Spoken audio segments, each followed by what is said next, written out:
Hello? Is this working? Is this thing on? Okay, it should also be on YouTube, guys. This is why it took so long, because I thought, you know, I just press one button and then it works, but I don't know if it's working. Is it working? I need to check this. I'm so well prepared.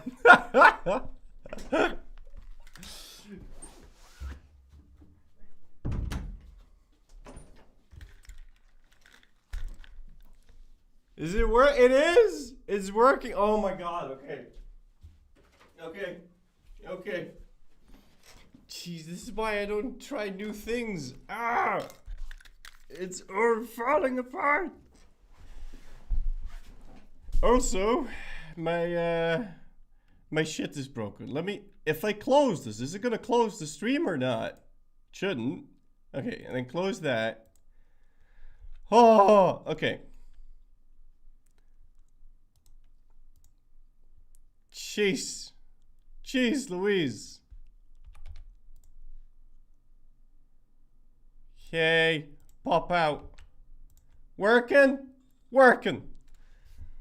Okay, now, let's see. Hi guys! How you doing? It's been a minute!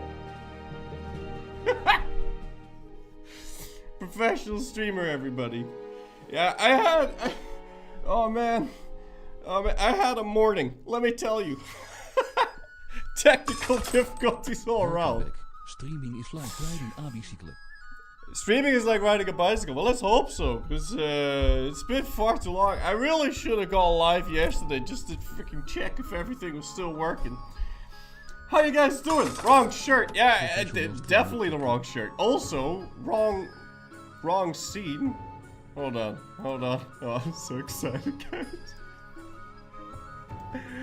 Boom! There it is! There it is! Look at it! EU5 is here! Ah! And I get to stream it for you guys. I've been... Yeah, the day I finished the achievements for EU4, you know, 373, I did that, and then the instant I stopped, I just started playing the game, and I haven't stopped, and I haven't been finding it increasingly difficult to like not. I don't know, man. It was rough time. I just couldn't stop playing it. So anyway, I have some hats to tip. Glacial, thank you so much for 36 months. Tip out of you say I haven't voluntarily slept since I had access. Bittercard, thank you so much for 9 months in a row. Tip out of you, sir. Bonk Choi, thank you for so much for 2 months. Tip out of you, sir. Tiger Lily, thank you so much for 52 months in a row. Tip out of you, sir. Is my PP? Is it working, guys? Is this? Can you hear the sound? Is it working on YouTube as well? Silver at 2606, thank you so much for 43 months in a row. Tip out of you, sir. Flying Viking, thank you so much for 82 months in a row. Tip out of you, sir. Blurgers, thank you so much for 70 months in a row. Tip out of you, sir. Murray 17, thank you so much for 7 months in a row. Tip out of you, sir. Is this the full game? It is! It is! We are playing on version... You can't see. Hold on. 1.00. There you go. Missy, thank you so much for 54 months in a row. Tip out of you, sir. Malthus, thank you so much for 13 months in a row. Tip out of you, sir. Collins, Mark, thank you so much for 72 months in a row. Tip out of you, sir. Yeah, I haven't streamed for 6 weeks. So there's gonna be lots of hats to tip. But, you know, considering how we went live 4 minutes ago, you can... This is like an interactive intro screen. Thank you guys so much for coming back, man. Thank you guys so much. Mr. Hilson, thank you so much for 50 months for a tip out of you, sir. Called you, thank you so much for 67 months for a tip out of you, sir. How was performance? It was good. The Big Mocker, thank you so much for 51 months for a tip out of you, sir. Iris, thank you so much for 95 months for a tip out of you, sir. And Fred Carrington, thank you so much for 9 months for a tip out of you, sir. Yeah, so I was gone for 2 reasons. One, I was permanently playing this game, and obviously it was still under embargo, so I couldn't show you. And 2, also, I have not smoked for 5 weeks now? Yeah, 5 weeks now. So, good. It's not why I was gone, but, you know, the only thing I wanted to do was fucking... The only thing that kept me going was, you know... Yeah. Not a good place. But, we are here. We're back. And I finally get to show you this. Oh, I'm so excited. Kurt's smoking offenses. Yeah. Yeah, because you know, every time I had to go, you know, I'd have to go outside. That's like 5 minutes less playtime. You gotta min-max that as well. Anyway, Master Universal 7 went. Oh, I have something for you guys. Hold on, give me a sec. Give me a second. I have something. I have something. I have something. I have something that was overdue. Like a stream, Flurry? Like a stream. Alright. Where is this? Date? 31st/10. It just says image. Well, that's not entirely how I meant to do that. That's a climactic as fuck. Open link. There you go. Image what? There. Now we're talking. R5 hype-koggers. Wait, that's definitely still not the right image. You know what? You know what? We'll do this some other time. Surely I could.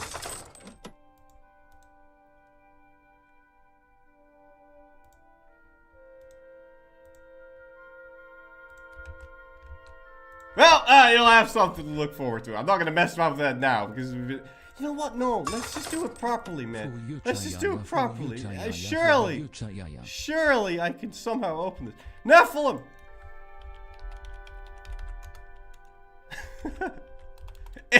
It's the wrong PNG. Alright, maybe later. Anyway. Let's get started, ladies and gentlemen. Hikari Frost, thank you so much for 60 months for a tip out of you, sir. The Jishu, thank you so much for 61 months for a tip out of you, sir. Let's get started. Now, I just want to make sure, because I want to change a setting here. Because I turned that off. Where is it? Game, but I should probably turn that on for the, where is it? Interface? Input bindings, controls, game, map. Oh, control. Oh, I have to change a bunch of stuff. Size of city. No, that's fine. Where's the thing? It's on here. Single unit armies. Okay, yeah, okay. I turned that off. I did do that. Wow, I'm so well prepared. It's insane. OP Bugles, thank you so much for 63 months. Tip out of you. Emily Leon, thank you so much for 40 months. Tip out of you, sir. Hard Gone, thank you so much for 4 months. Tip out of you, sir. Monthly autopilot. Yeah, no, I don't. We don't need that. We don't need that. That's turned off in any case. Anyway, what's the ETA on all the achievements in EU5? 370. No, I don't know. I did no idea. There is no way. I don't know. I don't know what the ETA. I don't even know what all the achievements are. Okay. Are you guys ready? Are your bodies ready?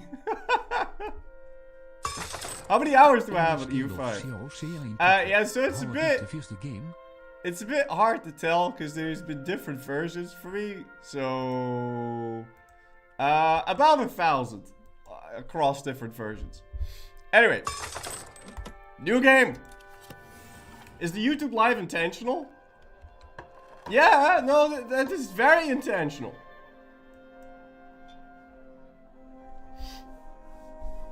Yeah, I have 660 on like yeah, 660 and a 200 on this one. Okay. Holy load time. No, it's not that. It's not. It doesn't take that long. TTM first campaign? No, we are starting our first campaign as Florence. Because we always start a new patch on Florence, and well, this is it. So, the game. Let's hold on. Let me. Can I do things? There you go. Cool. It's difficult to move stuff around. It's the reform anniversary today. 31st. Yeah, there you go. We're gonna be playing as Florence. I want to change some settings. So we have game rules over here. We're not gonna be playing an Iron Man because well, I mean, may as well. Okay, but we are not going to be getting achievements because I want to allow a sort. You know what? I mean, do we want to form Rome, or do we? Yeah, I don't. So this allows formations like Carthage, and you can't see. Oh, you can't see because my face is in the way. There's formable countries. You can say only historical countries, and then you can say allow plausible. That's like stuff like Germany and whatnot. And then you can say allow ahistorical. Sorry, be Transylvania. I'm not gonna be Transylvania. I'm gonna be Florence. Okay. And then you can change all sorts of settings here. You can turn off the Black Death if you want. Hold on. Can I move my face? Guess I should have made a separate scene for this, huh? Guess I should have made a separate scene for this. Anyway, you can like change the year when the Black Death comes. You can turn all that shit. You know what? Let's not get too deep into the settings here. I'm gonna turn that off, and we're just gonna allow ahistorical formations. Okay, it's just you know, it's good. Anyway, let's jump in. I can't wait. Sad, thank you for 33 months in a row. Tip out of 2 cents. Denaro, thank you for 4 months in a row. Tip out of 2 cents. Okay. So, if you have a country that you select, then over here you can see that, oh, look at that, they have dynamic historical events, and they have country bonuses, and then you can hover over those bonuses, and then it'll tell you what they do. And whilst that's useful, that's for, you know, if you want to have a glimpse at what the content is for Florence and what their unique bonuses are. But if you really want to go over like theory crafting, nitty gritty, oh, I'm going to combine Florence with this religion and that thing, then you have this super useful thing called this thing, country unique content, and you can click that and it'll tell you which of the bonuses you get by virtue of just being Florence, and then which of the bonuses you get by being Tuscan, and which of the bonuses you get by being Italian, and which of the bonuses you get by being Catholic, and which of the bonuses you get by being Christian, and which of the bonuses you get by being a Republic, and which is very useful for me because I like to like combine different cultures and religions and try and be creative. And so what we are going to try to do, if we can get that done, is we are going to play as Florence, but we are going to switch to Basque culture if we can. But that's like a long, very long-term plan. But I really like Basque. Basque is so good. Like, Basque has some nutty bonuses, man, that really fit into my playstyle. So I really like Basque. Anyway, but that's all very far into the future. Let's open up this game. Update chat screen. Okay, hold on. Ah! Yes. Click. Open link. Save. Is back, my boy. Flory overlay. No, this is a web. I can't open this Nephilim. Okay, Flory overlay PNG. Okay, I can't open it. Okay. So then we remove this. And now we add Flory overlay PNG. There you go. Nephilim, this isn't gonna work. You have any idea how long it's gonna take me to fix? We'll do it for the next stream, okay? We'll do it for the next stream. Okay, so EU5, fantastic. Okay, so there's a whole bunch of things, Hallo, Wing and I don't really know where to start with explaining you how to play this game. But the first thing we're gonna do, look at how pretty the game is. Oh, look, it's so pretty, and you can see trees and grass, and you can see cities and all of that. And to be honest, I couldn't give a rat's ass about that, so we are going to be playing on the political map mode because it's way clearer to see what's going to be happening. But yeah, look, they made this super pretty thing, and if you zoom out you can see the political map mode, and then when you zoom in it's all pretty like. But I'm just going to play in the political map mode because it's just I don't like touching grass. So anyway, we're going to be setting up some research here. Now, this is the tree. We're in the Age of Traditions, and the Age of Traditions is already almost over. So the Age of Renaissance is going to start almost at the start of the game, and so we have most of these things already researched, except for meritocracy, because you need an institution for that, and meritocracy spawned in Yuan, so we can't use that yet, and we won't for a while because it takes a very long time for institutions to spread all the way from China to Europe and vice versa. So unless you do something wonky like trade, or unless you like actively push it, it's not going to get there really fast. So anyway, Finally. that all being said, we want to focus on some literacy. Literacy is great. Literacy increases your tech speed. And also it has some innate bonuses. So if we take a look here at our little city, we can go click on our burgers, and then we can see, okay, there's a couple of different types of burgers here. You can see they have religious denominations and cultural. So we've got a bunch of Toscans here, and they can read 22%. They can read 22% of a letter, which is more than me, but that gives a specific bonus, and it gives local development growth. And then you have the laborers, and if they can read, then they are more productive. And then you have your soldiers, and if they can read, you get more manpower. And then there's nobles, and if they can read, you get monthly control added. Whatever, doesn't really matter. Basically, you want literacy as high as possible, and it's nice.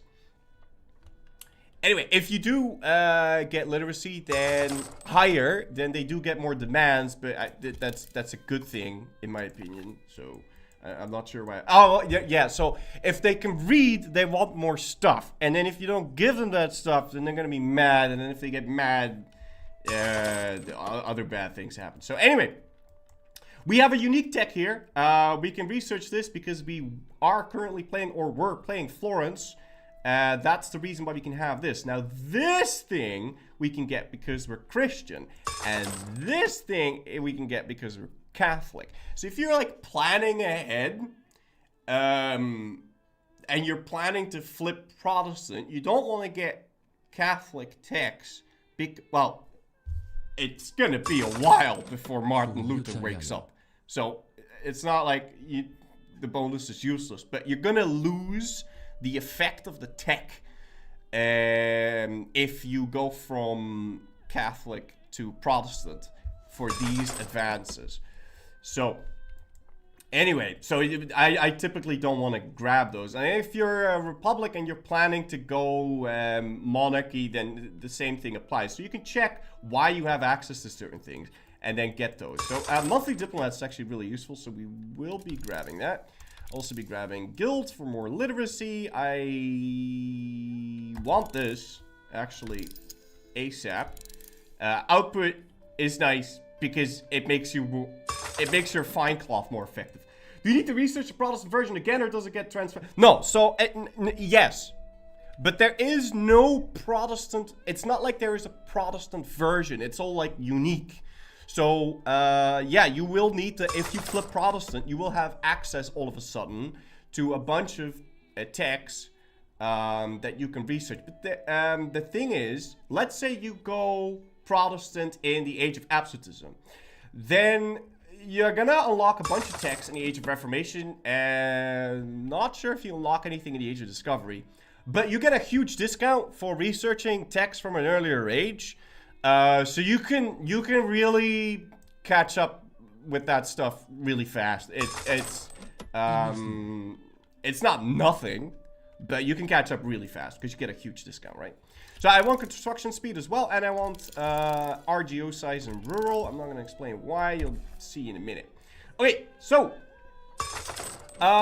we need to figure out which dynasty we want to grow. Now, typically, if you're just min-maxing, you're just going to get the dynasty of your current ruler, and you grow that. But I'm assuming we guys want some role play. So we're going to try and get the Medicis to be in power and get them to be big. Why do we want them to be big? Well, there's this thing. And this thing is... This is important, okay? This is important because otherwise you're not going to understand anything the game does. This is very crucial. So there is the estate power in the Republic of Florence. And this is a pie chart. And this is a zero-sum game of the power in your land. And it has wide ranges of effects. So if you're a monarchy, then this is going to say crown. And yeah, the commoners have no power because the peasants don't matter. Dan ze willen giften Tateri subtour op heer 94. All of this has a bunch of effects. So as you can see, this estate power of the public is more than 25, and that gives a bunch of bonuses, really good bonuses. You want those bonuses. And you'll see trade income plus 28.22%. Now that means that if I trade and I make 2.2 income, that is 28% of the profit because I have 28% crown power. Now, if my crown power were 50%, then the trade income would double, right? Because I get a bigger piece of the pie. The other estates get the other percentage of the power, of the profit. And the same thing is going to apply here. So we have this glass building, and it makes a profit of 0.52. And that 0.52 then gets divided over the estates. So basically, you want your crown power to be as high as possible, and yeah, it's good. Anyway, we are a Signoria, and this Signoria lowers my crown power, and it also makes me decentralized. Now, what does that mean? So you got centralized and decentralized. Basically, you want centralized, okay?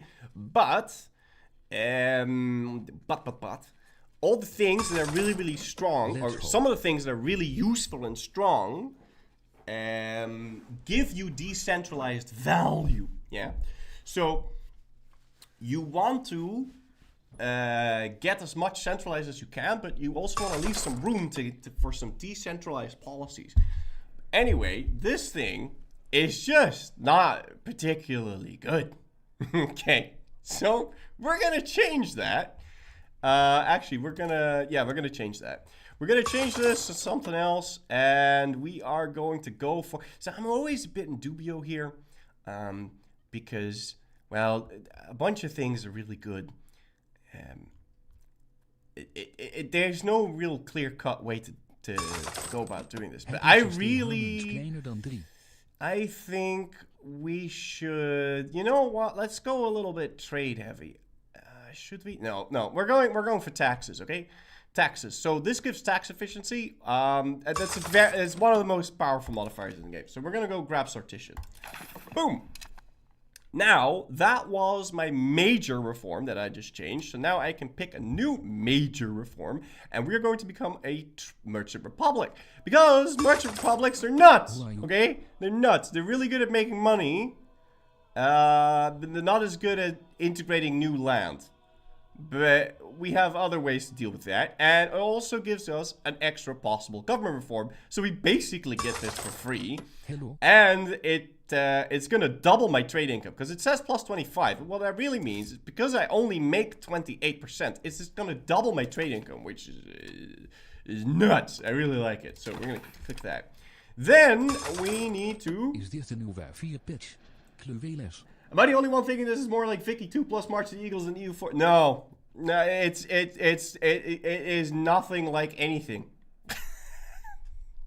Okay, it is nothing like you look at it and then you're like, oh man, it's a bit like this, and then you play, and it's like I can't really say clear cut if there's anything that it's like. I don't know. Anyway, we want the Medicis in power, so we are going to already assign as many Medici family members, because remember that crown land thing I was talking about? Yeah. So if you assign people of the ruling dynasty to slots and powers. So, and we have no... we don't have a single person from our actual dynasty available for the cabinet. But then you get more crown power. So we're gonna already set ourselves up for the Medicis to take over by just assigning all of those. And we are going to tell you to develop Florence. Why do we develop Florence? Well, because it's our capital. I really like developing our capital because development. Look at these bonuses, okay? These bonuses are fantastic, really good bonuses, and it takes a very long time to grow development, and this boosts it. This is like a 500-year plan in the making, okay? Because development, yes, it lowers proximity cost. Okay, so if we take a look at this map mode, this is our control map mode. Now we have 100% control over here, which means we can use 100% of the tax base. Yes.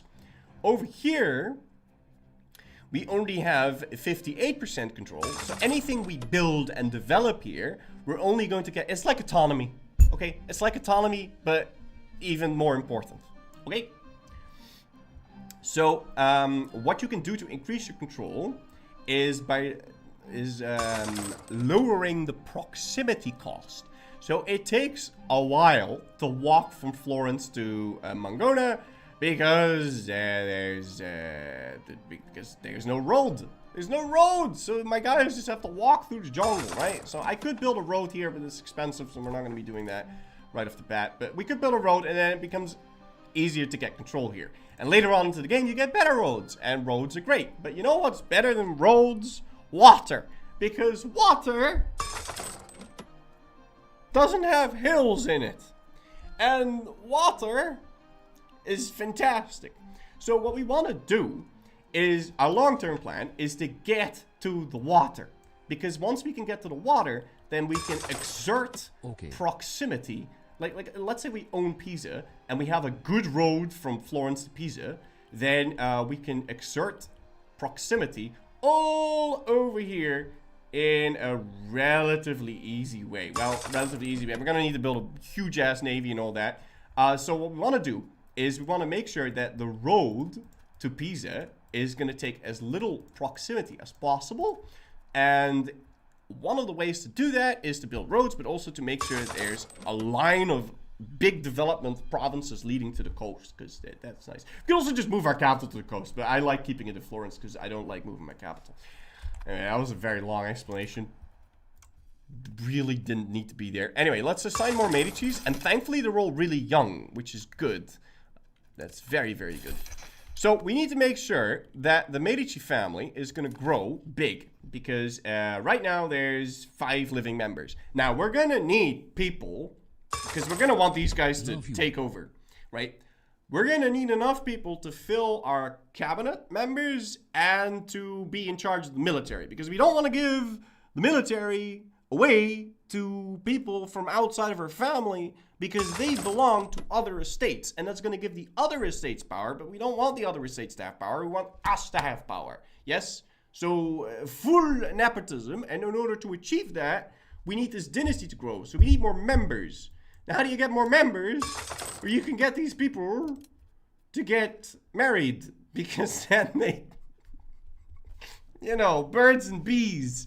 Now, so we're gonna go straight ahead and do that. But first, I want to see if I want to spend my prestige, because people are not gonna like the fact that I'm marrying off. Yeah, you know what? No, it's fine. That's just. Nah, I don't need my prestige for anything right now. So, anyway, let's make sure these guys all get married. Married to lowborn, married to lowborn, married to lowborn. Fantastic. Now, if you're a monarchy, This is a big power over monarchies. If you're monarchies, then you can like royal marry, and you can like intermarry with other families in your country and all that. But republics don't get to do that, which is a downside. That's a downside.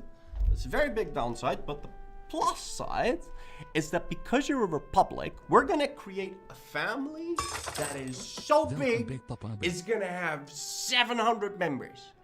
And if you have a family that is that big, the chance of some of them being geniuses and good is gonna be higher because we have more of them.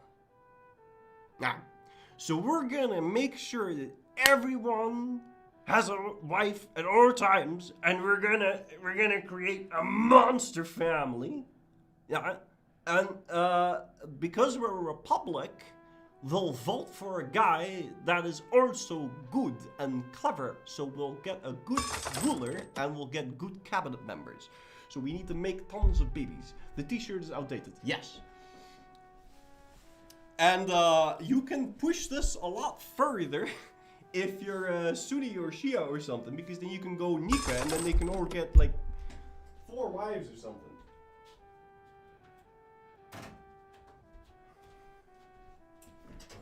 But that would be, well, it wouldn't be impossible to flip Sunni, but I don't know. I think we'll have enough family members as it is in our current state. So anyway, what are the guys going to be doing? Yeah, I don't have an I don't have an EU5 shirt. Can we remove the sub notifications? We can't read the top left. Yes, we can. Alerts. There you go. Remove that. So, we have this pop-up here.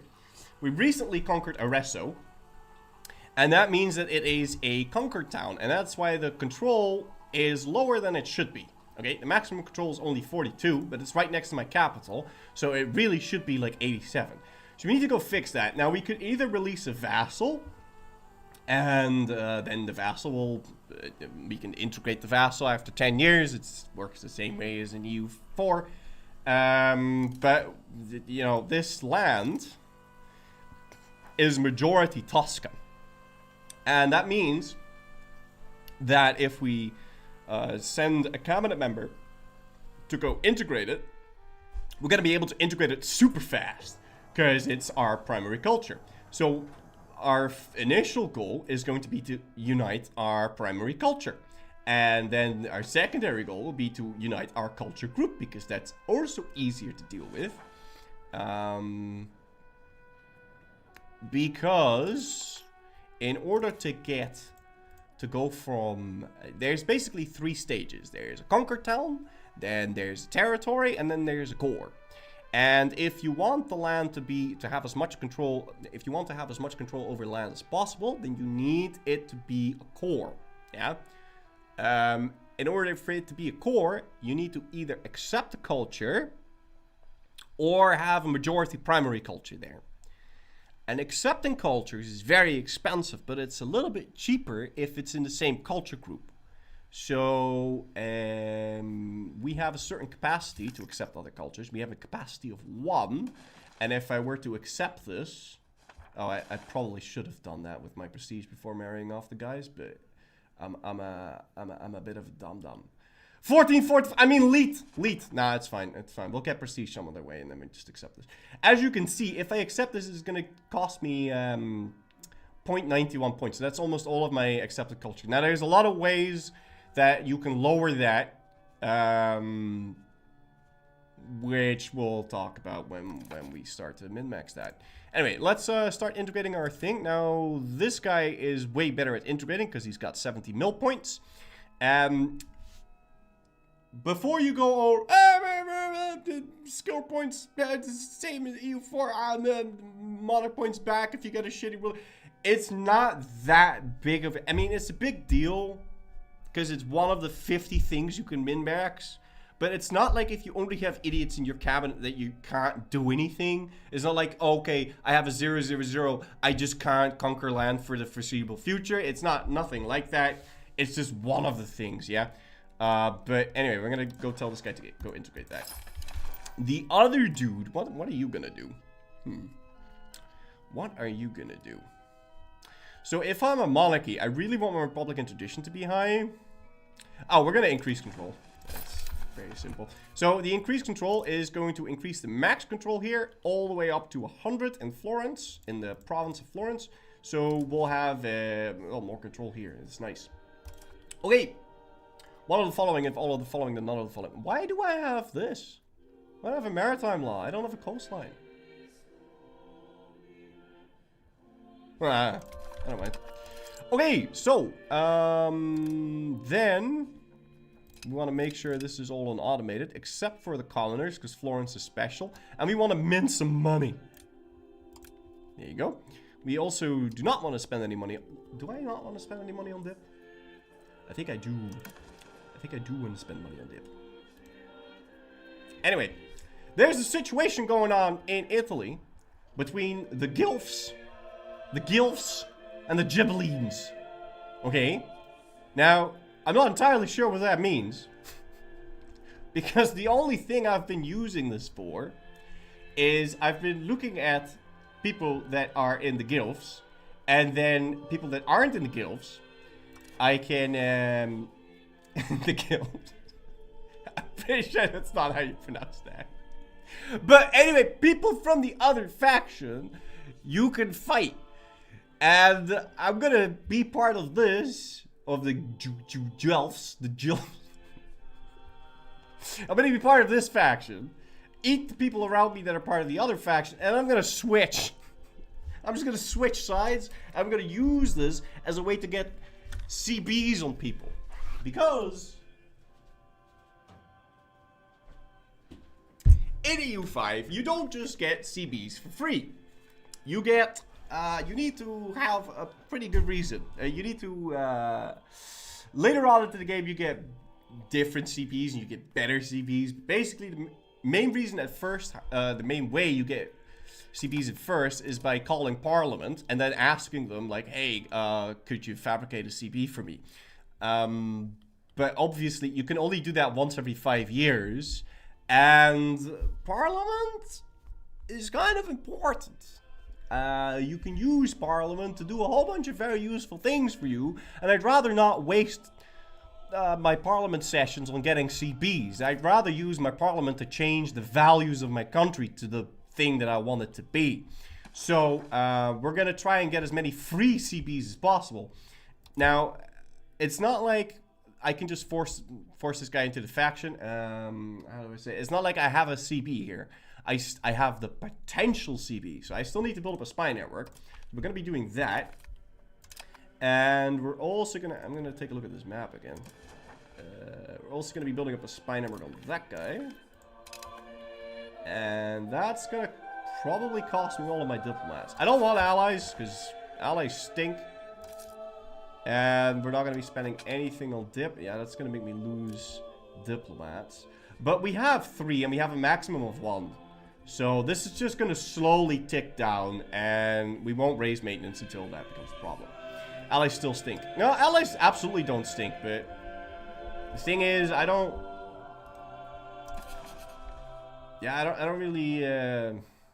really appreciate allies all that much. Because they cost diplomatic capacity, and I prefer... okay, hold on. Where do I even start with this? So remember accepting the cultures? Yeah? How that cost me almost all of my culture capacity? Well, a way that you can reduce the cost of that is by asking the main country of that culture to change their view of you. So if I improve relations with the Pope, and I somehow get 50 favors on them, then I can go ask them to... Why is that not open?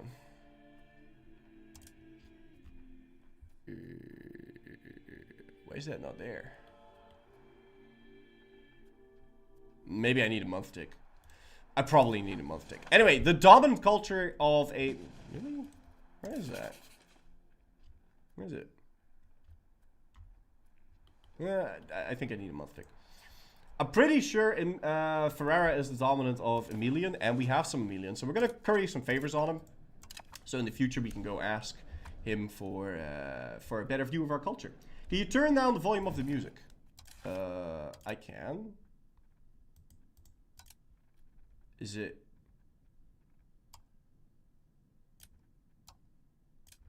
Here you go. Is that better? Flamaxio, thank you for 34 months ago. Tip out of 2 sec. How do you even get that much favors? Okay, so you can only get like up to 12-ish favors on Ferrera by currying. Yeah. After that, they have to ask something off of you. And then you can slowly get it up. So if you want to get favors for free in a reliable way, then you are going to want to ally people, okay? But that's going to cost my Diplo cap. Also, then I'm going to have to help them out in all sorts of wars and all that. So basically, you make friends by becoming really rich. And then you can send gifts. And if you send gifts, then you can get favors. And then you just keep sending gifts. There's cooldown on it. So this is all a very long-term project. But we're going to try sending gifts to people that are Emilian. And people that are Median. And Neapolitan and Lombard. And then we're gonna try maybe sending some gifts to Castile and maybe Byzantium or the Ottomans, or, you know, the stuff that we want to conquer later. We want to kind of suck up to that culture so they like us better, so it becomes easier to accept those cultures. Or we just culture flip them, and we can also just do that, but that's a whole different story on its own. Also, we need to set some rivals, or one rival, because we're only a count. So I can only set the one.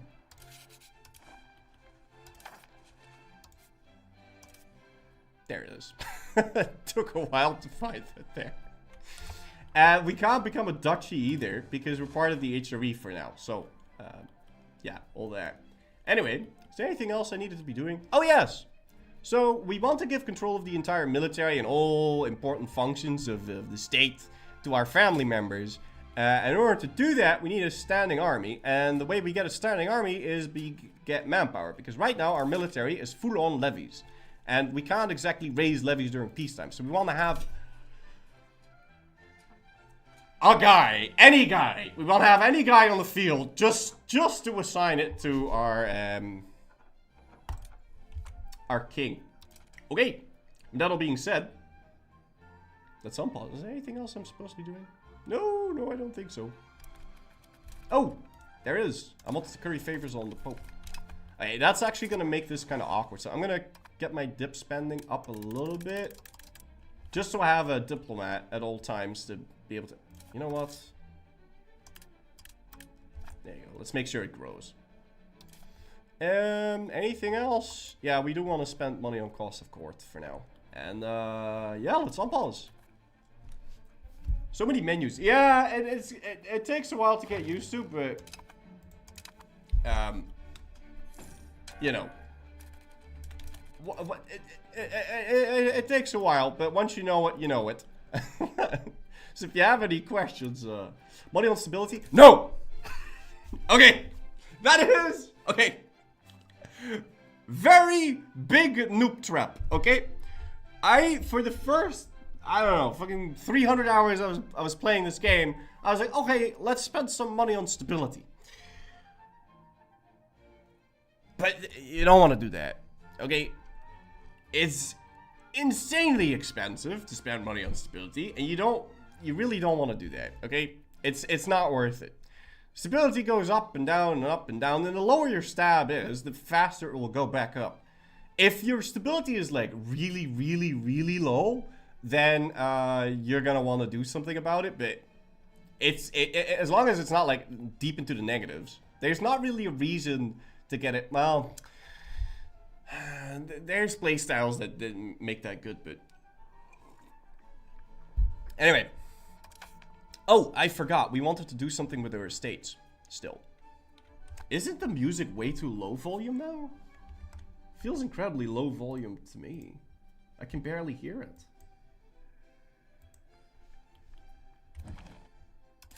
Yeah, no, let's up it. Yeah, I wanna listen to the music. Anyway, so in EU5, you gotta think about long-term things, yes? Now, one of the things that is like really, really long-term is development. So development is really, really good, and this is going to give me slow ticking development, which is then going to get modified by a whole bunch of other things. So we really want to give urban development grants, and this is going to piss off the other estates, and it's going to lower my Republican edition a bit. Okay, so we're going to go do that. We don't really want to give too much other things away, but I do quite like this. Now that is a bit counterintuitive because Flory said centralization was good. Why are you picking something that gives decentralized? Well, because this gives prosperity, and prosperity is really, really good. And the way we're going to approach this decentralized, centralized thing is we're going to make sure it's ticking towards centralization, and then we can adjust it further by doing by events and parliament and a whole bunch of other things. So anyway, there is a couple more things we want to be giving away because I want it to be ticking towards Inno. So we're going to give this. And other than that, I'm not going to... There's more things I want to give to the burgers, but I kind of want to wait with doing that. Nah, let's give that away. Okay, and then there's some more things that need to be given away. I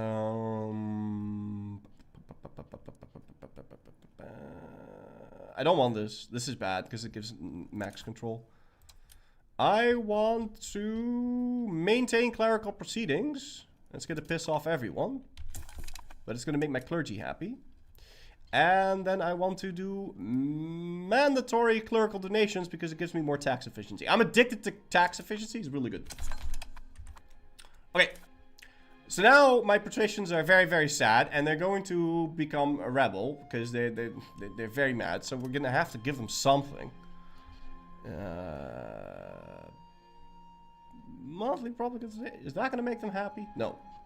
If it doesn't give them happiness, it's not going to tick up.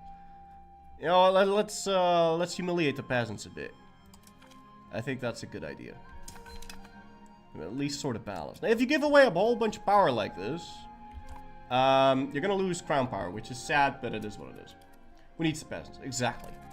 And so, especially if you're Florence, it's kind of iffy to... Well, you'll see. Probably. The Guelphs and the Ghibellines have been fighting for dominance over Italy for multiple centuries since the investiture controversy pitted the Pope and the Holy Roman Emperor against each other. The Guelphs... How do you even pronounce this? The Guelphs versus the Milfs.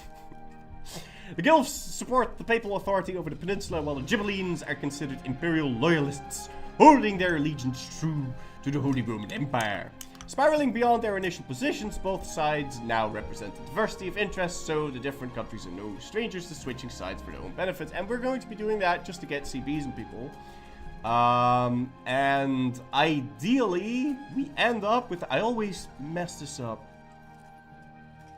We end up with the Ghibellines, because we want to leave the HRE, because the HRE is a smelly place, and I don't want to have any... Okay. We will not change anything for now, because I checked the alliances beforehand, and it was good. Also, apparently, France is fighting England. Go figure. The EU5 banner is still covering the date. Oh, that's not good.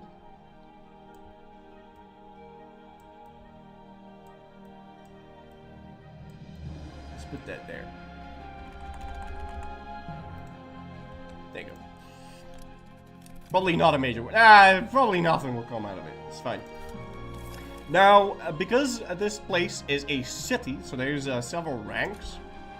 There's rural terrain, and then there's towns, and then there's cities. Now, ideally, you want to make... So towns are like an intermediary location. Ideally, you don't want any towns, okay? You want to go full-on rural or full-on town. Now, it's not to say that a rural terrain, a town or a city is always an upgrade, yes? Because sometimes you're going to have locations like this, which produces wheat. And wheat is very important RGO, because it makes food. And if your people can't eat, then they starve. And now you can fix food by importing food from a different market and by buying food internally in the market. Yes. But if you have to import food, then you're wasting valuable trade capacity on food that should be exporting stuff like your books and your weaponry and your whatever it is that you are good at producing. Okay? So you want to produce food locally, ideally. Also because you can get this, food productivity. And if you produce the food locally, then you can make use of this modifier, which is, without this, you can't feed your people, okay? So you want to keep a couple of locations rural that have food and that have good goods. Now, wine is not a good. It's not a good raw material RGO, okay? So we're going to want to turn Poggy Bonsi over here into a city at some point, but that's expensive. And we don't have 415 money lying around, so we're gonna have to wait. I like wine. Yeah, I like wine too, but it doesn't sell for a lot. And if you make it into a city, it's not like you can't produce the wine anymore. It's just that you can produce slightly less of it, and we don't need to create monster amount of wine. We only need a little bit. Yeah. So, but we do need a lot of wheat. We need tons of wheat, and we need tons of iron. Iron, wheat, and lumber are the sinews of the universe, ladies and gentlemen. We need iron, we need wheat, and we need lumber. Okay. So, why no potato? Well, because we can. Okay, so potatoes are great, but the thing is, it's 1337, and if we have to wait for potatoes, I mean, I can wait with eating for quite a long time, but 200 years or something is too long. Okay, we're gonna need to feed our people slightly faster than that. Anyway, we are Florence, and we're very good at making money from fancy clothes. We can sort this by the amount of money and of profit that this makes. And we can make a lot of money here from fancy clothes because in Florence, we produce the RGO needed for fancy clothes because we produce silk. And that is giving me a 10% production efficiency bonus because the good is here.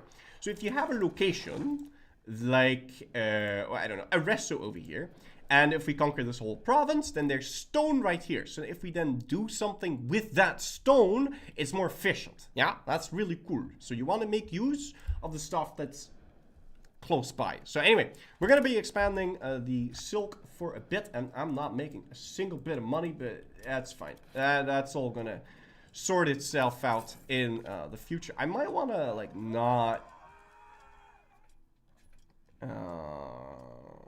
I might want to, like, not fix my legitimacy, to be honest. It's not that big of a deal to have it. I think for the start, we should just, like, not pay for this. But then it's gonna drop. I don't really want that either.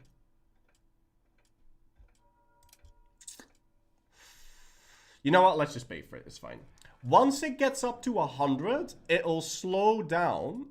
It will lower the cost all the way to make it, like, steady. Now, it doesn't update it here, but it does update it there. So once we're up to 100, it'll do, like, it'll cost me less. So it's going to be a bit painful at the beginning, but other than that, we'll see how that goes. The League against Dalaskaga. Do you want me to read the events or... Nah, we'll read the events. The arrogant moves of the Dalaskaga dynasty in Verona on the chessboard of Italy have alienated every other player participating, prompting opponents to start scheming. Their recent actions have only made matters worse, leading to the formation of a coalition against them involving many prominent dynasties and states in the north of the region. The Republic of Florence is but one of the states aiming to defeat this. So basically, they messed up and they got a coalition. Alongside several other major players, we have been trying to contain the expansion of the dynasty, but to little result so far. Though the hostilities may have ceased for the time being, we cannot fret from continuing the fight. So we could say, okay, let's join this coalition, and then about a year from now, we end up fighting Verona. Or we can say we can't afford such powerful enemies. Now, if I say we can't afford such powerful enemies, I lose 20 Republicans addition. So I guess we'll go to war.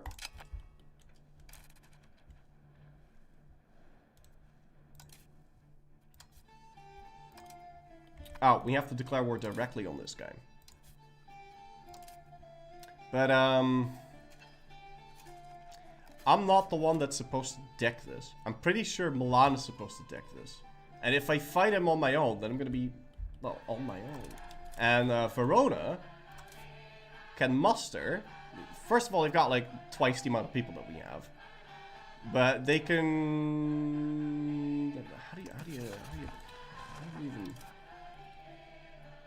I think they can muster about 8,000 guys. I think that's what it says. I don't really look at that because I just assume. But I know what they can muster. It's not gonna be nice if we do it on our own. Okay, we can make art, or we can say we don't want to sponsor this. Now, if I don't want to sponsor this, it's gonna move me towards traditionalism. I don't really want to spend money on this. I want to build silk. So I don't really want to lose my innovativeness though. A fine gift for Rome. Oh, actually, we need prestige. Yeah, we need prestige. Okay. So I got a bunch of prestige. I can use this now to accept Emilian. And now in the future, if I own... Wow, okay. Hold on. The music is dynamic, so it picks up when you do a bunch of stuff. Anyway, if I conquer this land now and core it, it'll, or integrate it, it's going to become my core, which is very, very nice. Okay. Anyway, I'm still waiting for this war. It's going to happen. I'm pretty sure Milan is supposed to declare it. I don't want to be on my own. And maybe we can take Lucca from them, but we probably can't. Ah, and we have an election! Perfect timing. The term of our previous head of state has come to an end. As such, it is time for a renewed electoral process across the realm. The vote is but the crowning jewel on the head of our illustrious republic, as we take great pride in the procedure entailed within our bureaucratic debate. Okay, we get to choose who becomes consul. Now we can choose the Bardi guy, we can use the Albacisi guy, or we can use the this guy.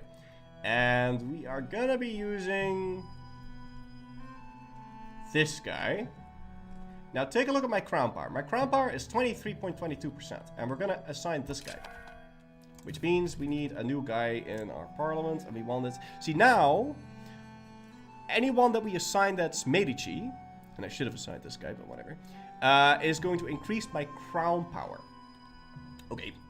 Because, as you can see, Avero di Medici is in cabinet, is increasing my crown power, and Francesca di Medici in cabinet is increasing my crown power. And we're gonna be using a lot of that. Wait. Food old nepotism. Anyway, we're at war, so we need to raise the army. Now, this is your people, okay? So you're gonna see my pop drop here for a sec, okay? Because we're gonna be raising the levies, and that is my actual population that is now in the field and no longer in the locations. And raising that is gonna mess with your economy, okay? Okay, and we are going to assign the king, or, not the king, don't be silly, we're a republic, super democratic and all that. We're going to be assigning the consul, as the main leader of the army, and whilst he is leading it, my crown power is going to shoot up, but it'll take a month tick. But you can see that I get 25% crown power from having the entire military, being commanded by my family, which is great. Is good because, you know, gives us money and all that. Alright. Is there spy stuff that offers to kill other people's important... yeah, I'm pretty sure you can assassinate characters. I haven't messed around with that. But yeah, you can. And look, you can see the little guys over here. And because this is levies, you can see what this army is made out of. Okay, so this is we have some nobles. Yeah, that's the guy on the horse. We have some of our burghers. That's the guy wearing the suit of armor because he can afford it. And then there's a whole bunch of peasant scum that can't do anything. Okay? Well, they can do stuff, but... You still have standing armies like in EU4? Yes! Yes! But it's a transition. So in the beginning of the game, especially republics, are gonna have almost nothing of a standing army, okay? They're gonna use mostly levies, and then you unlock in the later ages, specifically in Age 2, we are going to unlock professional armies, and in doing so we can unlock a building called an armory. And if we build this, 1,000 people get employed, and then monthly I get some manpower whilst they're working there, yeah? And you can then use that manpower to recruit a professional army, which is good. Our professional army is kind of expensive, and also in the beginning stages, it is not that great. Well, I mean, it's good. It's way stronger than a levy, but it is not like, it's not like levies are useless and they're going to be a very important part of your military for a very long time. But then once you get to like the Age of Discovery, it'll already become a lot less important. And by the Age of Reformation, with the advent of artillery, if you have a fully fleshed professional army here, it's gonna completely destroy any levy, no shot. Okay. So basically, by Age 1, you're mostly using levies. By Age 2, you're also mostly using levies. By Age 3, you're gonna be using men-at-arms, but in a death war, you'll still use levies. And then by Age 4 and later ages, levies are like an emergency. Maybe I need some troops real quick. But you don't really want to use those, because if they die, they're dead. And then they don't come back and make your silk. Okay? So your pop is your people. Okay? You don't want your people to die. And levies, one thing that levies are really good at is dying. Also, you can't keep levies around during peacetime.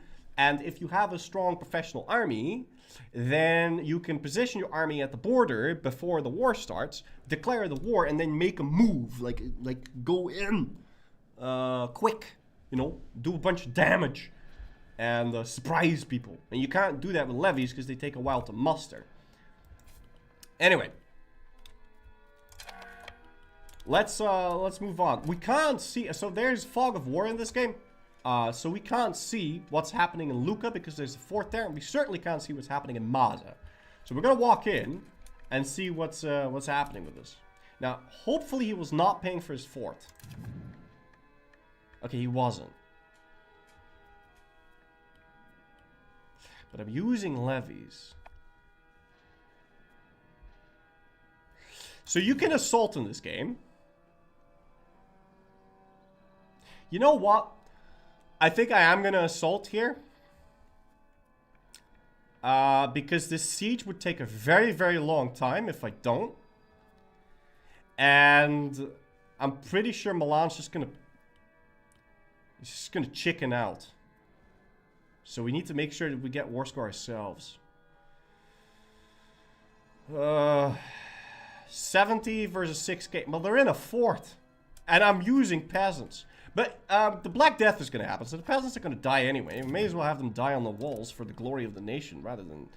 Let's see. Let's see how this goes. It's not that bad. Because he wasn't paying for the fort. If he was paying for the fort, no way could we assault that. No way.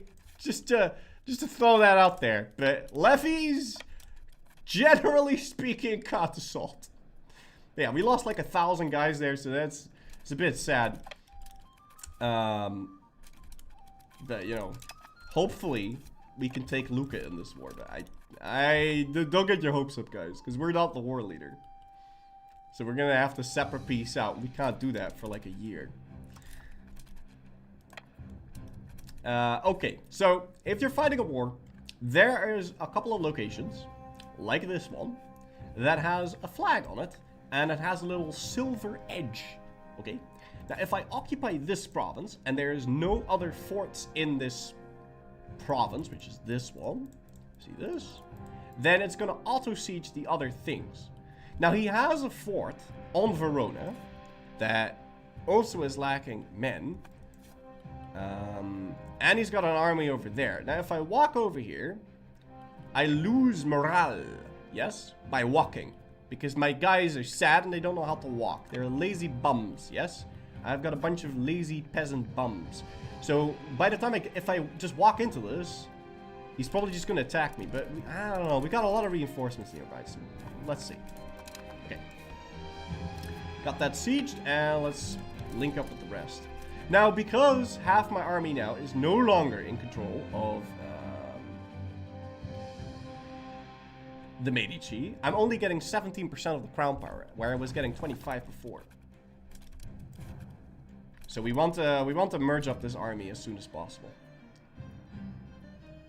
Okay, so they instantly retreated there. That's interesting. I want to get to Verona before the... Okay!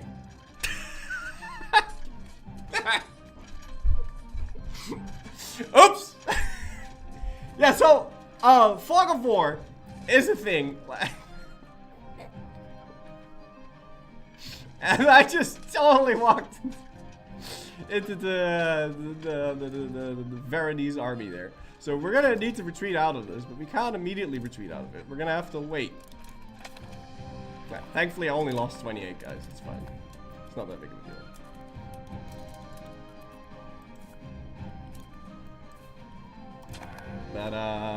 That army is totally moving into Vicenza, so I don't know if I should try and reinforce the Milanese here. But, I mean, my army has 0 morale anyway, so I'm just gonna chill. Also, and ooh! A new guy came of age. Well, you're instantly gonna marry someone. Unfortunately, I can't royal marry anyone because no one wants to marry my guy. But you're gonna marry a local because you need to make more babies. We just know how the supply depot system works. Yeah, but I don't have any supply units, so I can't really do that. It also costs me manpower, which I don't have. So that's something for later in the game. But yeah, if... Let's say this was a professional army, and I wanted to siege Verona, then I would need to sit there for quite a long time. And that means that I need food. So then what you can do is you can occupy a province next to Verona, and then you can build a supply depot here. Then you can use camp follower units, and you can collect food in Florence, bring it up to the supply depot, and deposit it there, and then that will feed the army in Verona. Now that is very iffy, because they can steal your food, or you can get unsieged, and then you're in a bad spot. So it is you're at a disadvantage if you're going to if you're just randomly gonna go siege down Berlin. You're gonna need to bring a whole bunch of these guys, because otherwise,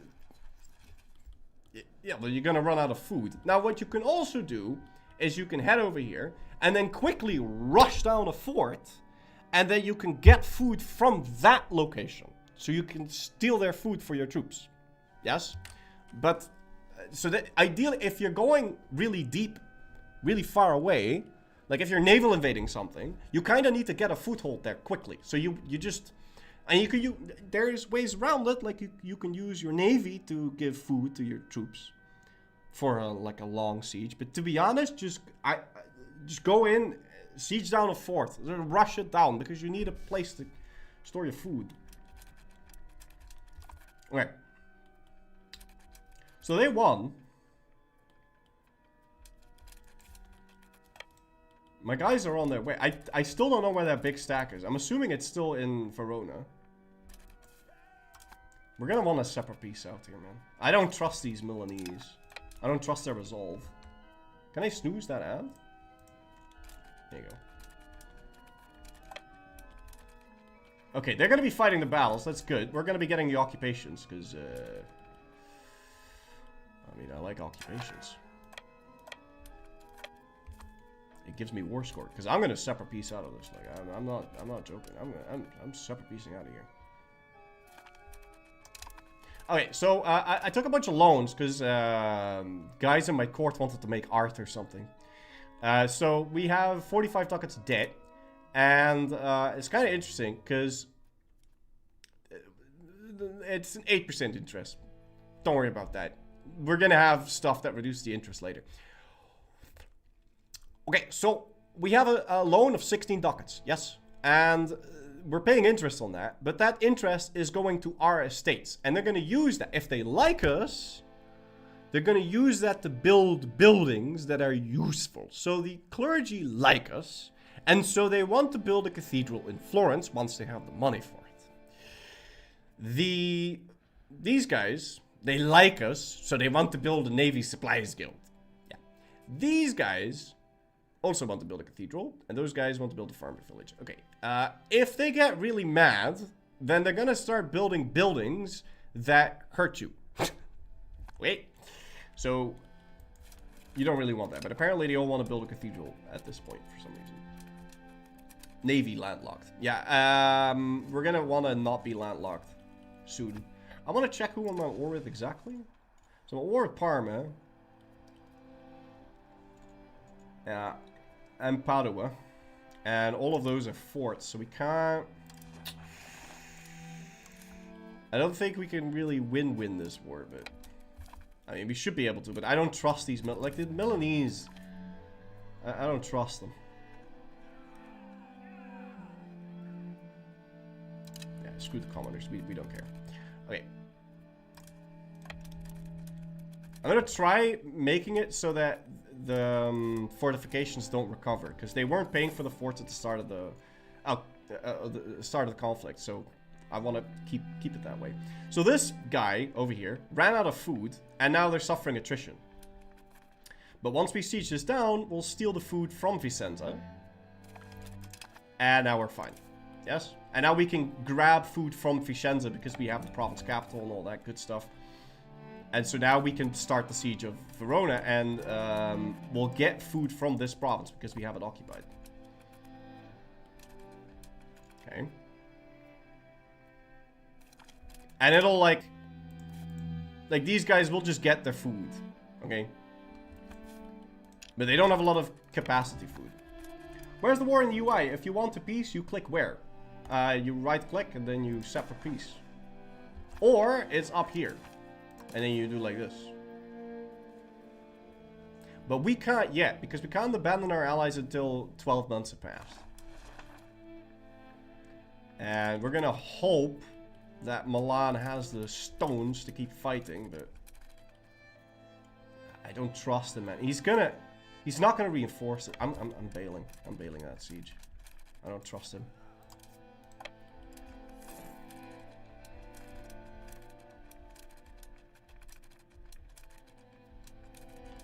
Okay. So we've got a whole bunch of stuff occupied. So if we can last until, if he doesn't peace out, but what I've noticed is that they, well, what is this? The aristocrats of Florence have been pushing for a legislation popularly referred to as the Family Act. You guys are nuts. Strict censorship. No. I'll lose the stab. I'm not doing any of that.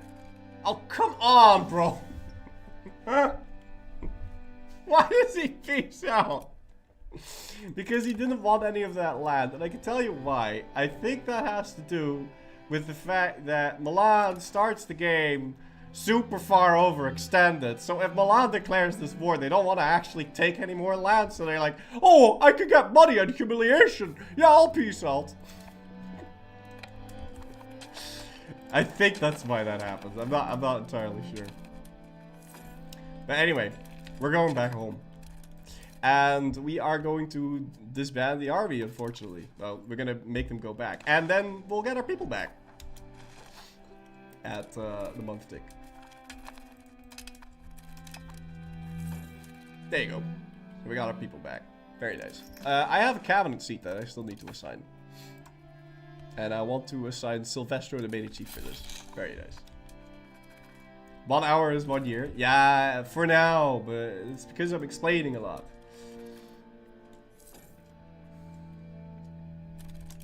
Okay. So we're still busy building up our spy network. We almost have it maxed out. I just want to check before I fabricate the claim if these guys didn't get like 1 million allies or something. Because I don't want to have to fight. Wait, this guy's allied to Perugia. That's fine. We can do that. Let's go get a CB. Force us into the faction. Prepare for war. And now we no longer need the spy network on Pisa because we're already grabbing the CB. What about this guy? He's allied to Cortona. That's fine too. We're going to create that CB. I need a diplomat for that. So I'm going to raise diplomatic spending for a bit. We lose 47 money. I don't have that kind of money to be giving away, man. I heard generalists saying that expanding with vassals is really strong. What do you think? Yes, expanding with vassals is really strong. You want to expand with vassals in the early stages of the game and even in the later stages of the game. Because, well, in the later stages of the game, you don't really want to mess around with vassals anymore. There's no real clear-cut thing there. But the thing is, if you use vassals, then you can integrate land using, effectively using your diplomats rather than your cabinet members. So my cabinet members are doing very important stuff. They're developing Florence, they're increasing the control in Florence, and this guy's integrating some land. But there's really good things here. So there's things like convert the province, culture flip it, encourage migration, expel people. And so if you have a province like this one, which has the wheat in it, but if you take a look, there's only 9,000 people here, so there's not enough people to properly work everything. Because you also want to build irrigation, and you want to build farming villages. I don't have a location where I can build farming villages. Oh yeah, farming villages, because they give local goods production efficiency bonus. So then you want to encourage people from the market to come there and to go work the wheat. And then there's all sorts of functionality like that you want to be doing a lot, and you don't want to be wasting your cabinet members on integrating land, but you can just have vassals do it. Not only that, but vassals will also, if you enforce religion on them, they'll convert, because the vassals have cabinet members on of their own. So they're going to like convert the land, and they're going to, if you culture flip them a lot, they'll culture flip too. They're going to integrate for you. They're going to develop. They're going to do all sorts of very useful things. And the only downside is that you need to make them loyal, and you need to spend diplomats on integrating them. But yeah, at the beginning you're more capped with cabinet members. Can vassals have vassals? Yes. Vassals can have vassals. So I've got my extra diplomat. We can now build that CBE. And then we can cancel the spy network, because the spy network itself is costing me diplomatic points. Now we want to have a diplomat so that we can declare the war when the time comes. Because these people around me are Tuscan people. Yes, they are Tuscan people. And we want to save as many Tuscan people from the Black Death as possible. And these guys don't know how to run a country, okay? The Medicis know how to run a country. These fools, they don't know what to do. So I'm going to conquer their land so I can save them, okay, from themselves. They don't know how to govern, so I'm going to help them. That's we are very concerned. Yeah, that's a bit upsetting, but whatever. It's fine. I don't really like spending this much of my money on Republican tradition at the beginning, but I kind of shot myself in the foot with that. It's fine, it's fine. Actually, you know what? No, it's not fine. I'm going to stop. No, I'm not going to stop. Just get it back up. It's fine. Okay, and we have a parliament. Okay, so parliament. This would be a way that I can get CBs. Okay, if I ask them for something. However, there's several debate issues that we can choose to debate over here. And some of the things the estates already want to do.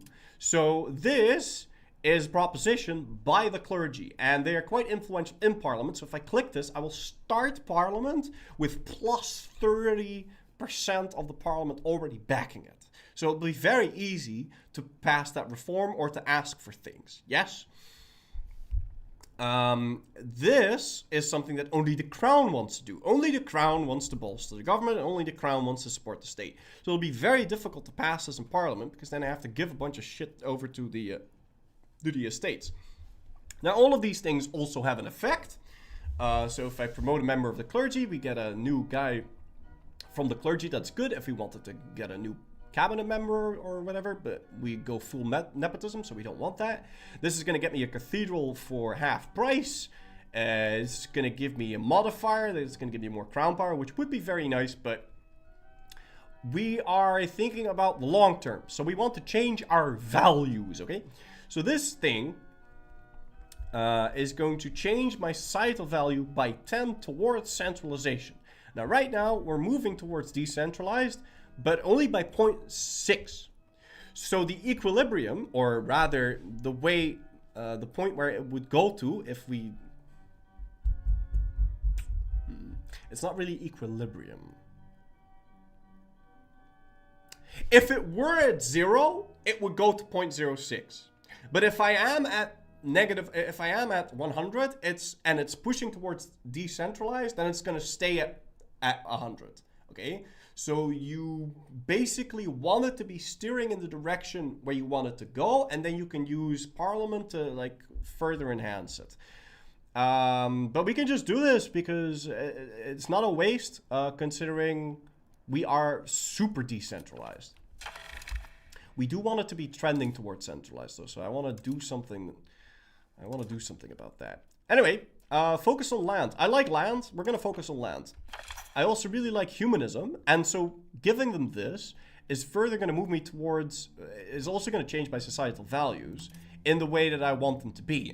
Now, for this, I want to be centralized, innovative, humanist, plutocratic, free, belligerent, quality, offensive, land, capital economy, and communism. Because, well, because I like the modifiers. Okay. So we're going to pass the debate here. But this is going to push me further towards humanist, and we like humanist. So we're going to click that, also to see what's under it. Reduce opinion. Okay, well. Unfortunately, we don't quite have enough to change a law and pass the debate at the same time. So I could ask them to change one of the laws in the country for me, and then we can change any of these laws. There's a bunch of laws that do a bunch of stuff, and we're gonna want to change almost all of this. But we need to wait for the opportune moment in Parliament. So if change policy, because my censorship right now is limited censorship, and my clergy want me to pass strict censorship, but I don't want strict censorship because I want people to read, so I want no censorship, okay? Because it gives humanism and innovativeness, yes? So I'm not going to do this. I also don't want to go aristocratic, so we're just going to leave it the way it is and get lucky in the next 5 years. Now, you can change laws without Parliament, but that would cost you 98 stability at the current state. And considering I'm at -4, I can't even do that. Now, there's things that you can do to get the staff to be cheaper later, to make changing the laws cheaper later. Like, if you're super absolutist, you can just do whatever you want because you're... Well, we'll get to that when we get to that. But at a certain point, you're gonna be l'état c'est moi, and then you can do whatever you want. So, well, it's still not 100% without consequences, but during the Parliament being in session, there are events that will, you know, nudge the Parliament in your direction. So we could get lucky and pass the debate and get a law change as well. Anyway, so remember how we passed the Merchant Republic reform? It is now fully implemented because it takes a while for new reforms to take effect. And because of that, we now have one new government reform that we can pass. So let's see. I'm in dubio. Okay, so all of these things are really good. Diplomatic reputation is good because diplomatic reputation does so many good things, man. Diplomatic reputation increases the trust that people have with you. It lowers aggressive expansion, and it does a whole bunch of really good things. So we kind of want this, but I don't really want to be conciliatory. And I also kind of want the food production, to be honest. But then again, foreign buildings being cheaper is also good because it synergizes very nicely with Merchant Republic. So we're going Merchant Republic. And we're going Trade Office Network for now. I'll probably change that in the future. It's not that bad. How long is the EU5 stream today? As long as I can. As long as I'm allowed. But I started a little bit late. So I think 8 hours. 8 hours. The cap is 8 hours, but I started a little bit late. So 8 I don't know, what time did I start? I started at 12, or I was supposed to start at 12.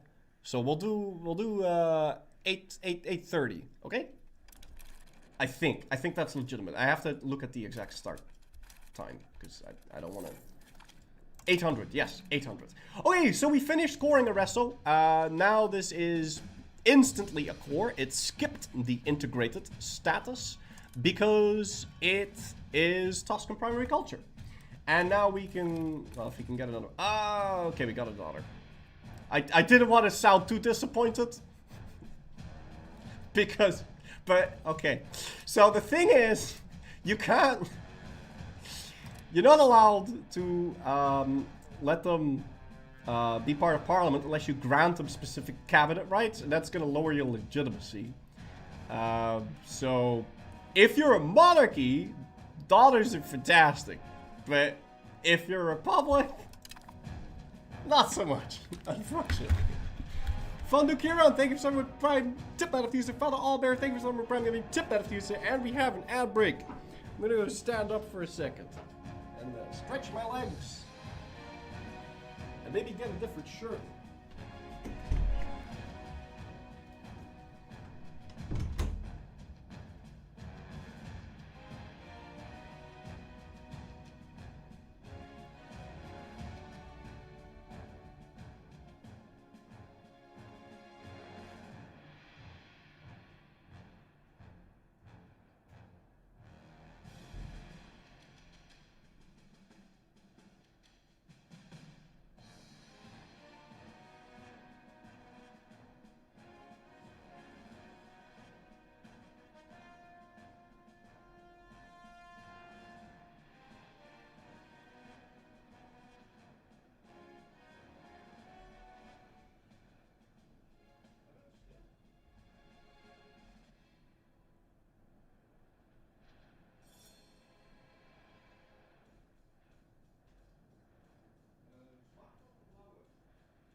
Don't you worry, girly.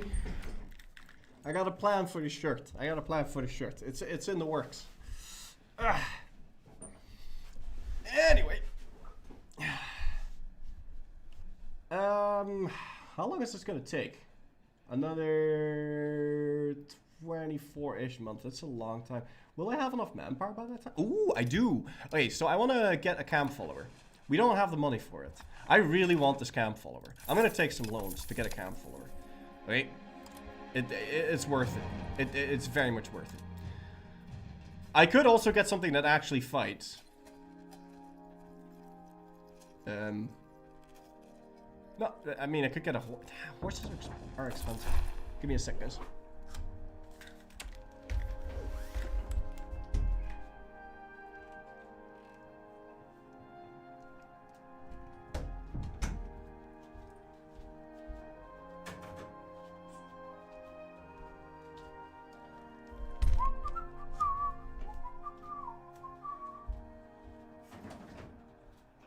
I have the solution for this shirt problem, guys.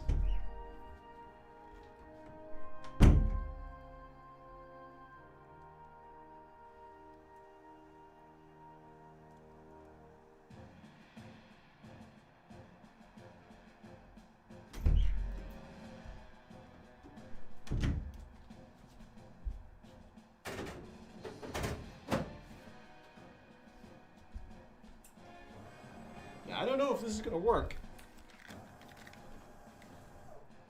Hold on. Let me see.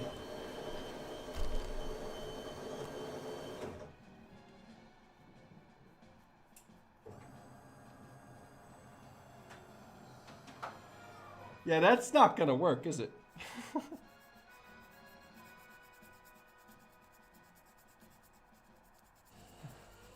It's so scuffed, I love it.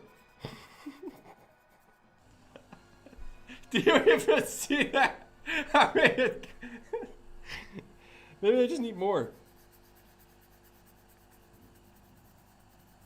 I mean, it sort of works.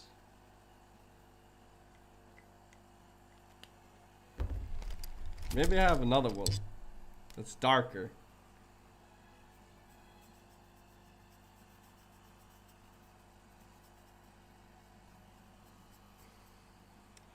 It's all wet now. I mean, it kind of works. It kind of works. Don't you have black duct tape?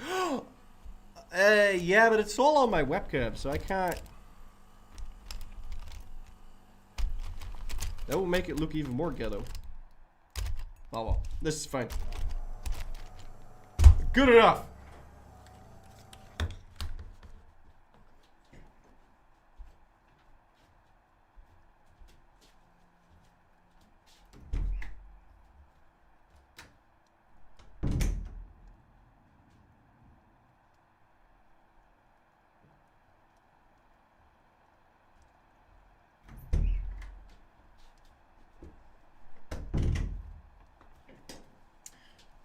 Alright. We're back. Okay, so now we have an election. Hold on, I need to tab in and out. Now, we want the Medicis to stay in power because, you know, we're trying to get as many Medicis as possible. And we could choose to elect the same guy. But that will be considered dictatorial, right? So I lose Republican tradition. But a very easy fix to that is just to, you know, choose a different family member. You know, we just switch the prime minister and the president over and over.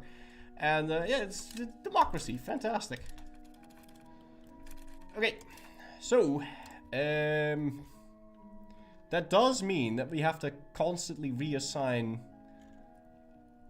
Okay, so this guy was consul before. I'm gonna make sure that he's not part of cabinet, so I don't have to spend the money every time I switch. So we're gonna make this guy be part of parliament. And what's he gonna do? What's he going to do? I could change societal value towards centralization, but we don't really need to be centralized very early in the game. Oh, we are now moving towards centralization. Very nice. You know what? I'm going to start working towards capital economy, because it's going to take a long time for that to switch, and capital economy is going to help us immediately. So we're going to change societal value towards capital economy, and now it's gonna slowly move towards that. So, and now we have a military, which we can assign the consul to that, and then we get the extra crown power buff, which is very, very nice, and we pass the parliament debate. Very nice. Okay. Now, I need to pay off this debt. I don't know. I never have any debt when I'm playing this game without you guys, and then I play the game with you guys, and I suddenly just go full-on debt mode. I don't know what's with that. We could probably raise taxes for the commoners a bit. We can raise it all the way up to 10%. But not any higher than that. 9. Well, I mean, we can, but look what happens. Because we're Florence, we're gonna get something nasty. We get a revolt. And so normally I would just raise taxes as high as I can. But this is a bit of a nasty revolt that I really don't want to deal with at the beginning. And we can prevent this. Look how readable this is, man. I can read this. So it's going wrong with this check mark. Why is this check mark going wrong? Because I have this. One of these or of these.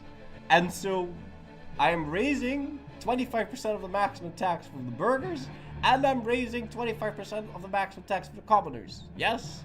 So if I make sure that the tax rate is less than 25% of the maximum tax, the disaster is going to go away. And if I can count right, this should be enough to make sure the event doesn't happen. Now, we could get really unlucky and it just happens in this month, but I'm hoping it doesn't.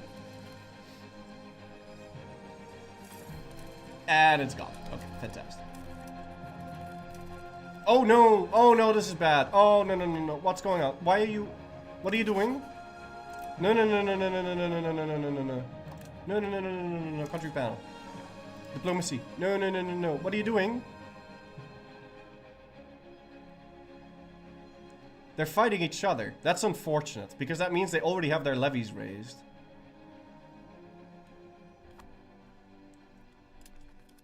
And also, we don't know what's gonna happen here. But you want to take them by... You won?! How? You know... How did you win? I'm very confused right now. I don't know how we possibly could have won that. But whatever, it's fine. Also, Pistoia is being eaten by Bologna. Can we still world conquest from this point? Yes. And generally speaking, if you want to world conquest, I don't know how actually possible it is, but it's from what I've seen, I've played up into the 1700s. In the 1700s, you have built up such a strong state, presumably, and you have a lot of really cool modifiers, and then you have roads, proper roads, you have navy, you have... In the beginning, you are quite limited in what you can do as the state, but later on, it's a different story, okay? And once you get to that, oh boy, oh, feels good. Now, I actually don't want to pay off the debt any further. We're not going to pay off the debt anymore, because these banks... I just happen to know that there might be a little financial crisis coming, and well, yeah, I don't think those banks are doing too hot, so we're not going to be paying off the debt anymore. So take more loans? No, because they actually have to take over the. I need the debt to be taken over by those banks. I don't know if I can do that. There's probably a strat for it. But what we want to do is we want to boost up our industry a bit. And we can build 2 buildings at a time. And we kind of want our capital to always be building 2 buildings because we can. Because it has 2 construction slots from it being city rank, and it's the place with 100% proximity and 100% control. So you really want your capital, especially at the beginning, to always be building something useful. Let's see, did they get any new friends? No, he's still allied to Cortona and Volterra. Okay, it's good. But they peaced out, yes? Yeah, they peaced out, so they stopped paying for the fort again. Good. Oh, by the way, guys, I'm gonna change the setting here, because I don't... You saw the multiple units, right? But I'm gonna go with single unit armies, because it's a lot more... Like, now it becomes a lot more clear to see what's going on for me, because I'm old, and also I like to see... It's more clear for me which direction people are walking and all that. But once the armies get bigger, it'll be easier to see. But because this is literally just one mule that my my console is riding on, just to say, I have full control of the military! I own all the mules! So, imagine that. That's why we have this guy. So, it's a token, but he controls the entire military, and that is giving me crowd power. Oh, look at this. The banking crisis. Oh no!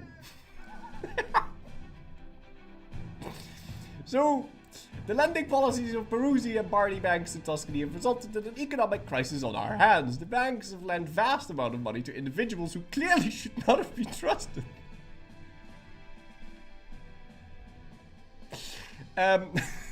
When those individuals subsequently defaulted on the loans, the two businesses were faced with the loss of their assets and the loss of faith among their customers, who are now unable to access their stored wealth. Now we can choose a couple things. We can say, oh, this is the ending of banking as we know it.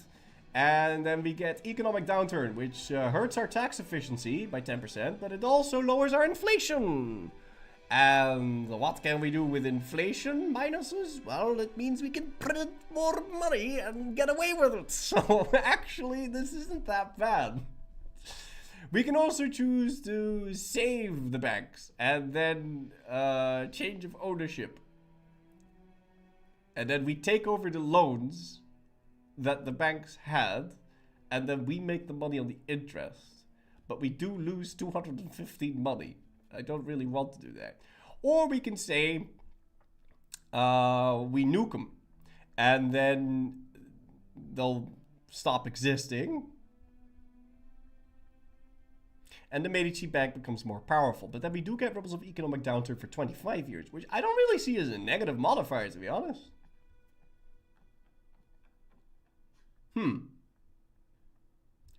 Is there a positive effects from having those banks here? I know they're here. I don't know.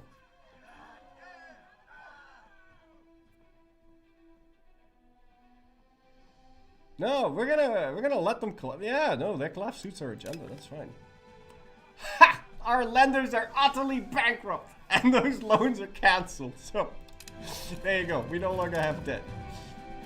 Very nice. Has it crashed? Wait, did I crash?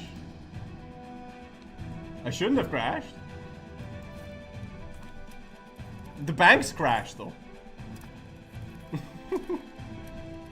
Oh, you mean has the game crashed? No, the game has crashed. Nope. Force into our faction on Pisa. We have our CB, and we can now go declare this war. But, pretty sure... Wait, what? Okay. I am pretty sure... And he only has one friend now. No, they don't like us, so we can just walk in. Now... If we play our cards right, we can win this without fighting a single battle. I'm gonna wait until 1st of June, and now let's see if we can get away with this. Because we have a mule, we might be able to get away with winning this without fighting a single battle. Not sure how we go about doing that. But anyway, let's raise the levies. Because we can use this guy to like kind of game the system a bit. Obviously, we don't have enough to occupy. Can I also declare war on you already? Because that would be ideal. I don't have the CB yet. Okay, no, I can't just enter all the provinces. It's fine. So I'm just gonna move my mule around.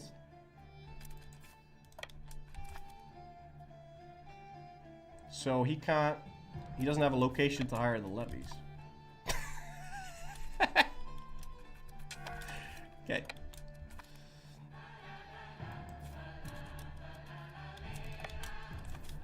Fantastic! Wait, stop.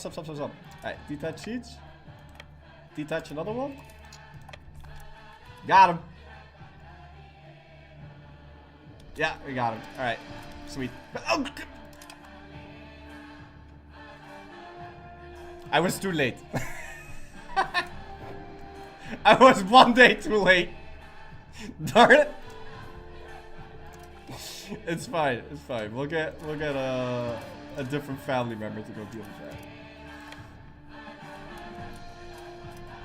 But I mean, this battle surely isn't going to be that destructive, is it?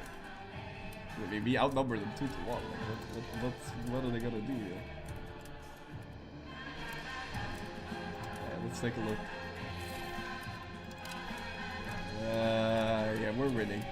It's fine. No biggie. But yeah, that guy walked into that with no leader and no nothing, so. Hey. Fantastic. Now he is going to be running away now, which is kind of unfortunate. I don't know where he's going to run off to. I'm going to have to chase him now. Less, right? And also, other people can jump into the war, which is something that we need to take into account. Like, our rivals can choose to intervene. And so you don't... I've been caught off guard a lot by, like, not paying for my army. And, like, disbanding most of the levies. And then been like, oh, I guess we can just finish the siege and call it a day.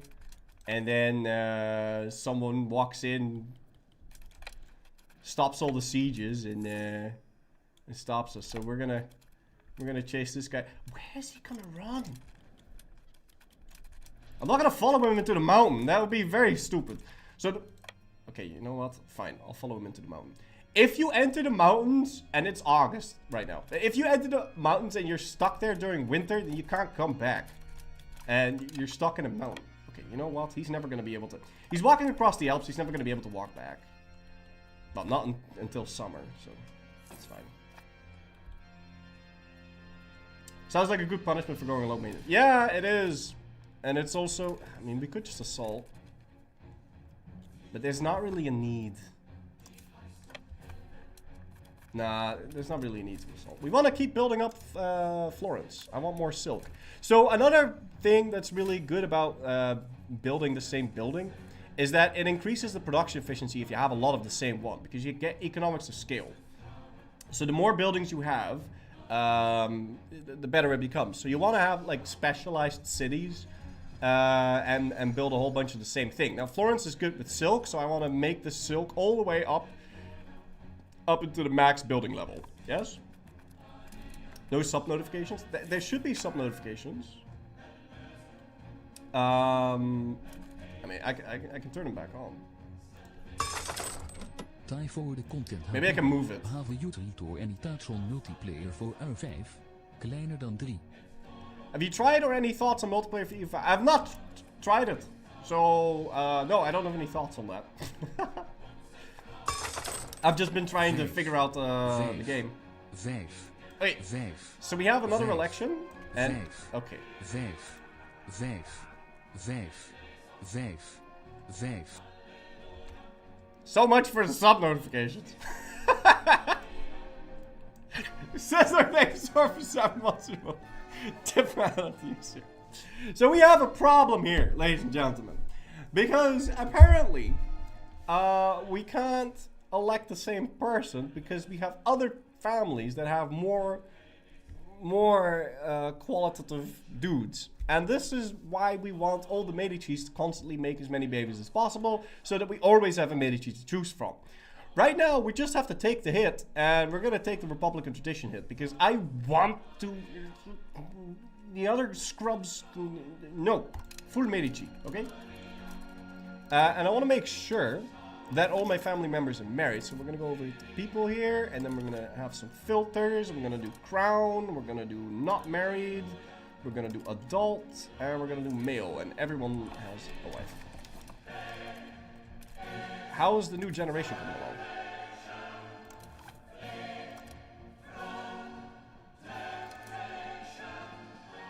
I want not adult. Is that a thing? And we have Antonio over here. Is he good? He's ambitious. That's good. And he's getting a balanced education. So I could now, because this kid might become consul one day, I could decide to change his education and give him an expensive education. But that is something that is very expensive. So it's fine, but I could say that I want him to be military focused and I'll get more skill in military, which is kind of what I want him to do. So I guess we'll just do that. Subs covering the entire menu. Oh, god damn it. Okay, fine. I'll remove it again. Get those maities to hump harder. Yeah, I will. Now, thankfully, in EU5, it's not like you suffer attrition in the same way that you did in EU4. So there's not really a downside to having this many people on this fort, other than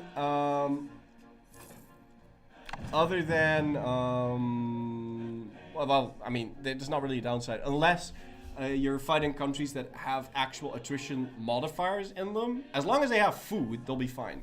So the Age of Renaissance has happened because we are out of this age and we can now choose a focus. Now we can choose, did someone else just join the war? No. You can choose an admin focus, a diplo focus, or a mill focus, and it's going to give you special advances in the next age to choose from.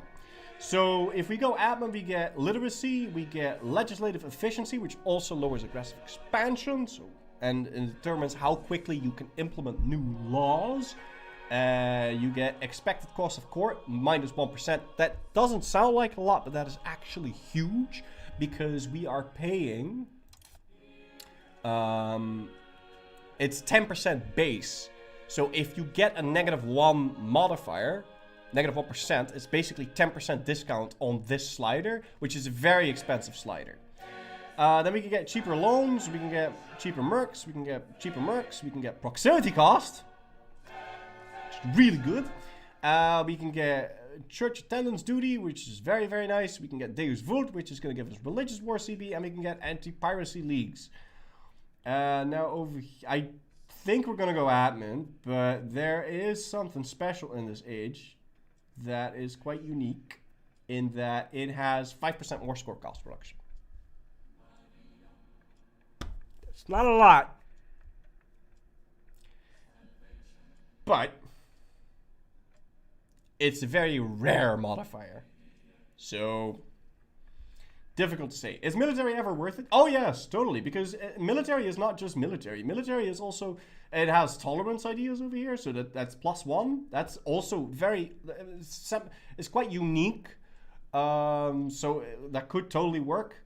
Prestige from battles is good. That's good. Army, cavalry power. Levy combat efficiency is also very good. Levy size, very good. It's a bit like greeding, right? I assume in multiplayer you would pick the military option more often. But for us, I like the tech, and because the max literacy is huge. The legislative efficiency is very good. The local infrastructure is very nice. And the Deus Vult is actually insanely useful. So we're going for admin focus. Is it only active in this age? No. It's a permanent choice. Okay, so every age you get a choice, but this will now permanently unlock certain advances. And you can see which ones if we go over here. So now we can research this because we picked admin abilities. But it's like one of the 50, right? Or I don't know how many texts there are, but for now we're not going to be selecting any of those. And I really just want to assault. But maybe they're already willing to become my No, I have to siege on their capital for that. Okay, that's fine. Ooh, 62 money. Okay, no, screw those. Okay, we can expand a bit more. And let's see here. We want to make sure that we produce more food. So I'm going to expand the RGO on the wool. Because to get wool, you also have to have sheep. And then you can eat those sheep. So wool not only produces wool, but it also produces 5 food. Yes? So wool is great, and I want more wool. So we're gonna expand that RGO. And this we're eventually gonna turn into a city, so I'm just not gonna touch it. This thing we're also gonna turn into a city, so I'm not gonna touch it. And this place, let's see what this place should be producing. Apparently, we make the most money for a carpentry guild. I think I'm just gonna build a marketplace though. Once we have the money for it. Yeah, advances from previous age get cheap. Oh god. Oh shit. I forgot about this. Right. The recent economic issues in Florence. What issues, man? What issues? Have been troubling the citizens for quite a while now. While seeking a prominent member to take over and save us from the chaos, the patricians managed to find an excellent candidate in Count Gauscher II de Brienne. Through an invitation, Count Gauscher was meant to be temporary, but the burghers are more than happy to have him for life. Now I can say they know nothing, and then everyone gets really mad, or I can say support this notion, and then we get 10% tax efficiency for 15 years. But we lose the Medicis. But we're a republic, we can get them back. I'm gonna support this notion. But then, and now we have a union, because this guy is also the king of Argos. Down here. And now we have this union screen. Now, because I'm a republic, this is actually kind of useless for me, because it's not like I can integrate them at some point. But if you were a monarchy, then you can now do, and you keep the union for a very long time, you can pass a whole bunch of centralization laws, which take like upwards of like 50 odd years or something, and then you can make the union stronger and stronger and stronger, and at some point they have to join your wars, and you have to join their wars, and they start paying you money, and then you can say, okay, I'm the senior partner in this, right now we're equal, and then you can like integrate them at some point. But first of all, it's Argos. No one lives here, and we don't really care about this, okay? So we're just gonna ignore it.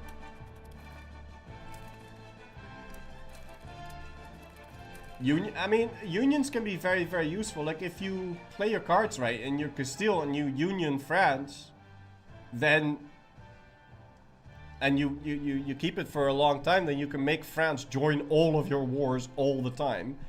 Integrating France, that would take quite a while. Okay, that would be very ambitious. I mean, you could potentially, but it's more like you can use it as like an attack dog, basically. Piu Ming, yeah. Okay, you have a new kid. He's rowdy. No, he's a prodigy. Ooh, okay, if we do have the money. Ooh. Wait, no, this is not our kid. Never mind. Ignore him. Anyway, we need to change command of the military over to our king. Otherwise, our crown power is gonna get fucked.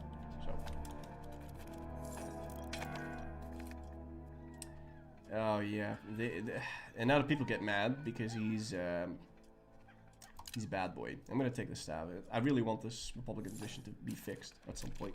Are there genetics in this game? No, no. The way you get good characters, by messing around with, you have to educate them. But basically, you just have to make a lot of babies and then hope that you get a good one. Okay, so we finished building the thing over here. Oh, and by the way, when you build buildings, it's not like it magically starts working instantly. Oh, in this case it does, because we have 6,824 burgers, right? And you could, quality over quantity, it would probably be better to keep a real close eye and see if you have a prodigy kid, and then the prodigy kid you're gonna give expensive education, and but that's expensive. It's very expensive to give them an expensive education. So you'd only want to do that for like the prodigy kids. But yeah, it's way easier to just make more kids. Anyway, so we have all these burgers, right? And there's 2.5 that are basically lazy bum-bums. They're not working. So whenever I build a building, they'll instantly start working. Once we get later into the game, that's not going to be the case, because we're going to have to promote these peasants into burgers and whatever it is that we need. But there's a pool of available employment, and for me, I think that's like 2,600 or something, or 3K even. So my peasants are already promoting over to burgers, so I have a pool of available workers at all times, which is kind of nice. It kind of sucks that they're not doing anything, but we'll just have to make money. And an institution has spawned. Banking has spawned. Now, in order to get the good technologies in the Age of Renaissance, we need to embrace the institution. So there's 3 institutions in every age. There's Renaissance, and after you embrace it, then you can research this tech. So we're going to have to wait for Renaissance to spawn. Now, in the Age of Renaissance, there is a institution-free tree that we can start to research. But right now, we're still researching techs from the Age of Traditions. But yeah, if this tree wasn't here, then at some point you'd run out of techs. If you're playing as like Poland or something, because it'll take a while for banking and professional armies to get to you. How many kids do I need to secure my pension? Well, at least 6. It depends on how many cabinet seats you have, but you at least want to fill all the cabinet positions. Hey, so we won the war. We're going to disband the levies, because we can't declare war whilst we have levies raised, unfortunately. And we're going to piece this guy out. Now, I could go take this land for myself, and then it would become an unintegrated town, and then I have to go integrate it. But, thing is, if you take land directly, you get way more antagonism, and then I would have to use one of my cabinet members to integrate it. Now, it won't take that long to integrate, so I'm a bit in dubio here. Whether to take this directly, or to... You know, I kind of just want to take it directly. It's a lot of AE, though. Now, we're gonna clear the map. We're gonna vassalize him. It's way less AE. It's like half. So we're gonna do that. We're also gonna humiliate him for a bit of prestige, and we're gonna ask for war rep. I'm not... Oh, I misclicked. I'm not sure that actually works if I vassalize them. But this is fine. Yeah, we're gonna do that. Let's go. Boom. Now my vassal, and we're gonna start improving relations with him. I would start improving relations with him, but I want to declare my next war against Volterra. So we're also gonna set him as a rival, so I get to humiliate him as well. Is reconquest of vassal a thing? Not that I know about. Anyway, now we have a different situation here. Do any of these guys have a fort? They don't have a fort. No matter how we crumble this cookie, this is going to be a relatively easy war because none of them have forts. Later on, that's obviously everyone's going to have like forts and all that, but these small fries, especially at the beginning of the game, aren't going to have forts. And we want to make sure that these things are building marketplaces. What's my promo code? If you do !EU5, then you'll get the promo code. I do want to wait for the month tick though. Oh!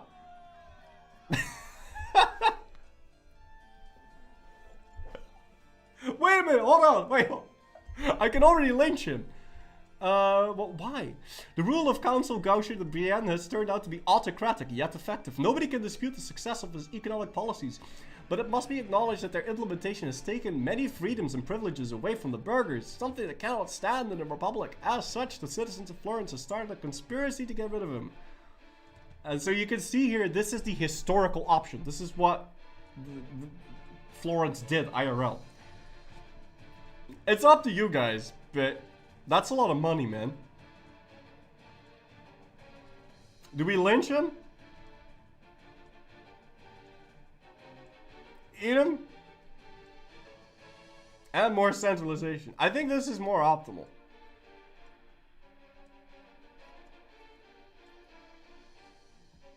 But money.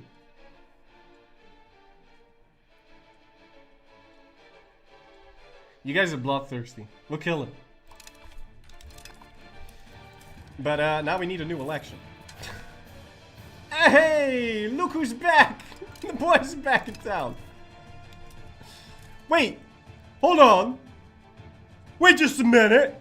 If we lynched him, how is he still in command of the military? That ain't right.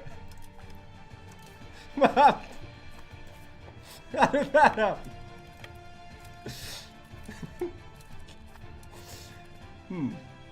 Interesting.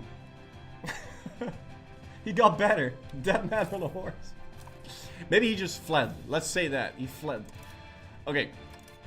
We tried to lynch him, but he fled. Alright, let's go for this next war. Boom. And I want to raise levies.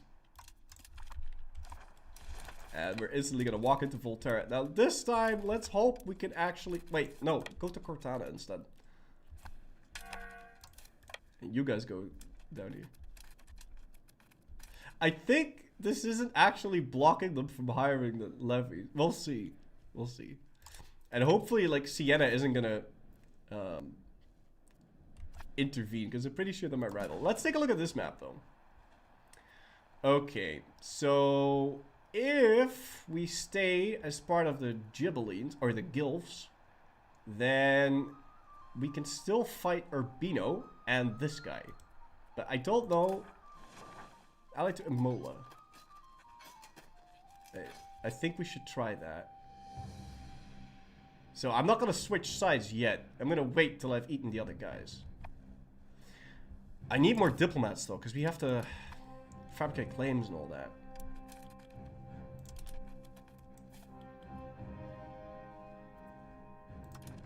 It looks like it'll be fun.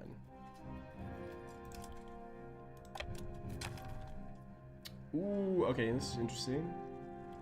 Bountiful harvest, food production, and unrest. 7 stability, but it moves me towards traditional economy. Or we can favor enclosures, and then everyone gets super upset the whole time.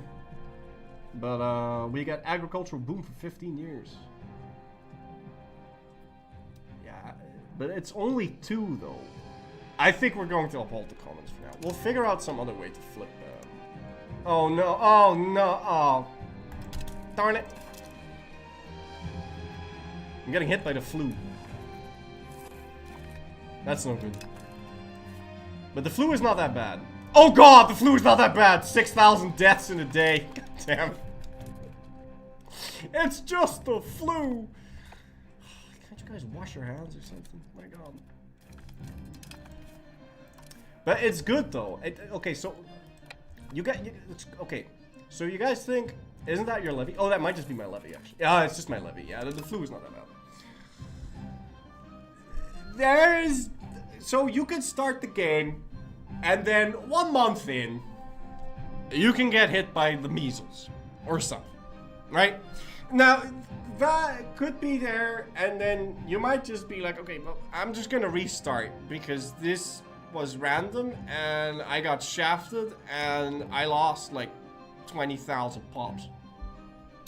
Thing is though, at the beginning of the game, look at this. I've got 138 useless peasants. I don't care if I lose a bit of pop. It's okay. Like, I have enough. I don't have enough money to put all of these people to useful work. So if they die, it is what it is. However, when they do die, and I get diseases, right? Then these places are gonna get disease resistance, and I'm not sure where that is. Oh yeah, I can see that here, right? So if you get the measles, then the terrain is gonna get measles resistance, and it'll slowly tick down over time. So there is an argument to be made that it's good to front load it, to get the measles early when you still have majority peasants rather than later. Yeah, this game kind of turns you into a psychopath sometimes, but right now the measles and the flu and even the Black Death, I mean, it's gonna hurt. Like, it's gonna hurt like a truck, but it's not the end of the world. Okay. Anyway, so this is a bit of an iffy situation. So I could also vassalize Cortana here, but I don't really want to because I already control part of the province anyway, and I mean, yeah, I could vassalize him as well, or I could just eat him. I think I'm just gonna eat him. What's the location like? Is it a city? It's gonna be a city. I think I'll make more money if I just... No, I'm gonna eat him. I'm gonna have a huge shortage of diplomats if I don't, so I'm just gonna eat him. Okay. And then you are gonna be made my vassal. We're gonna force faction change. We're gonna humiliate. We're gonna ask for money. And we are going to ask for war reparations. If I can click on the right thing. How's the AE? It is fine. Fantastic. Okay, good. So we can set a new rival. I'm going to rival Cezina. And we're going to be building up a spy network on him because we can create force into our faction CB on him. And he is allied to Imola. Let me go take a look at this map. Can I fabricate on you? Because I don't border him. Oh, I am allowed to do that. But I kind of want to fight this guy, but he's part of the... Ooh! So if I fight you and then set you as a co-belligerent, we get to fight Perugia as well. Haha. Okay, we'll do that. And then who's this? Città di Castello. Obviously, we can't fabricate on him. Wait, I can? I thought you were part of the other thing.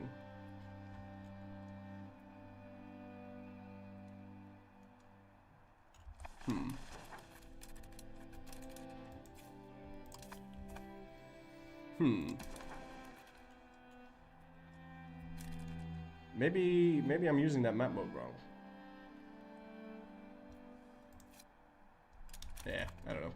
How does the faction system work? No idea. I just use it to get CBs. But if you if you win for the Guilfs or the Ghibellines, it determines whether or not you stay part of the HRE or not. Did I see it right? Am I excommunicated? No. So that CB shows up like, oh, you can potentially do this if he were excommunicated, but he's not. Yeah. Making some lovable money now. We should probably get rid of the levies. And by the way, if you assign your guy, your king, then he gets on a helmet, and you always kind of want your king in command of the military, especially during peacetime like this. And you can check whether or not he's part of the military, whether or not he's wearing a helmet or not. Well, I mean, I like to do that in any case. We do need to integrate the other province, and we've already increased the control in Florence as high as possible. So we're just going to tell this guy to start integrating Arezzo, and it should be pretty fast. Let's see how long it's going to take. It's going to only take 2 years to integrate that province because it's my primary culture and all that. We do get a malus from it being a merchant republic, but I think it's well worth it. So as you can see, we get 100%. Hold on, a second. Damn it! How do I open this? Click. Okay. We get 100% bonus from it being Tuscan, right? How annoying is the whole CB thing? I swear in EU4, I choose religious ideas and switch to the British religion on planet just to avoid the busy work of having to make claims. Well, it's not that annoying. Because at a certain point, there's going to be consolidation, and you fight big-ass wars, and also you can just ask Parliament for CBs. Also, later on, you can get modifiers to Parliament to make it cheaper, so you can ask a whole bunch. It's a bit of a mini game in the beginning, but later on you can. It's honestly fine. Like you don't. It's not that big of a trouble to get a CB. Okay. Like I said, I want to make sure that Florence is building things. Now you can also do things.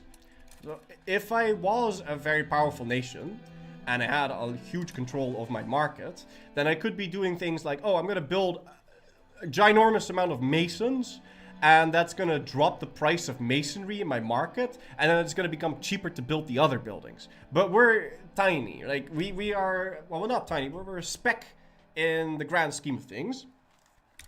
And so I can't really manipulate the prices of the market yet. So I'm not going to bother trying to build masons because it's going to be shared over this entire market thing. So I can't really I can't really change too many prices. I'm just gonna focus on what we do good, and we do good making fancy clothes. For now. But eventually we're gonna want to make our own market and all that good stuff, so I'm in the wrong map mode. TGK, thank you for sewing for 23 months. Tip out of 2 seconds. If diseases are a core mechanic and you intentionally spread them to your rivals. Yeah, I saw someone try to do that, but I mean, I'm not entirely sure if you can, but I think I saw Leif do it. But I haven't bothered with that, because I'm like, why would I kill my future peasants? I'm gonna conquer them later anyway, and then I don't want his peasants to die. They need to grow my wheat for me. Really don't want to piss off my my guys any further. We have 4 diplomats. I ought to be fabricating claims. Anyway, we're going to declare war on him, and then we're going to set Imola as a co-belligerent to get into war with that guy. So we still want to build up a spy network on this dude, and we want to build up a spy network on that dude. And that will get me into war with Stella. That guy. I don't know if we can take all this. Probably not. But we'll see. Anyway, we can lower diplomatic spending. And just keep it steady. At like 2. But we need to start saving money. Because the Black Plague is coming. Yeah, I really don't want to save money though. But on the other hand, I kind of do. Because we want to upgrade our rural terrain to towns. So I have more control over them. And then it becomes easier to mitigate the effects of the plague. And I especially want to do that in Pogabonzi, because there's like, I mean here. I want to do it for both of those places, but priorities. We can't let Florence not be building things. No! How did he die? No, that's not good. 50! His cowardly conduct on the back. I retreated once, okay? What do you mean cowardly conduct? Well, this is shit, guys. This is bad. Let's select an old geezer because I need him to die. This is bad. The Medici family being gone is bad. It's very, very bad. Okay, they're all young. They're kind of good, though.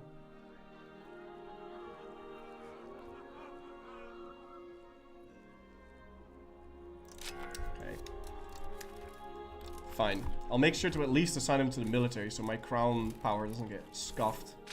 I want to make sure... Yeah, now I can't search for Medicis. Okay, well, we have a new parliamentary debate. Let's see. We can conduct a census. That's going to give us tons of pop growth, which could be good, but we've got more peasants than we know what to do with. I kind of just want to change a law. So we're going to pick something that the states really badly want, and then we're going to try changing a law. Because none of these things particularly appeal to me. So I'm just gonna pick this. And let's see if we can't change some laws. Lessen levy oh, let's not do that. Contain banking. I'm okay with that. Okay, so now we've got 65% and we can go change a law. Now what do we change? We are in Central Council, which is giving me centralization and aristocracy. That's nice. Is there any way to maximize population? Historically, the world had just over 1 billion people in 1821. How much bigger can you make it with good governance? Oh, you can make it... I don't know how high you can make the world population, but if you make sure that there's food and there's like hospitals and you have, so you can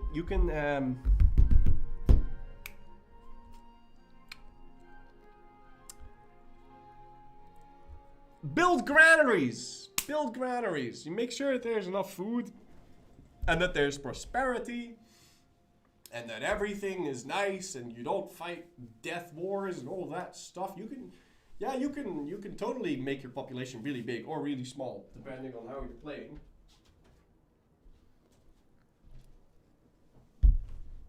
But yeah, it's mostly make sure there's food and granaries. Yeah, increases pop growth. I don't want to change this policy. I do want to change censorship, but I think. The first thing we ought to do is change the distribution of power, because we're on traditional distribution, and I'd like to go to favor the ruler. do I? Is that the first? Yeah, okay. We're gonna change that. And now we lose 50% support in the parliament. Maybe we can do another law if we get lucky. Okay, I don't really want to go spiritual right now. I mean, don't I? Because it doesn't really matter. No, I mean, I do want to go away from spiritualist. But I'm at 38.80 towards spiritualism. And we're slowly drifting with 38. And until we get later into the game, there's not really a way to change this. So I am just going to take the spiritualist here. Because it's going to let us change another law, hopefully. Okay, this is ass. That's unlucky.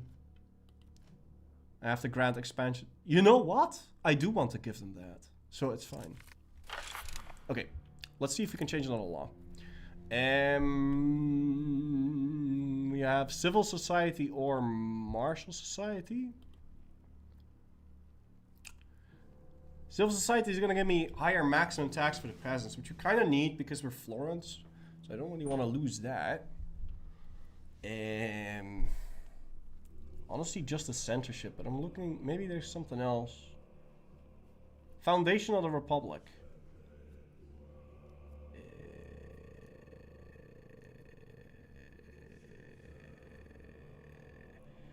Ooh. Oh, this is really good. That is a lot better than what we have. Yo, we're gonna do virtues of Politeia. It's 7.5 peasant equilibrium. That's a lot. Okay. And we're going to fill the debate. That's fine. What does prestige do? Prestige does a lot of things. It's a resource, so you can spend it on things like accepting cultures and all that. And if you have a high prestige, then you have more dip rep. You can have more antagonism tick down, and your cultural influence goes up. Now, we have our culture over here, Tuscan. And if I try to conquer land from a rival culture, like Emilian, then our cultures fight. Effectively. So then what it does is it takes the cultural tradition, or the cultural influence that I have, which is 26, and it puts it against the cultural tradition, which is the defense power of Emilian, which is, I can't read because my chat's in my face, it's 75. Okay, so the culture of the tradition of Emilian's higher than my influence, and that means that I will get a penalty when I try to integrate that land, or when I try to integrate Emilian vassals. Yes, I'll get a penalty. So what you want to do is you want to do stuff like make art and build libraries and universities so that your cultural influence goes up, and then you'll have an easier time integrating other cultures. And it also helps you with culture flipping and all that. So you want a very influential culture. It's a good thing. Very nice. Tradition is for defense, and we're not holding on to anything except the enemy. Okay. My king is unmarried. Now, I don't really fancy marrying this guy, because if he gets married, then he's going to make kids. And those kids are not the family that we want, because we want to max the Medicis. So he doesn't get to marry. Is coring always a culture war, or is there an acceptance thing? Okay, so when you... coring is semi-culture war thing. So when you core it, you'll get a penalty if your culture is less influential. And then it will only be an integrated town. It won't be a core. So if you then accept the culture,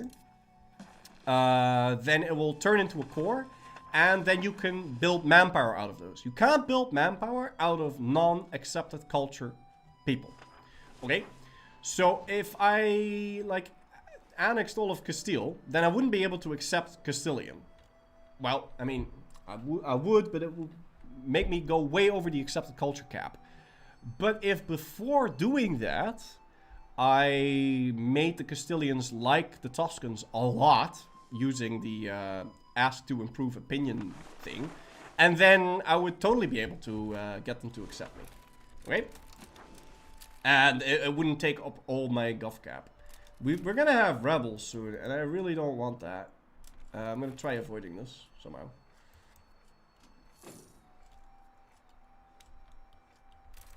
No, that's wrong. The location can only be a core when 50% accepted our primary culture, tradition, influence, impact, integration, speed. Yeah, it does. But also, whether or not it's a core or not. So it affects the speed at which you integrate the... Yo, that's way too much money, man. Oh, but I really don't want to lose... Oh, okay. Well, you know what? I'm taking the prosperity hit. Because my... My patricians are just so mad. And they're gonna be mad, like, no matter what I do. I really have to give them something. Like, they're too mad. I have to give them something else.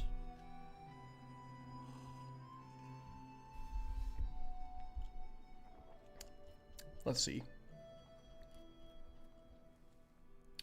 Monetary fiefs isn't that bad. No. Isn't it? No, no, no. We don't want to lose levy size on nobles. Nobles have, like, the best levies. I'll give them primacy of the nobility. I want that anyway at some point, so. And that should make the rebels disappear? Yeah, okay. Thank God. They're no longer rising up. Good. Man, I want my next election. I want to get rid of this guy. Also, we finished all the techs in our queue, so we can get up a new one.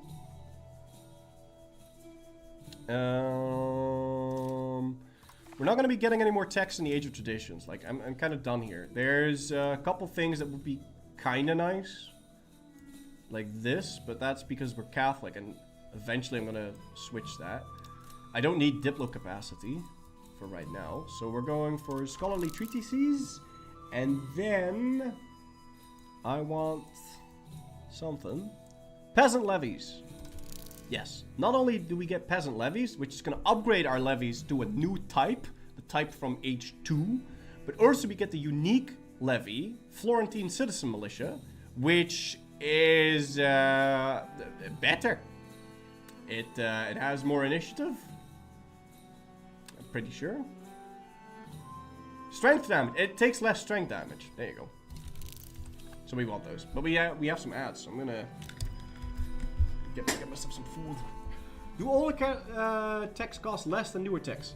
Yes, they cost less, and you get a discount. So the new techs become more expensive over time, and you get a discount from researching things from an earlier age. So you need your tech speed to grow over time, and it also makes it's easier to catch up if you're missing crucial techs from a previous age.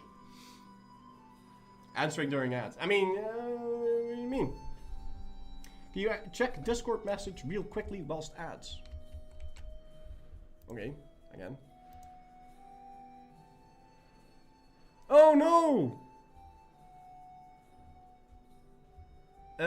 Yes. I can make you a mod. Shit. The link doesn't work in YouTube. Well, that's kind of shit. Yeah, how do I make you a mod? Crap. Isn't Fine Cloth Advanced crazy good? You gotta get this age before Renaissance, right? No, you don't have to get them before the age, but the Fine Cloth thing is nice, but it's only a 10% bonus above my other bonus. I don't know how to...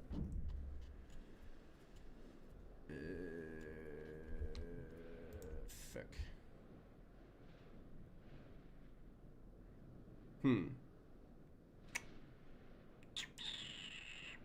How do I do that?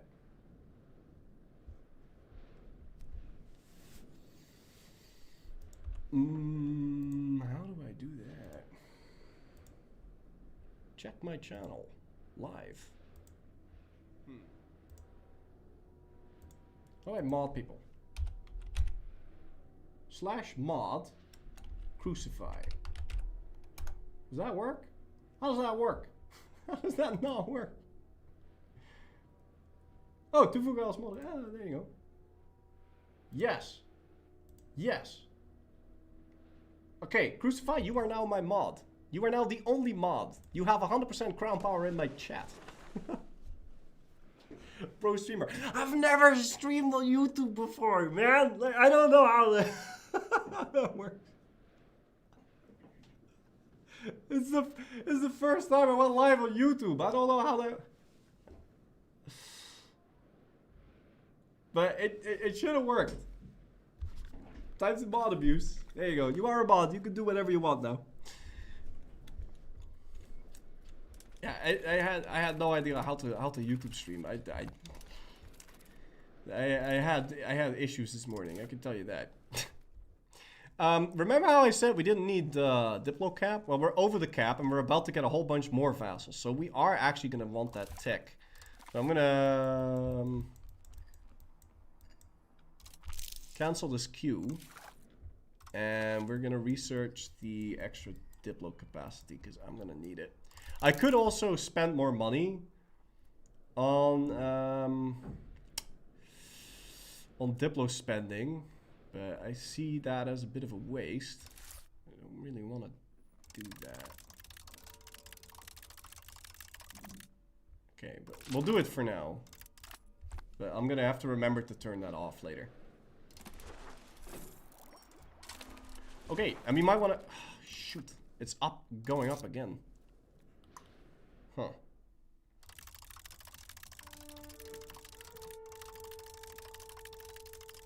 Bruh. Okay. We're gonna want to improve relations with our existing vassals then. Well, we want to do that either way because I need to improve relations in order to integrate them. So we do actually want this government spending on dip, I think. A would just be too bad if I don't. I've never really gotten away with conquering these guys before the plague before, so I don't know how well this is gonna work. Are they being eaten? Yeah, they're being eaten by the Pope. Okay, we can forget about building up a spy network on Urbino because it's not gonna happen. What's that war? It's the first papal Urbanese war, so we can just cancel that spy network and not have to spend our diplomats on that because there's no point. Oh, he already ate it. Okay. So much for that. Time to limit test. Yeah, but I don't know because we don't really need to. What we need to do is build cities because the plague is coming, guys. It's coming in like 2 years. We need to build cities. I need to upgrade the city. I need to... We're not spending our money on anything anymore, okay? I need cities. We have, and minus inflation from the banks being the banks. Yeah, that's the next thing we're going to be spending our money on. Everything else is... We need cities.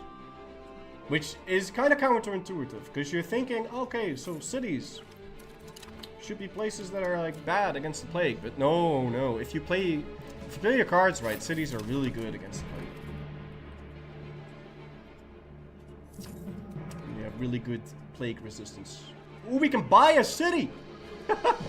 An envoy from Naples had just arrived. After our warm welcome, they've informed us of an offer to purchase Prato at a not so substantial of a price.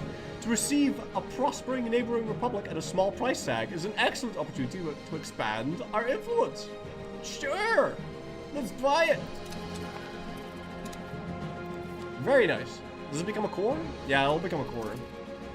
Because it's Tuscan at the month tick. So this is what would happen if I conquered a city and I didn't accept the culture. It would be like this. And now after the month tick, it's going to turn into this. Which is better. Obviously. And we have an extra city. Very nice. A city that we ought to... I want to expand the city so bad, but we can't. Stop spending money. Oh, we have enough to build our CBs. So let's go force into our faction. And let us force Rimini into our faction. Oh, that's why. The thing showed up. Okay, so Rimini is... Okay, this is kind of complicated the way it's worded. But Rimi is in the other faction. So after we get the CB, we're going to want to switch sides. But we can stop building this. Okay. How important is having good relations with the Pope? I don't like him. He smells. Okay. The Black Death is here, ladies and gentlemen. Well, it's not here. It's in Ozinki, which is quite far away. And hopefully we can still upgrade Pogabunzi before... or at least Borgo San Lorenzo before shit hits the fan. No, I can't afford this. I need to build cities, man. Shit. Should I take the loans? Should I take the loans for this?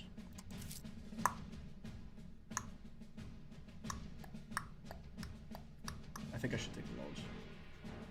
Should have Black Death map mode? It's there. It'll take a while before it gets here. It's not gonna take that long. It's gonna take like 3-4-ish years. We're making quite a bit of money. I'm just gonna take the debt. Fuck it. What? That's it? You greedy fuckers. The estates didn't. I'm such a good lender, though. What do you mean? Why don't you want to give me more? No. Oh crap. Maybe they don't have more money to give away.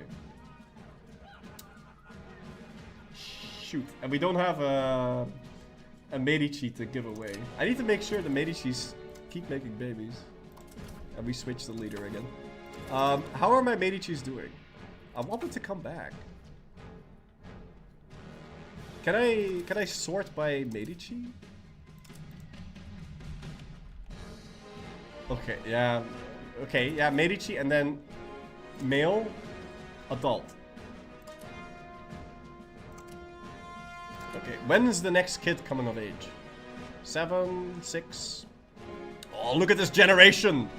Look at these! My future dictators! Very nice! We got like 5 of them. That's good. Yeah, I need them to keep growing. We'll lose this stat, it's fine. Golden generation. Yeah, and none of them have any education because we can't afford it. It's common. It's common. The Black Death is it is a common. We can stop paying for the army in this. I really need to upgrade Borgo San Lorenzo, man. I want it like. Actually, I might want to upgrade this one before the other one. It's a more strategically important city that I want to be big. Because like I said, we want a route to Pisa. So I don't want this place to get devastated. I'm gonna town Pogabunzi. When is it done? September 47. Okay, that's good enough. Yes! Money! Oh, but it pisses off my burgers. I kind of need those burgers to be happy because if they're sad, I'm going to have a difficult time dealing with a plague.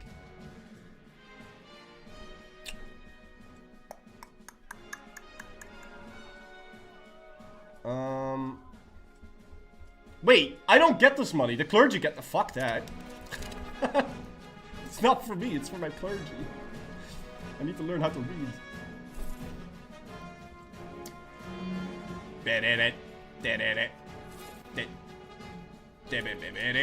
But we do want to switch sides from the Guelphs after this, because I really badly want to fight Siena before they like ally the Moon, and they've already allied Bologna and oh! Hog? Okay, so the diplomatic situation has changed a bit. It seems that Imola got vassalized. If I can open their country panel. Yeah, Imola got vassalized, and instead Susanna allied Siena. So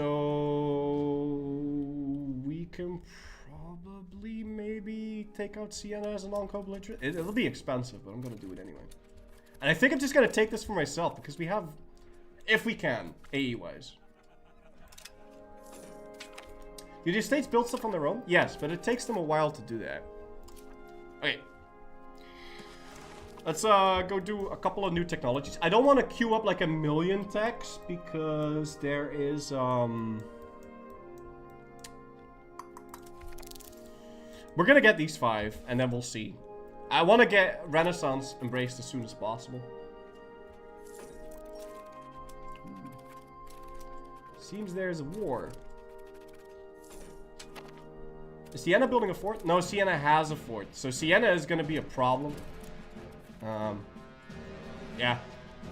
That's just it. Siena's just going to be a problem. It is what it is. I still can't take any more loans, man. This sucks. I make enough money. I'm spending way too much on diplomatic spending. Can I lower that? Okay. I could mint more money. I really want to upgrade San Lorenzo, man. Before the plague gets here, I'm just gonna print money. It's fine. I'll get some inflation, but it is what it is. Like, I really badly want it. Alright, we're increasing control over here. We're gonna start alternating increased province control between Florence and Arezzo to prepare for the plague. Oh god, it's here! That's way too quick! No. I think we can forget about upgrading San Lorenzo. It ain't gonna happen. Oh god, okay, it's here. It's here. It's here. Pause the game. Okay, now, there are things that you can do, and a lot of these things don't help you, okay? So, you can say, oh, find the culprits, like, present scapegoats, and forgive everyone before they die, and then you pay money, and then people get happy, and they're more spiritual and all that. But it actually lowers your disease resistance if you do this, because everyone's all huddled together. So don't do this unless you, I don't know, somehow want your people to die. It gives you a stab, though, but it's not something that you can really do. You can expel the sick, which is very effective, but then you need to build pest houses, and that, A, takes time, and B, it requires incense to work, which we don't have access to, and we can't get access to, so it's not an option for us. What we can do that will actually work is segregating the infected. It's going to give me 15% disease resistance, and it's going to push me towards communism. It's great. We want that. Communalism. We want that. Communalism is a great value to have, because it makes your people more happy, and it makes them less likely to join rebels, and you can revoke privileges for cheaper. So this is something you want to work towards as you're progressing through the game. Individualism might be good in multiplayer because it gives you 10% more army morale. Okay? But I just want to have less rebels, so I want to work towards that. There ain't no way we're upgrading Borgo San Lorenzo to a city anytime soon. So I'm going to stop printing massive amounts of money and have that slowly tick down again. Because the plague is here. It's Jover. The biggest thing you can do to stop the plague is isolating the cities, which is historically what Milan did and was very effective. Okay? So Milan wasn't that very badly touched by the plague. IRL, if I recall correctly. You don't quote me on that. It might just be like urban myth or whatever. Urban city. Anyway, whatever. If you isolate cities, you can reduce the impact of the bubonic plague by 80%, but it's scaled by how much control you have in that location. So you can only really do this if you're small, but you can only be effectively do this if you're small. And in order to be able to click on this, you need to have the bubonic plague to have 20% presence in one of your cities. And you need your burghers to be happy, because otherwise they don't want to close down the city. So we're going to slow down the game, and we're going to pay attention to the plague map and see where it goes. Milan was protected by the plague because every time someone got sick, they burned down the house with everyone in it. Well, I mean, that works. Can't really do that here, though. But, yeah, I want to at least save the population of Florence. So, right now, our pop is 389. We do well if we lose, like, half. I could build it. Yeah, it's too late. I was too hell-bent on building the cities that I didn't try building a hospital. I mean, you could try.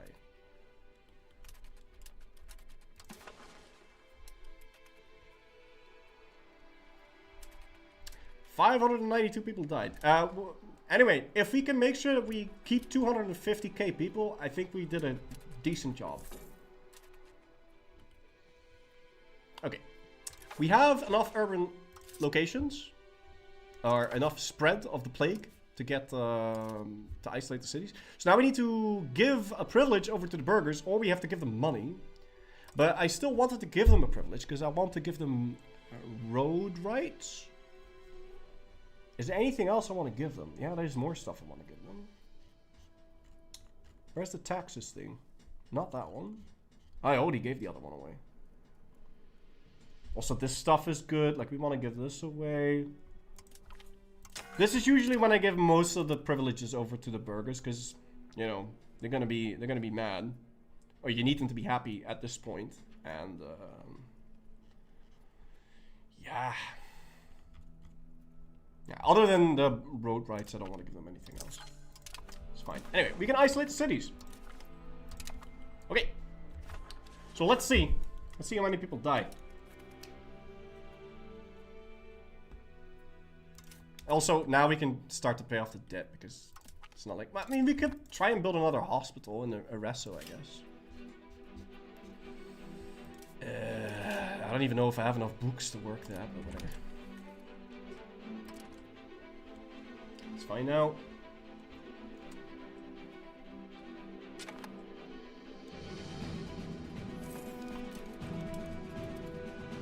$2,700 guys. Am I forgetting something?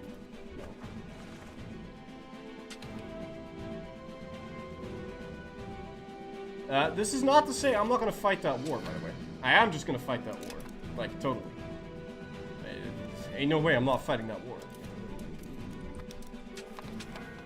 Peasants dying is not a good reason not to fight a war. I mean, you're just cutting out the middleman. It's fine. My stab is really low, which has negative effects on the estate satisfaction equilibrium, which means I can't raise my taxes as high as I'd like to. Segregate the infected. Am I not doing that? No, it's repeal segregate the infected. Repeal. I'm not going to repeal segregating the infected. Okay, what's this? Plague unrest. The outbreak has been handled too incompetently. Screw you! I did everything right, except the hospitals. I didn't build hospitals, but... And I didn't upgrade Borgo San Lorenzo, and I probably could have done that, but I lost track of time. The disease is running rampant, killing the friends and loved ones of those lucky enough to remain. If we do not take immediate corrective course, the populations of our most affected areas will rise in revolt and put a republic to the torch. We must quell their anger, or at very least, redirect it to someone else. Pops that inhabit location, currently afflicted by bubonic plague, will suffer reduced pop satisfaction based on the presence of the disease. Let's not do that. Print propaganda. I don't want to lose my money. Blame the Perugian people! Yes! It's their fault! They shouldn't have ate those bats or something. Okay.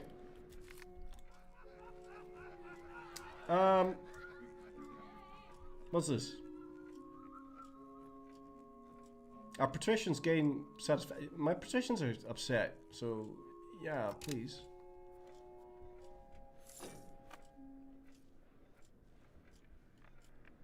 I'm increasing control in Florence. I'm gonna pivot it over here just to make sure that this is high. Okay, it's as high as it's gonna be. Can I get a Medici, please? No Medici? Why no Medici, man? I want a Medici. The Medicis will come back, guys. They will come back. Where is he? Where's my king? What? Where's my king? What? Wait. Oh, I did an oopsie. He's a banker. I don't think I can make him into the crown. Shit.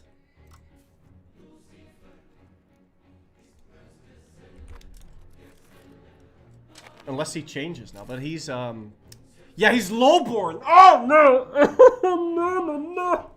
No. Okay, so if you elect a lowborn, don't do that. If you elect a lowborn, he can't be of a dynasty, which means you can never get crown. I think if he marries, he forms a dynasty.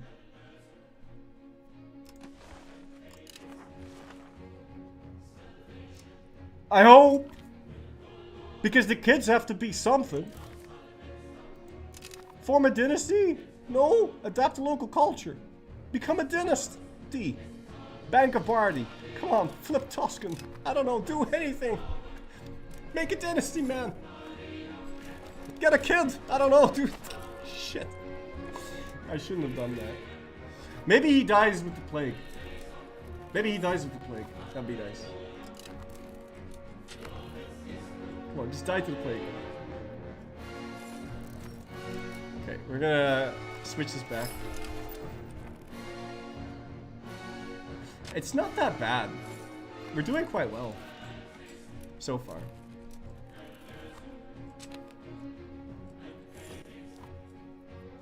Yeah, not that many people died.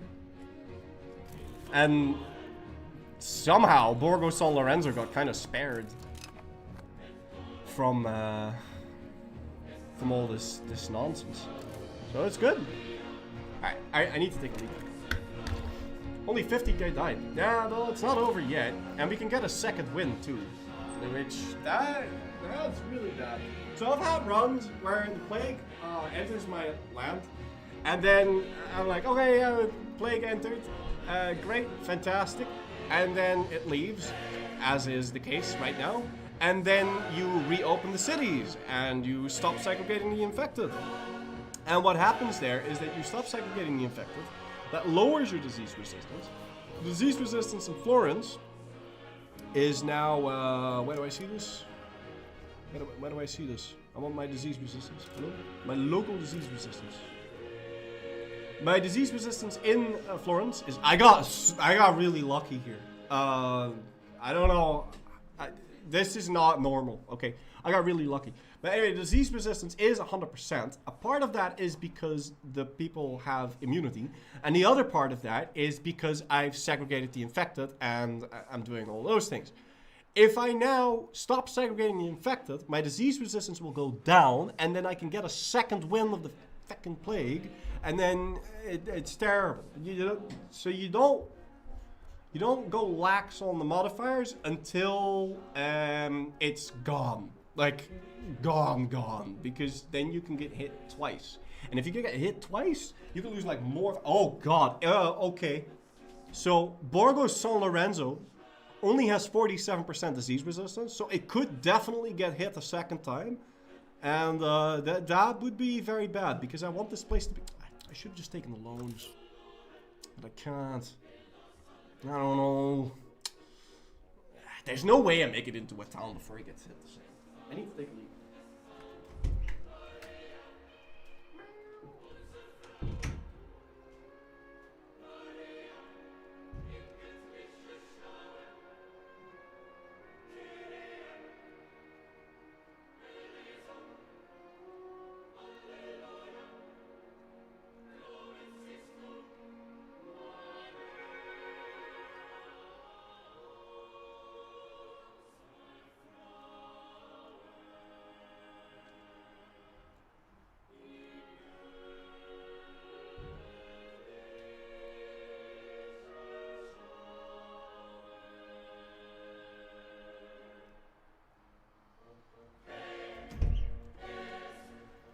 But yeah, it can totally skip over locations, which appears to be happening in Borgo San Lorenzo. And then if that happens, we just get lucky, because those people would get shafted so hard, so fast.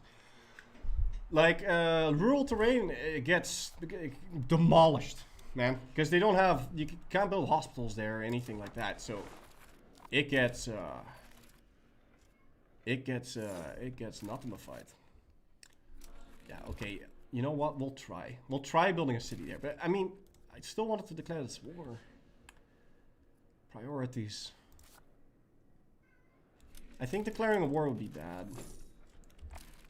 Loan from the bank? I have to ask someone for a loan, but I killed the banks, remember? Oh, I can ask for money. From whom? Milan? 200 money! Because I had favors on them. Okay, it's not worth it to do that, normally. But in our case, we're going to try. Because if I can save Borgo San Lorenzo, that'd be so good. Be so good. This place is going to stay rural no matter what. More money? More money. Okay, cool. Can I build a hospital? I mean, I don't really care now. Like, what's my disease resistance here? 84%. Okay, you know what? Fine, we'll build the hospital. I don't trust this plague. I think we're gonna get hit twice. I don't trust it. It's not over. It's not over. I think we're gonna get a second wind. And we're not gonna declare the war until the city is done. So you made a kid. Can you now please be a dynasty? No, he still doesn't have a dynasty. Sucks.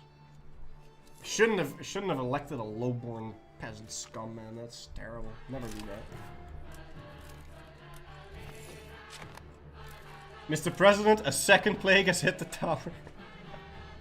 Ooh, I like this. Gravel road network. That's gonna push us 10 towards centralization. Very nice. And we're going capital economy. Let's go. Let's go. Capitalism and innovative. Very nice. We might even be able to change a law. Yes, we can change another law. And we're going to change a law, and we are going to say no censorship. Freedom of speech. Very nice.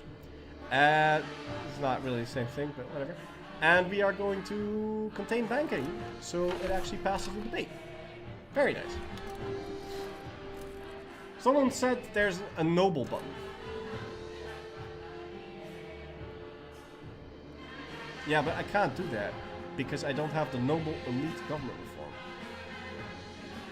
which is a major reform. If I did have, oh, okay. If I did have that, this wouldn't be a problem. But I'm not a noble elite, so I can't do. Ooh, that is sexy, bro. Sucks because the rest of this is terrible, and to have that as your major reform. But that's interesting. Oh. But yeah, I mean, nothing really beats Merchant Republic. I mean, in my case, I'd much rather do that. Okay. I don't want to miss my opportunity here, because this is a very good opportunity.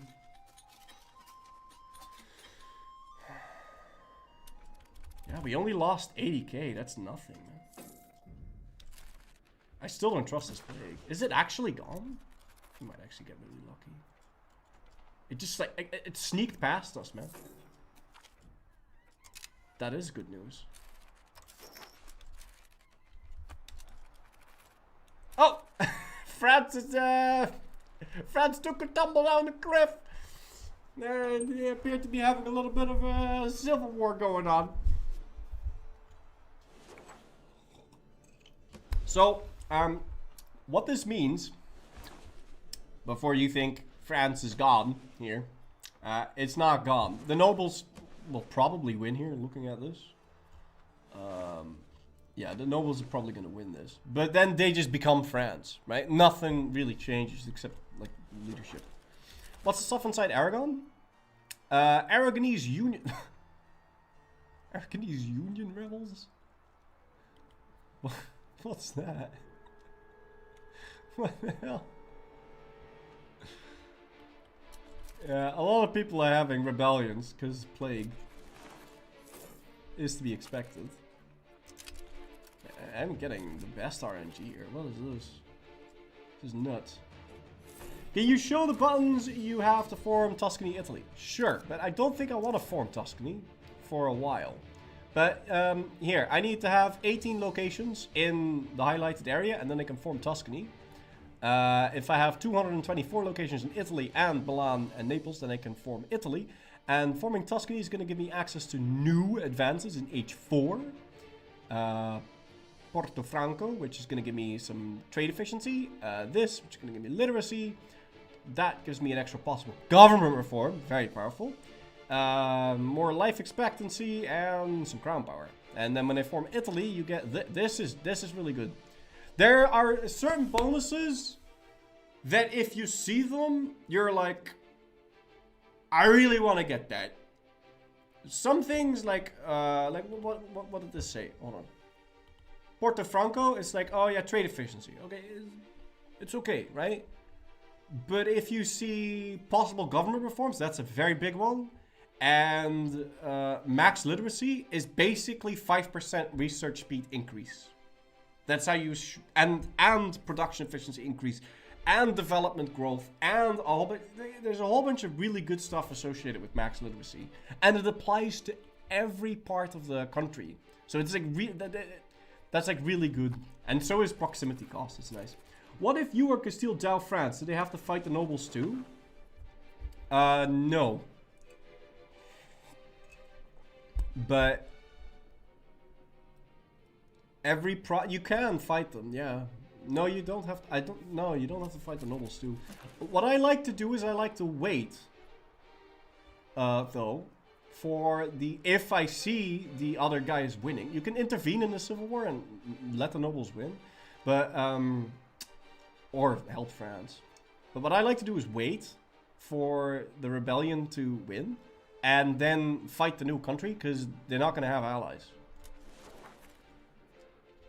Hey, does AI expand or consolidate regions, or are they pretty stagnant? So I've had patches. I've had so many different patches. This one is new. This one I just opened this today. But the patch that I had yesterday, yeah, the AI does consolidate.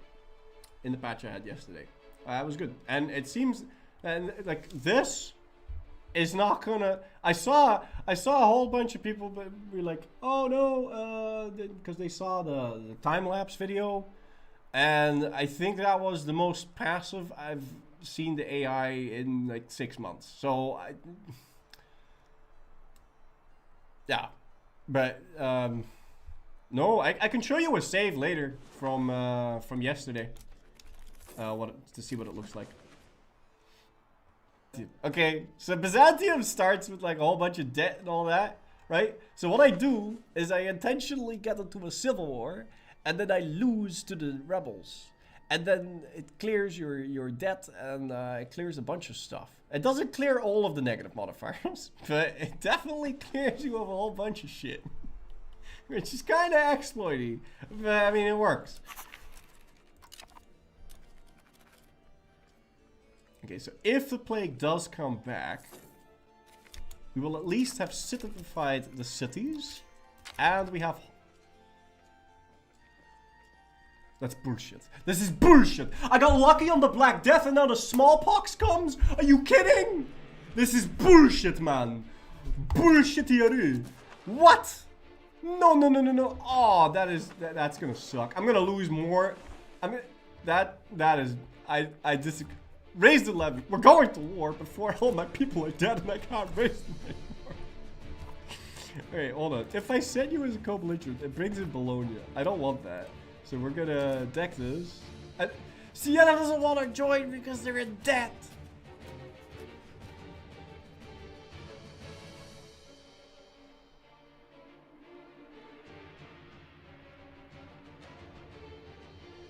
Shit. I can't pay that off. And he's at war. I can't pay off his debt. Can I take over his debt? Not yet. I could send him a gift, but I don't really want to take on debt. I can't take it on. But do we want that though? Or do we just... Because I don't want to have to fabricate another CB.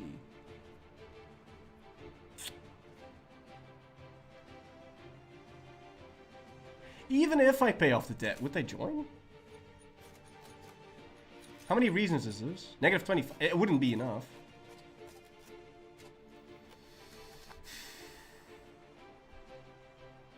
And they like me.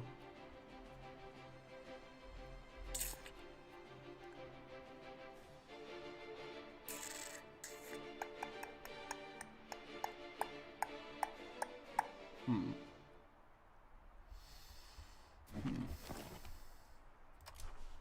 in dubio.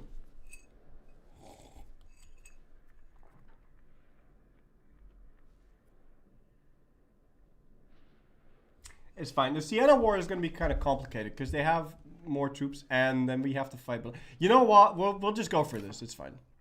So Siena doesn't join. It is what it is. They might lie, and they might join in later too. I've been scammed by this before. We also want to wait for the month tick, and we want to wait for March.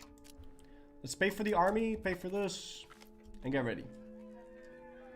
Strong relations with... What the fuck? What's this? This is not working yet.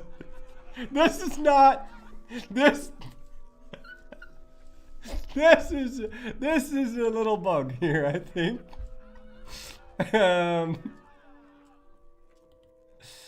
Strong relations with China.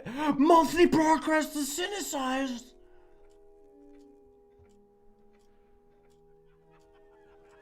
That's really good. Okay, it's a bug, but I don't care. Okay, because we're gonna make use of it. Because now, all of a sudden, I have access to synthesize. Which, look at this. It's gonna give me legislative efficiency, monthly research progress, and trade camp. Okay, you know what? Why not? Sure. Can I encourage it further? Probably can, but let's not. I don't know. I don't know what happened there. I guess it's because I can see them. No, I don't know. I don't know how that happened. I've never seen that happen before. Oh god, the smallpox is more deadly than the plague. Look at this. Oh man, this sucks. Okay, it's not actually more deadly than the plague, but it's still quite deadly. Okay, anyway, I was gonna go fight a war in May. Ah, and we have an election. Can we elect a Medici? No. But we can at least... can I elect this guy? Attilo Abate. Yeah, we'll elect him. So at least we have a guy that's of an actual dynasty now. Why doesn't he change? What? Why is he a lowborn now? I need my Medici's back, man. I guess he wasn't a lowborn to begin with. I guess I didn't notice. I need to stop electing lowborn people, man. Like, this is bad. Also, I wanted to play a war on Susanna, but I missed my opportunity, and now no one wants to join. I don't think we can do anything with this. I declared the war, but I don't think we can. Remember how I said I never got away with conquering the eastern side of my land? No, we can't do anything with this. No, you can forget about it. No, I mean, maybe they won't full annex it, but I think they will. Yeah, they did. Okay, well. What?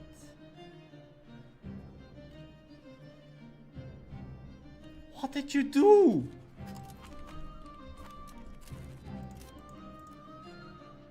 Bro, what? Are you serious? Are you a Jilf or a Gibelline? He's a Gibelline. Or he's a Jilf.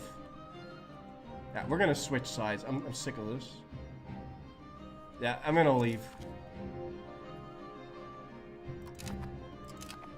Now, I want to join the Gibellines. How do I...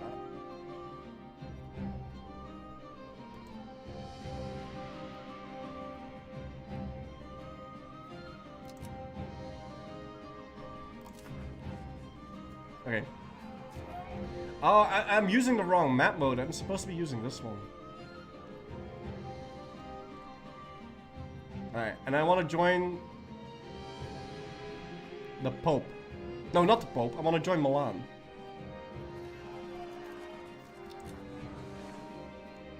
This side. Yes. Good. Perfect. Okay, it took me a while to figure that out. But we can now build up a spy network on the other people and start eating those. Hopefully.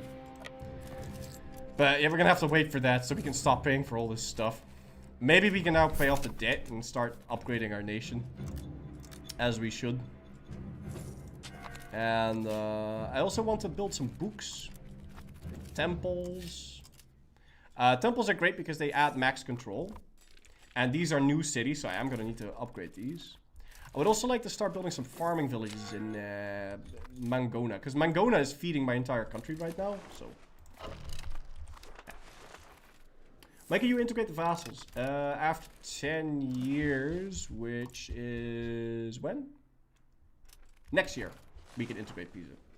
And then we can start upgrading this place. Now, I always want... So this... Oh my god, they got shafted real hard by that. Look at that. It had 9,000 people. Now it's got 4.5. I want this place to always be promoting peasants, even though I don't already own it, because I need laborers here to work the RGO. So I'm just gonna make sure that it's always in a deficit, and then the peasants will slowly start promoting already. But we're gonna have to... encourage migration to go there. Can you spam temples until you get max control? No, you can only build one per location. What we want to do is we want to build libraries, but at the beginning you can't really do that because you don't have enough books. And the only way to fix that is by building your own books. See? It'll start the construction, but then it won't finish until you have more books. So we're gonna have to build our own book production, and which is unfortunate because it doesn't make you any money. Well, hardly any money, because it's a clergy building. And my taxes on the clergy, because I'm Catholic, is 0%. So, I'm pretty sure that doesn't make me any money, but I need the book, so we'll start building some book production. It's kind of a priority to get libraries everywhere, because libraries will increase max literacy, which increases my tech speed, which will increase everything else.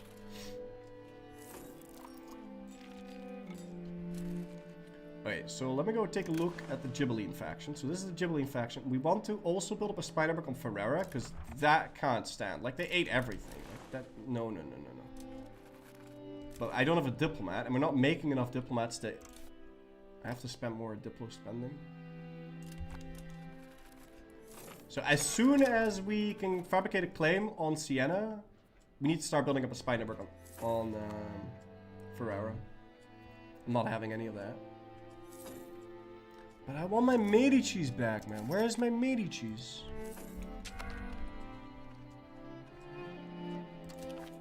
Male. Adult.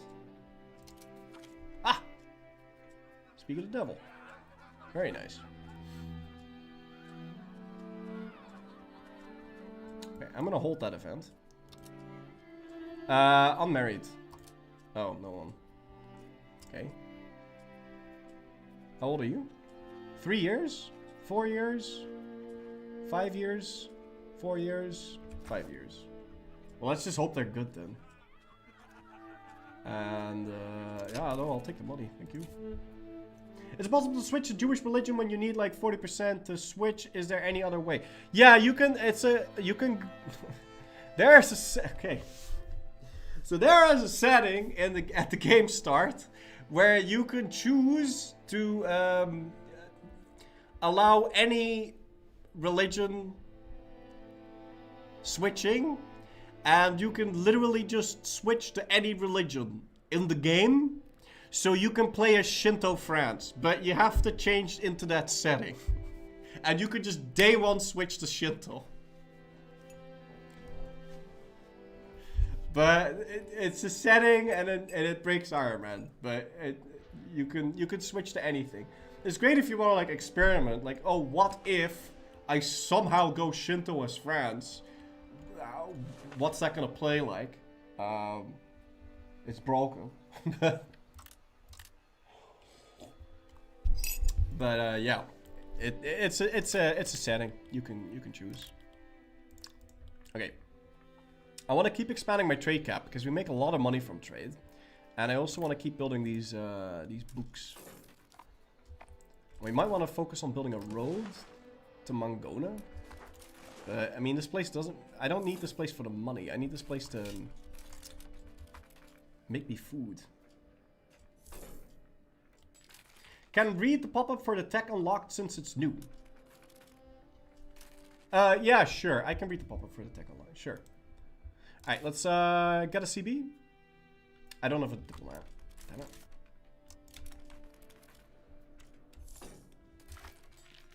Medici. No.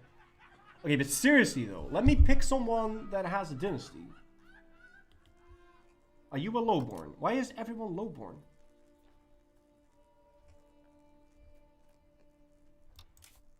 He's lowborn. Is he lowborn? Yeah, he's lowborn. That's the same guy as I had. Mr. Pesci, are you a lowborn? Okay, how can I... Spouses. No, if he had a dynasty, it would show on the side. I don't have a single one with a dynasty? Did I screw over my country, man?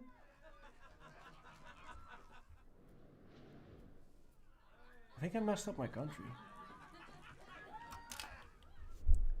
I need the Medici's back. Can you declare war as a vassal state? Not that I know about. Maybe there's like a special vassal state that can do it. Wait, is he building a... He's building a... No, no, no, you can't do that. He's building a professional army. No, then I can't cheese you anymore. That'd be very upsetting. Stop. Shit. Now I have to build a professional army. We'll get some footmen. Or I have to hire mercs. Oh, we could hire mercs! Okay, we'll do that. We'll hire some mercs and slap them. How expensive is that gonna be? Who do we hire? Two guys. Fucking mercenaries. 4 guys. Okay, how expensive would this be to hire all of them?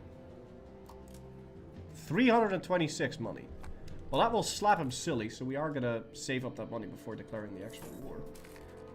And I want to build up a spy network on this dude. And then we want to lower our diplomatic spending, so I can actually afford the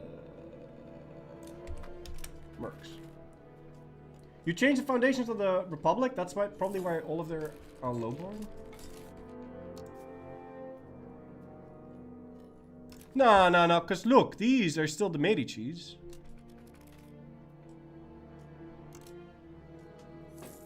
I just need one of these to get elected, but I need a Medici that has high enough skill level that he actually becomes an eligible heir.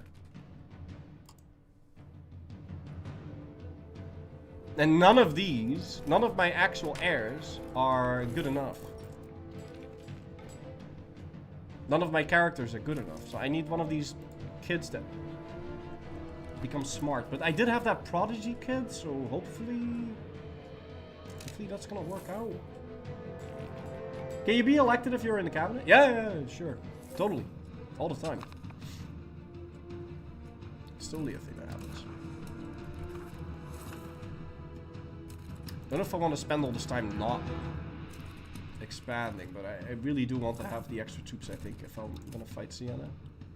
Especially because Bologna is part of that. And I certainly don't want to send him as a co-belligerent. What we also want to do is we want to make sure that Bologna loses that alliance that they have with Verona, and maybe even Padua. He can keep Perugia, but we need him to lose Verona and Padua, because I'm not marching all the way north, because then I'm gonna need like auxiliaries, or I have to assault the fort, and the men-at-arms at the beginning are kind of garbage, and the men-at-arms are kind of garbage, and the levies aren't going to be able to assault very well, so... Okay, and then we can also integrate this guy, because I think we vassalized them at roughly the same time, but now I'm going to need more dip spending. Did the nobles win in the France, and is the HRE dead? The nobles did win. The HRE is definitely... Well, no, it's still alive.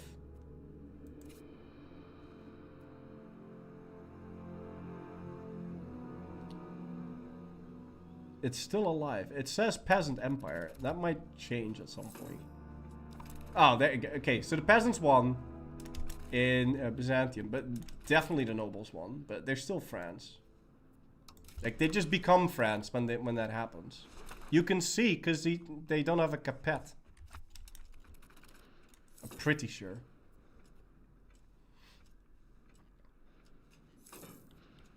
Can you disable the dynamic music? It gets really annoying when it gets too loud. I don't think so. I'm not sure. I haven't tried looking for a button that does that.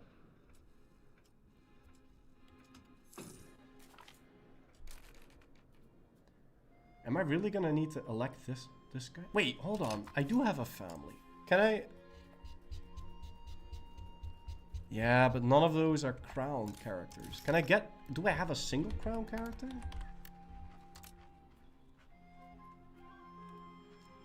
Shit. A ruler's son. Then how come the ruler... If you have 3 kids... Oh, I need to marry the ruler into a Medici and then I can make more kids. Because if I marry a lowborn into a... Ooh! Okay, well, hold on. In that case... No. Medici. Adult. Unmarried. Okay, I don't have a single one. I don't have a... Where's all my single Medicis at, man?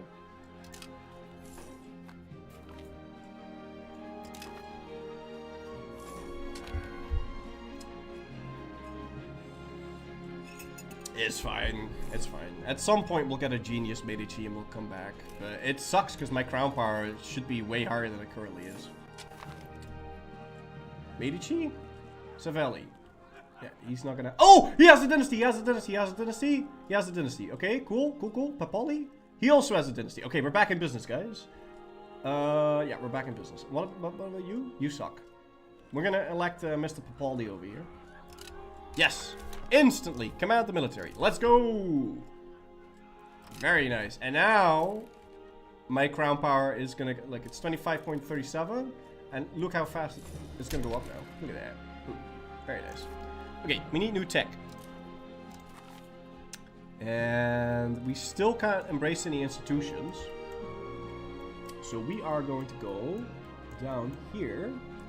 Because we can get max literacy of burghers, max literacy of clergy, and max literacy of nobles.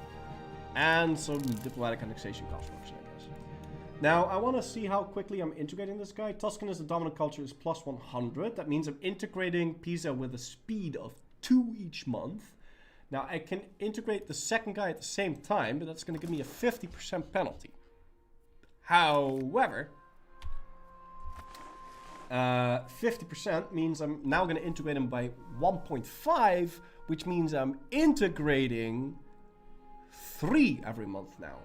And I'm not a mathematician, but I'm pretty sure this means that as long as you have more than 100% bonus of any sort, you should integrate multiple guys at the same time. Multiple. Because every guy that you start integrating, you lose 50. And Tuscan's dominant culture is 1 bonus. Another bonus is your culture being stronger than theirs. And then another bonus is you being way bigger than they are. So at a certain point, you're going to be integrating like 20 vassals at the same time. Okay, let's see. What are we going to do? I don't like any of these things. So we are going to go for this.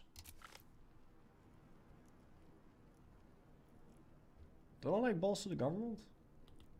It's kind of okay. Nah, I'll never get there. We'll go for this. And we'll see if we can't change another law or something. Contain banking. Sure, why not? Is there any law I want to change? No, I'm quite happy with all this. As it currently stands. What would I change here?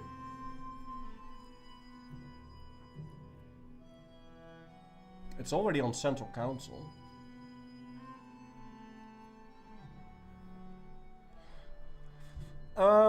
No, I think I'm gonna keep it the way it is. Yeah. Ah, that's fine. But then, what do? We could ask for larger levies. We could ask for a CB too. Then we don't have to fabricate one.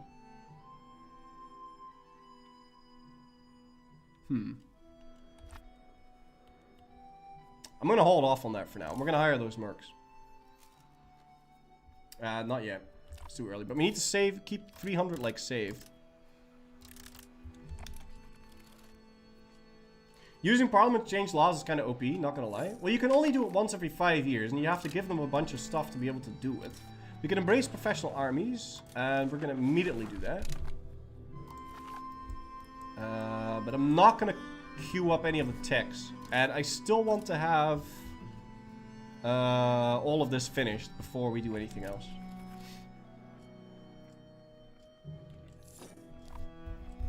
Yeah, we're 2 months away from the war.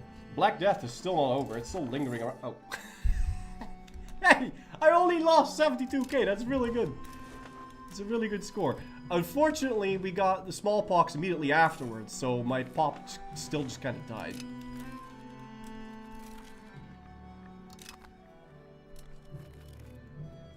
It's kind of sad, that. And what are my guys doing? Encouraging that, doing that. Yeah, that's fine.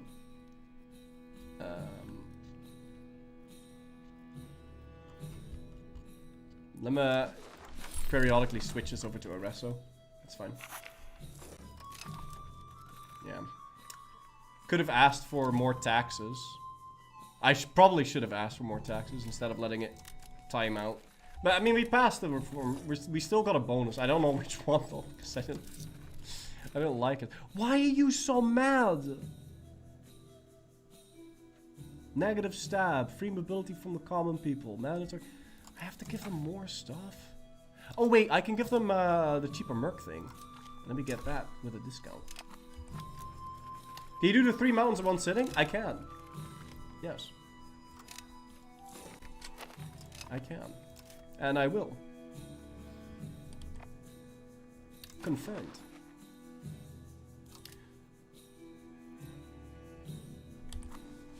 In EU5? Yeah, in EU5. I can and I will.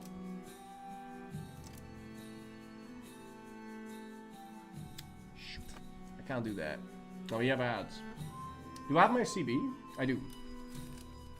I'll wait with fighting the war then. Please tell me you didn't like... Okay. It is very unfortunate that he has a standing army. Like, I can't stress how unfortunate that is. Okay. We can pray for the army. We could embrace banking.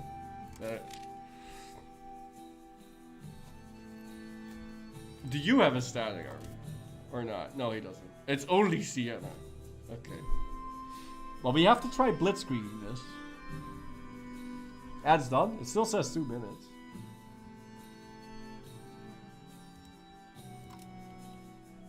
And Bologna, we're just gonna make him in all treaties with Verona and Padua. Could have asked for a CB on him from the parliament. What about you? Who did you ally? No one. Okay, great. Well, I guess we can get that CB. It's fine. And then we can stop building up that spy network. Save ourselves some diplo points. Well, I guess we'll find out, actually, if we can do Reconquest. Because I'm going to vassalize Siena here for sure, right? Especially now that they're so small.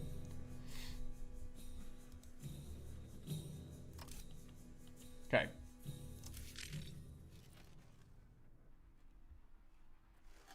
Well, let's hire the mercs. Which one are we going to hire? Anything with like 4 dudes in it. I don't want horses. I just want guys. I want bodies. Wait. Can I sort by cost? I'm gonna spend more than I have to. This guy's pretty cheap.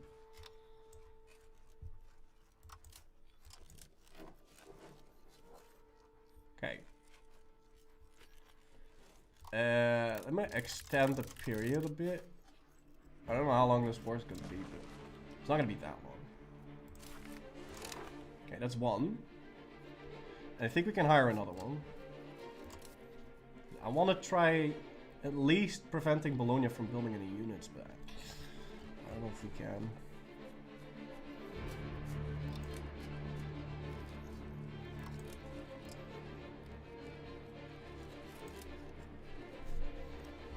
I need another month.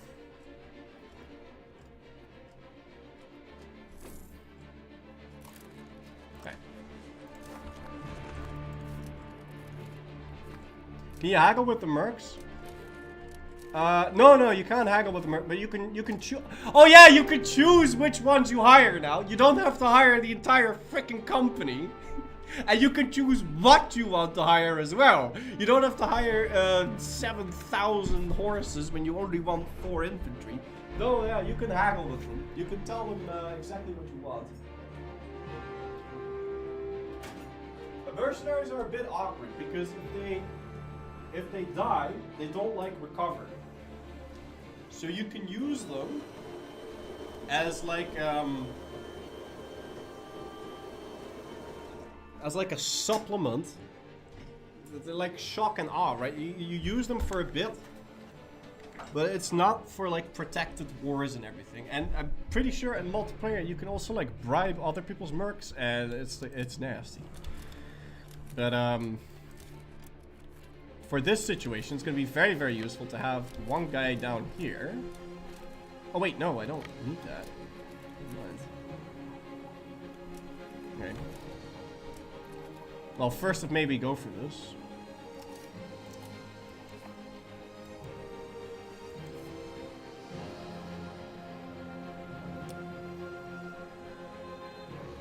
I don't know if I'm not better off putting everyone over to Bologna, but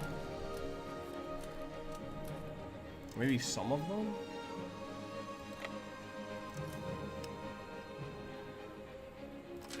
What if I get my mule? I'll put my mule down there. And then I'll put that guy down there. And I'll send these up. Because that's 1, 2, 3, 4, 5.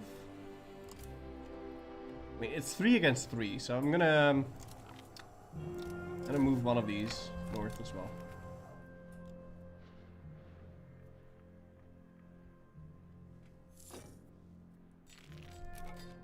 Okay.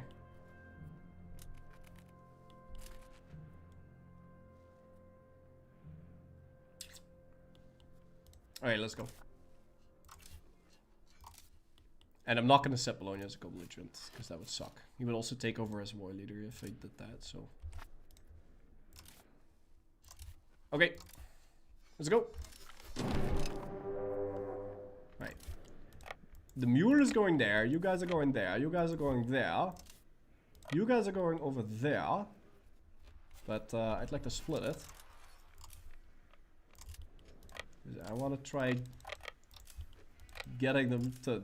I don't want to have to raise my levies if I can avoid it. But I mean, there's no way. Like, people can intervene and everything. You have to raise the levies, but if we get lucky, we can do this for free.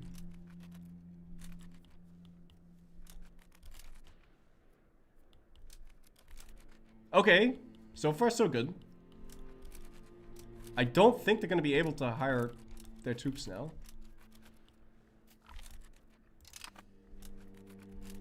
Okay. So let's split off a tiny guy. And... No, like this. Start getting these other sieges done.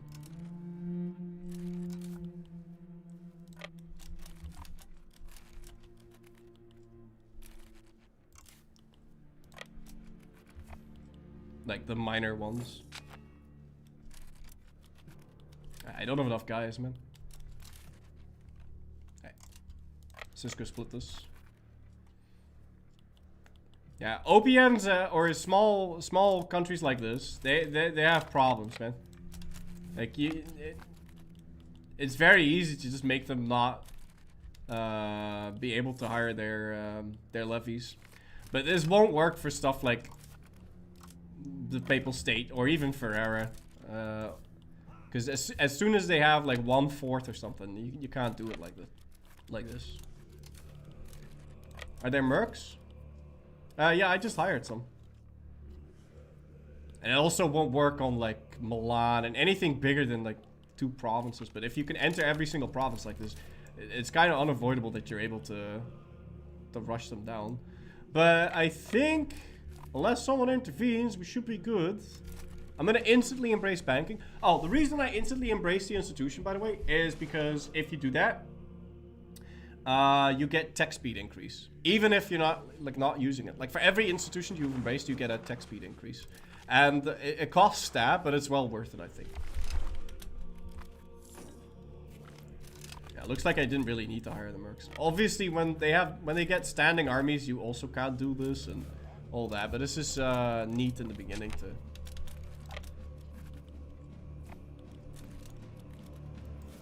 like, you know, speed run wars, if you will. Is population gonna kill by you siege on a location?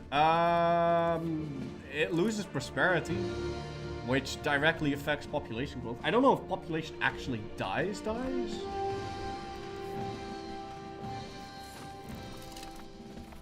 Well, we can find out. You do loot the locations. So I'm assuming it does. Do you think small nations should be allowed to raise armies outside of territory if their part gets... No, because if you think about it, like...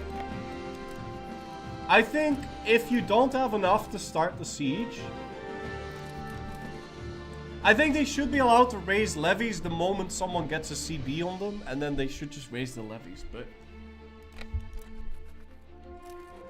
And maybe you should be able to raise the levies if you have an unsieged province. Yeah, maybe you should just be allowed to do that. Because this is kind of silly, right? Like,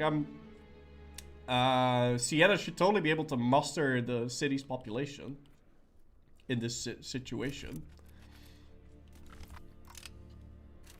But yeah, for small countries like this, it's just, yeah. It's a bit iffy. But also, a lot of the times, you're not gonna... Like, in Italy, you can get CBs quite quickly like this. But you can't in, like, the HRV or anything like that. Then you have to use Parliament. So it's a lot... I don't know. It's a lot harder to just blob around if you're, like, smack jaw in the middle of the HRV or in any location that isn't Italy. But Italy at the start is just a bit of a Thunderdome, right? Okay, cool. So, Bologna. I wanted to annul treaties with Verona and Padua, and I don't want to do anything else.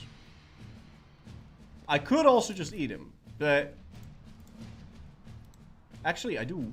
I want Pistoia, because it's part of my province. And then we'll do Verona and Padua. I could also take his money. It's quite a bit of money. I don't want a longer truce. Yeah, you know what? Screw it. Ah! Because I'm technically reconquering it for the HRE, because he... Okay, so this is all planned. Okay, so he took this, and it was a conquered town, meaning he hadn't integrated it yet. Now, it is part of the HRE, so I'm technically reconquering it for the HRE. Bit iffy there, but I get the core for free, and because I'm pretty sure it's... Yeah, it's Tuscan, so it's gonna instantly become a core. Very nice. And Siena, we're gonna vassalize him, because taking him out manually would give me way too much AE for no reason. This is fine, right? Yeah. Okay.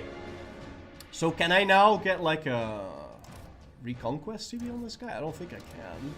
No, I can't fabricate a claim for my vassal. It has to be for me. I might want to extend the mercs. Wait, I definitely want to hire the same guy. Where is he? Or at least someone that's a noble. Okay, we can hire this guy. That's fine. Until we get a Medici back. We should just get a Medici back. But the problem is I'm surrounded by geniuses. Are there still monthly ticks? Yes. I'm surrounded by geniuses that aren't Medici, so I can't select them in the screen. Starting to hit the cap as far as we can expand Florence for now. In terms of the burgers, because I'm slowly losing the available burgers. It's ticking back up, but it's way slower than I'm building. We gain an annex CB on Volterra. Yeah, I already own that, man. Hey, cool. Integrated Volterra, and it's also instantly a core because it's also Tuscan. And we have another small little town here. Already has a temple. But I want to build his libraries, but I don't have books. And this place is completely fucked. So if a location gets completely depopulated because of plague or war or whatever, you can build this building, and it will give you +1 population growth, and but most importantly, migration attraction, which is going to make population from that market go there really quickly. And we're definitely going to want to build a settlement here as well in Pontedera, because I want to build this place up to like a huge rural area because it produces wheat. And we're actually going to push it using the cabinet functions. Happen if you take Rome. Is there some event? No. No, not that I'm aware of. No, I've taken Rome many times. Oh, no, you can just do that. But I also go Protestant almost always, because, well, Protestant just has really nice bonuses. I like it. Alright, now that we have a coastline, we need to pick our piracy law, whether or not we are anti or state piracy. You can't really use these yet, because it's later on into the game, so obviously we're going anti-piracy, because why not? You gotta pick something. Do I need to extend these mercs? I should have. We've got 1 month left. And extending the contract is costing me... Wait, how much? Ain't no way. I'm not paying that. I'm paying you 500 ducats to extend them. Do we really need to extend it? You ally Bologna! Nah, man, you can't... You can't ally Bologna. And why is Upper Bavaria... Oh, because I'm no CD.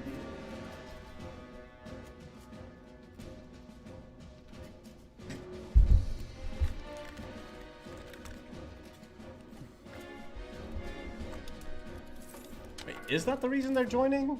Or are they allied? Oh, they are allied. How big is Upper Bavaria?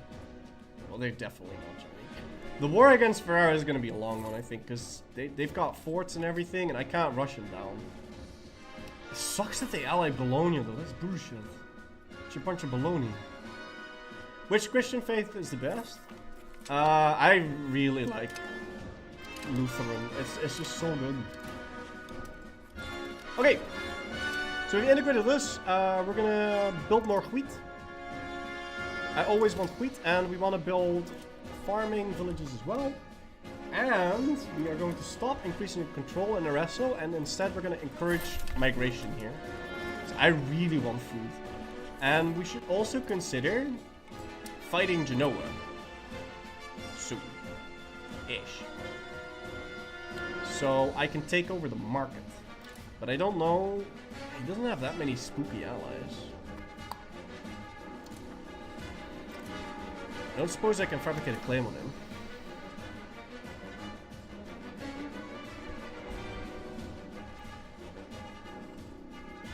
I'd have to switch sides again.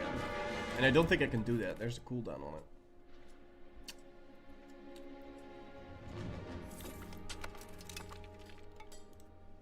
Okay.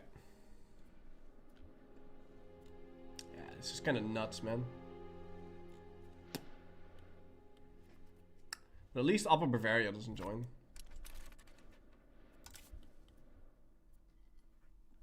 Huh.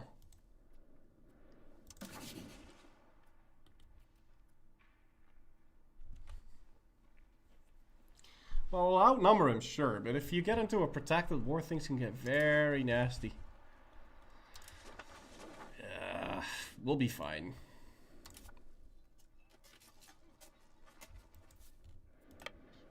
I want to at least make sure Bologna stays out of this.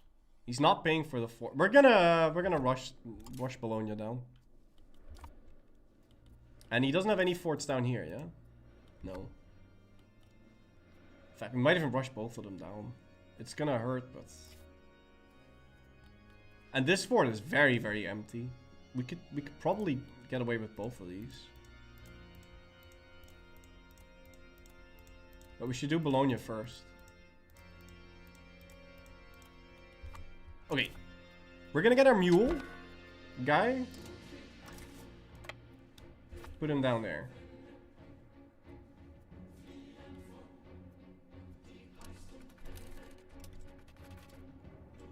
And okay,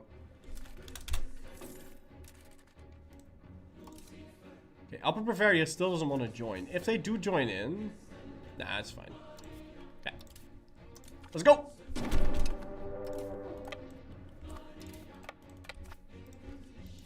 Hey, I'm gonna try and split one guy off, and raise the levies.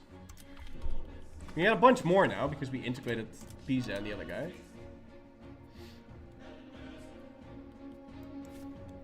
And the only thing that this mule is doing, or is, well, the only reason I'm sending him there is so that the fort doesn't recover. 400 guys can't siege down the fort, but what we can do is prevent him from building the levies. It should be like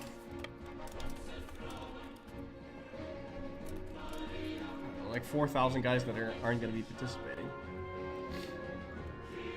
And we're just going to rush it down. But first this one. Okay.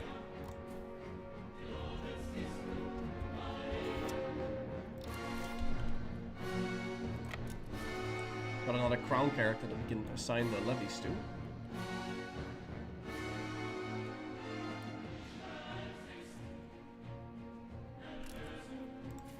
Oh, the hotkeys in this game, I'm seeing a lot of clicking. Yeah, I don't know why, but it broke for me. So there are hotkeys, and you can customize them too, but for some reason they're not working. I mean, they worked before, but so I'm just clicking them.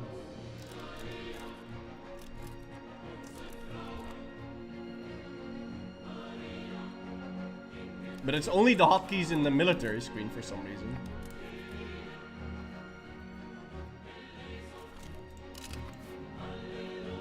Yeah, I mean, they worked yesterday, and then they didn't today. Okay, so is he gonna muster? He could get some levies out of this. I don't know if I should leave some guys to go deal with that. He's only gonna spawn in 4,000 dudes, so we're gonna I'm gonna detach like 4 of these. Oh, that's half my army.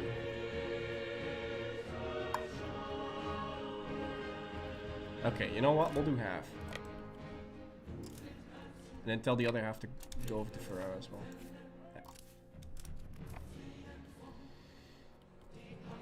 Yeah. Are we gonna get there on time? I don't think we are. No, we're not.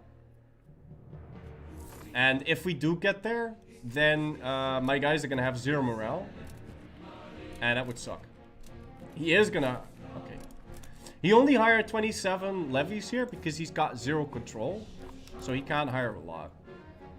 But I can't just walk into that army now because I need my dudes to recover from assaulting the fort. And that's gonna stay like that. So it's not like later on into the game you get to rush people down like we've done so far.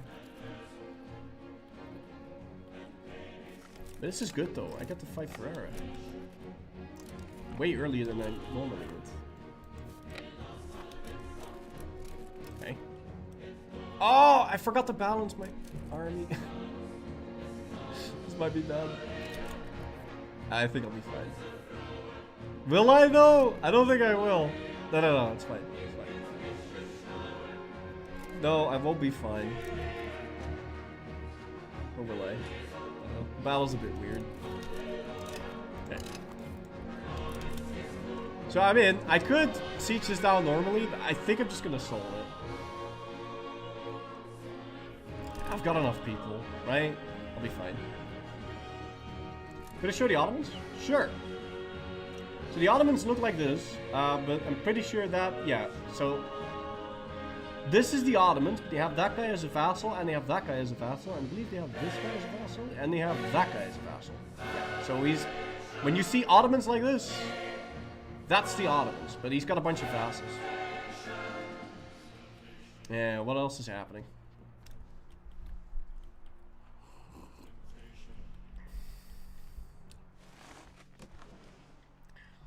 One of these is gonna form the Netherlands in like 10 seconds. And this is a mess. Grenada is always such a mess, man. Oh, Grenada got vassalized by Morocco. Huh. Can you please lower the music? It's louder than I am. Really? That's nuts. How's that possible? Really? Eastern Roman Empire is dead? Yes. No, it's not. It's still hanging on there. It has one location. It has 5,000 people. Muted? Okay.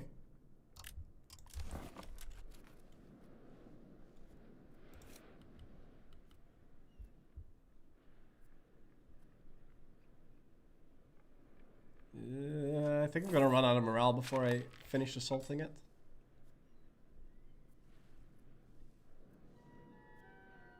No, I'll be fine. Okay. I was not fine. Okay, got it. And we're also with Aquileia. And I don't know how many dudes they're gonna be bringing in.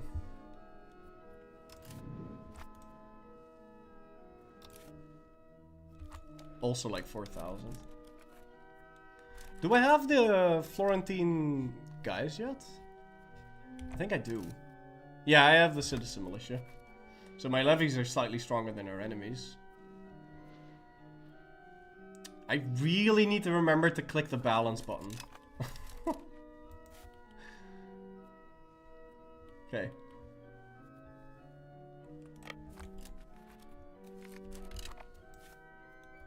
We lost.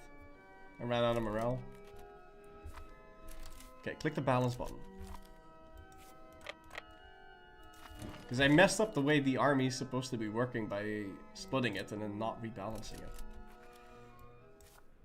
Has the coalition war against Verona triggered? Yeah, but it went out with a dud. Oh, you mean a second one? No, no, no.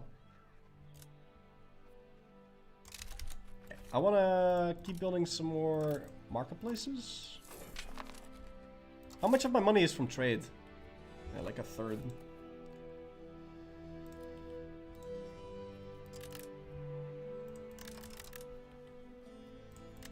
And I also very badly want to up my food.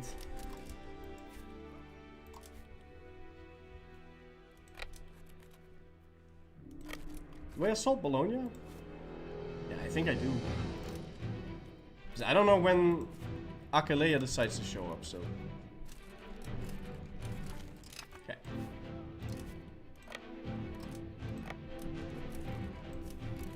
Now, the moment I move my guys off of these... Oh, shit. I didn't have morale. I think I'll be fine. Yeah. Who's this? I'm not at war with him. He's in a separate war.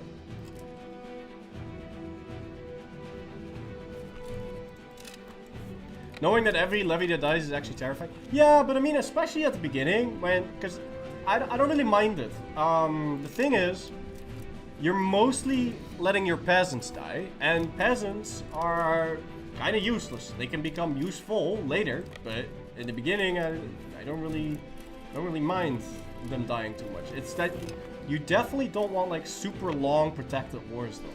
That would be bad. But these ones are all pretty short, so well, kind of works out. I think we can piece up Bologna, and I don't really want to eat him because he's not the main war target, so I would get way more AE if I did that. Like, how bad would that be? It's actually fine.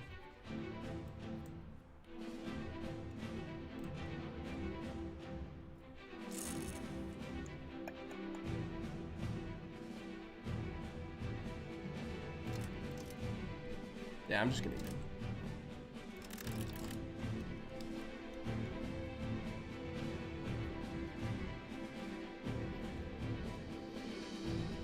How's my Diplocat? Oh, no, I'll be completely fine. Let's just do this. Okay. I'll give them Imola later. And we've got 85 on Ferrara, so we can piece these guys out. I really badly want that.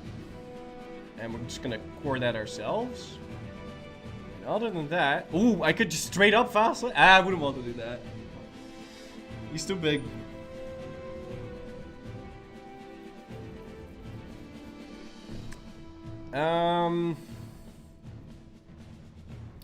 It would take decades to integrate him.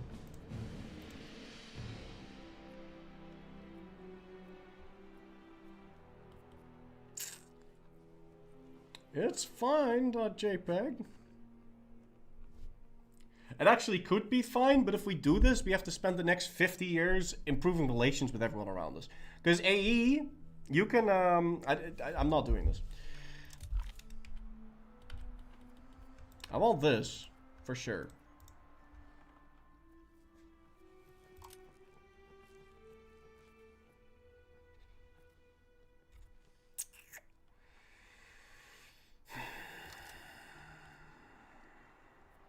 How bad would it be if I did vassalize him?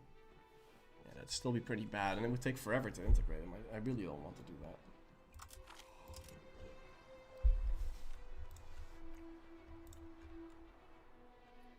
This is fine. We're gonna take this.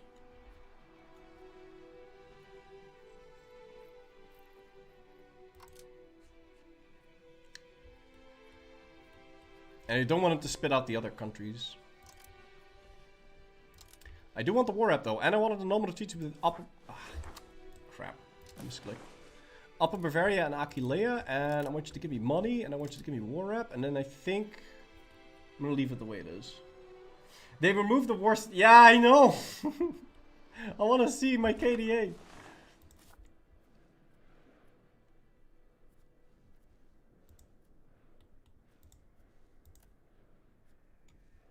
I don't know what to do with this guy. I think we are gonna separate piece him and eat him.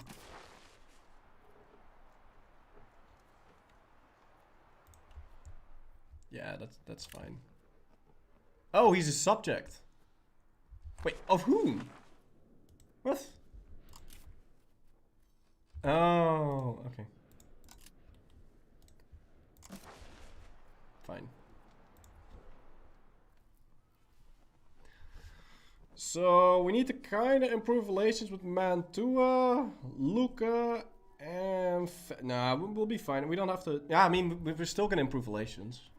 If I have leftover diplomats or something. But I think this is fine for now. Yeah. Let's just do that. And I integrated another province for free. Which one? That thing. Okay, now I could send one of my cabinet members to start integrating this, but that would take longer because it's the wrong culture, and that culture is more influential. So instead, we are going to create a subject over here, and we'll give it to Mrs. Kazali over there to rule. And then we can integrate them in like 10 years for real cheap seats. Wait, I gave it over to Siena? I didn't mean to do that! Hold the phone here. I forgot to switch the occupation. Okay, well, whatever. It'll take a little bit longer to integrate Siena, but that's fine.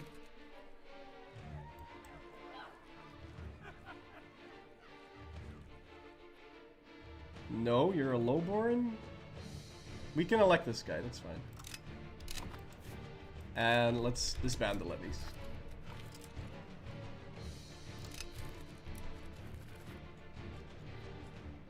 Yeah, I mean, it would have been a bit awkward anyway. Okay, how's my my wheat farm doing? Upgrade that a bit. Oh, and I need to switch the leadership of the army again. Well, we can rival the Pope. I don't think I want to be doing that. So are the Medici's gone? No, they're not gone, but they're too stupid to get elected. They don't have enough skills. But I can go take a look if any of them came of age. If it's your ruling dynasty, you'll get a pop-up when they come of age. So Not married, adults. Ah! A bunch of them came of age, but none of them are particularly good, which is kind of awkward, but... We're gonna take the legitimacy hit, and we're gonna make them marry a bunch of lowborns. Maybe the second generation will take over.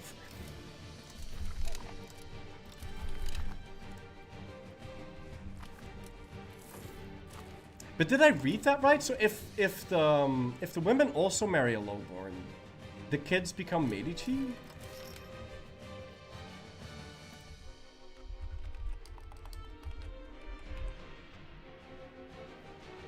I mean, I think they do. Let's try. Oh, unmarried. Oh, I can't even do that! Oh, okay. That's fine.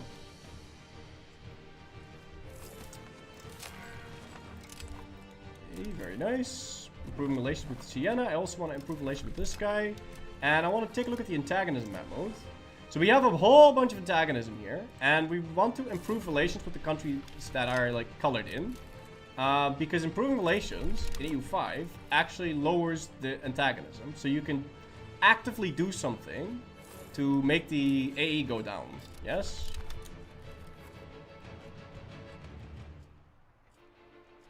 It's roleplay, but it also buffs your gameplay to get one family in power and make it really big.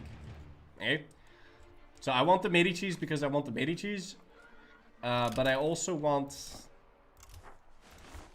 to have a very big dynastic family to constantly take over everything. And we want libraries and marketplaces, and we want... The economy is starting to kick up a little bit, which is very nice. Also, how is my roads? Yeah, I should build roads to the cities around me. I should have been doing that.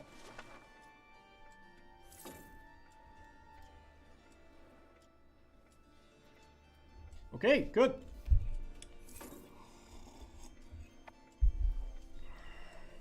So these countries could form a coalition against me now. Ferrara, Mantua, Parma, and Faenza. So we definitely want to be improving relations with those. And if we take a look at the antagonism... Okay. So I took a bunch of locations in the peace deal. That's vassalization and taking land. And that slowly ticks down over time. Yes? That's the antagonism.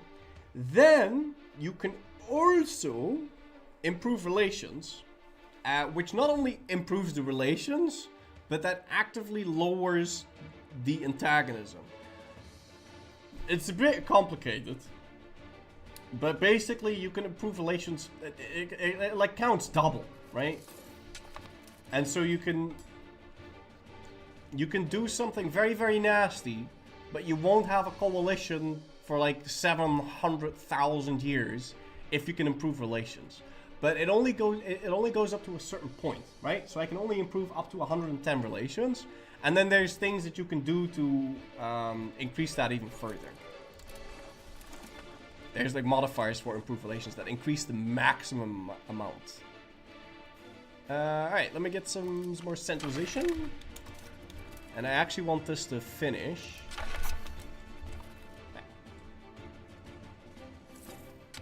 You have vassals in Poland?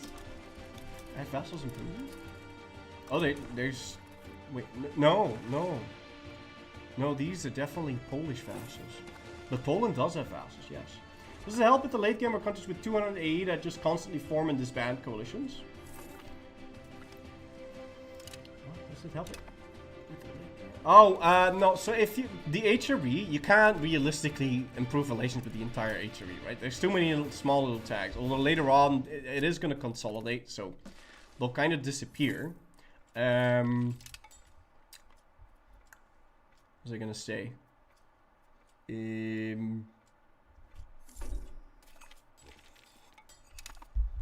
But all of the small ones, the solution to the small countries joining the coalition is very simple. Because if you declare into a coalition, you can separate peace them. So you just eat those. And the really dangerous ones, you improve relations with. Blue Frisia is cursed. I mean, how? Look at the flag. It makes sense that it's blue. What should it be? Brown?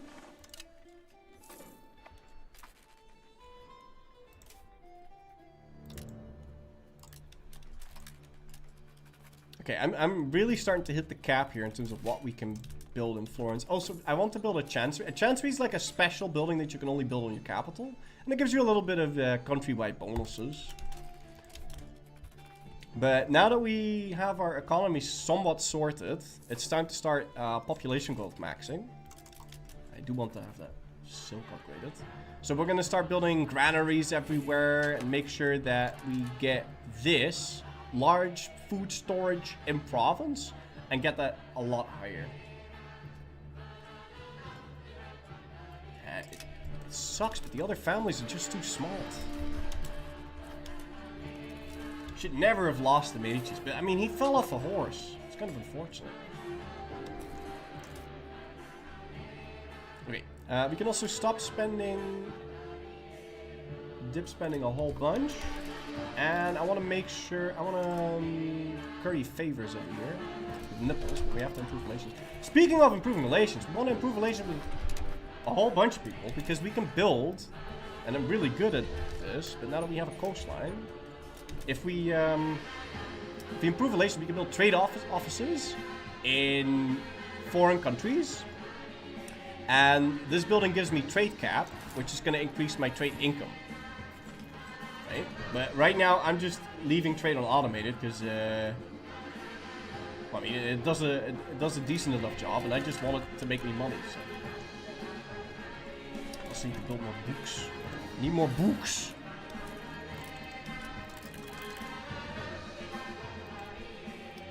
I don't like building books though, because it just helps the clergy a bit. And if I don't have enough books to run my libraries, then that's bad.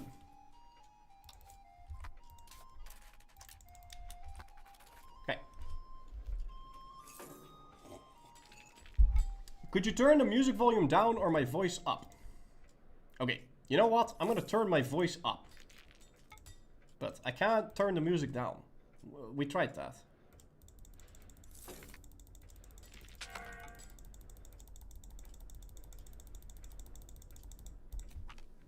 Okay, how about now? Is that better?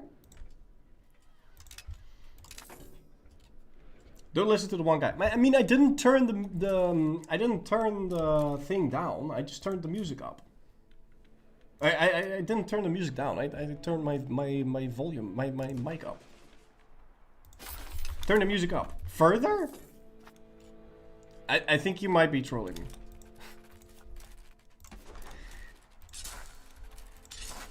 Okay. Let's make sure we have roads as well, because I want to keep my control up. And it is very difficult to get your control really high further than like this area, this-ish area at the beginning of the game. Later when you get better roads and you get a navy and other proximity bonuses, it becomes easier and easier. If you take a look at like Bohemia over here, actually they've got quite a lot of control in this inner circle, and then later on it's like, or further away it's like 40, 40-ish, 35, and in this area they've recently conquered, so they've got zero control, so they get they get nothing out of that. And here you can see Hungary, so they can control this, but anything further than that becomes very, very difficult because they have zero proximity there, even though these are all cores. Yeah, they're gonna need roads to properly make use of their country. So big countries like France, they're obviously they're kind of scary at the beginning, but they become scarier later on as they get more control and all that.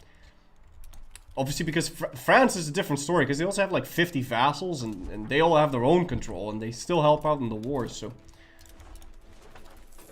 France, it's not like you can. It's not like a country that is roughly the same, that has roughly the same control-ish area is going to be able to beat France, but it's not a stomp either.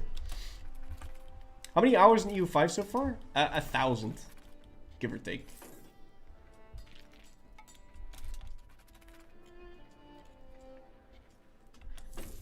Okay.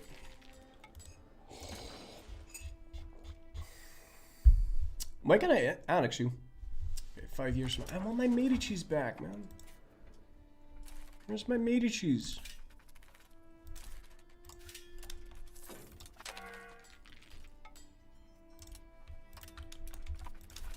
And right now I'm just trying to make sure that all of my locations are building things. I don't really care about building hospitals. I don't think we're going to get diseased again. But what I do care about is marketplaces, because that's really going to make my money go brrrr. And bridges too, because bridges lower the proximity cost. But you can only build them over rivers. And in this case, it doesn't actually do anything for me per se, because it's downstream. Or will it? No, it'll still just have an effect. It's fine. 373 more and you'll finish the tutorial.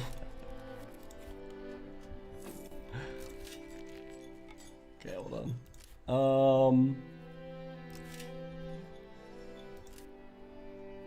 What am I gonna do with this?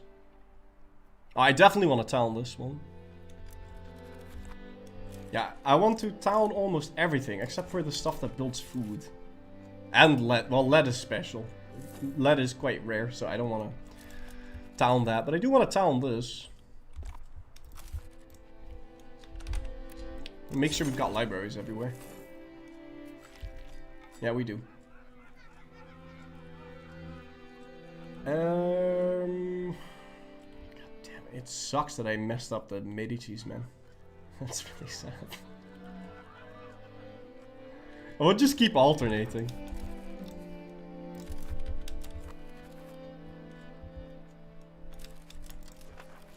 Yeah, I would be making like 3 times the money that I had currently if I still had my Medicis.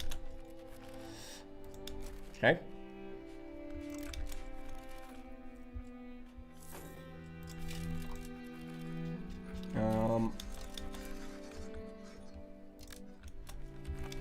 Can start building up a spinner industry here as well. And I kind of want to... Oh, I don't have a bridge in... I don't have a bridge in Florence. I should check the infrastructure building set. Make sure we get these bridges up and running. Can you marry Medicis into smart families? That doesn't work. There's no like genetics or anything like that. The only thing you can do is you can give them better education. But it's very, very expensive. It's 250 ducats. I'm not sure if that's supposed to scale by your income or anything like that, but it's 250 ducats, and it's a 2% increase to your cost of court, which is actually like a 20% increase. And in my case, a 25% increase because I have some discounts. So I really don't want to do that.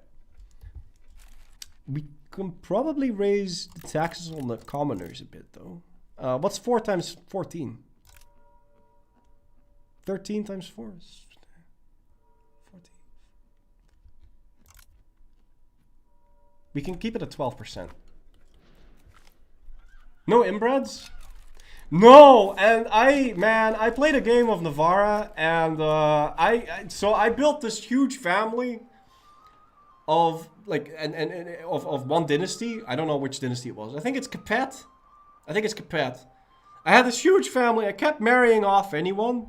And then at a certain point, I ran out of... Because you don't want to marry lowborns if you're a monarchy. Because the... Oh, shit. Hold on. I raised the taxes too high. Okay. Anyway. You don't want to marry a lowborn if you're a monarchy. Because legitimacy is a lot more important than Republican tradition. To keep high. So...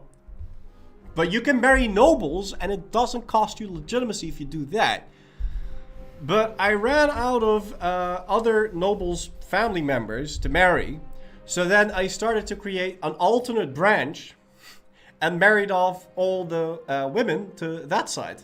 So then we had 2 huge families that kept intermarrying just to breed more characters to put in the cabinet. And it worked so good. Like I had I had a bunch of geniuses, but generation after generation was married into each other.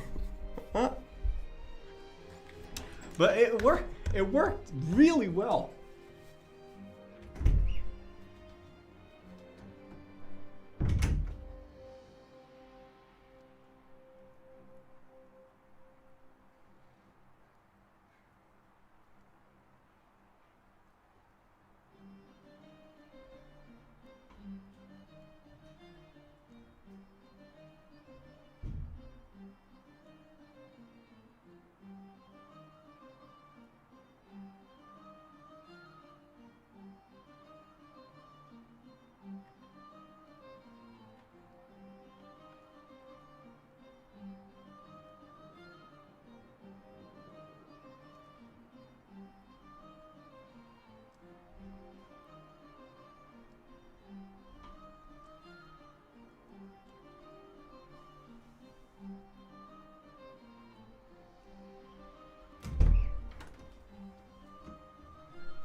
Yeah, at a certain point, because I created a family that was way too big. Like I had like 1,000 characters in it, and every week I would get like a pop-up.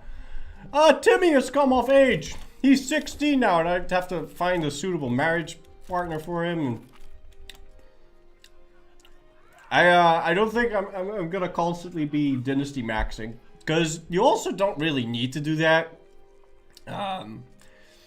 Again, it's not the end of the world if you have dumb characters in your cabinet, but the min-maxer in me only wants purple stats here. If it's more than 90, it turns purple.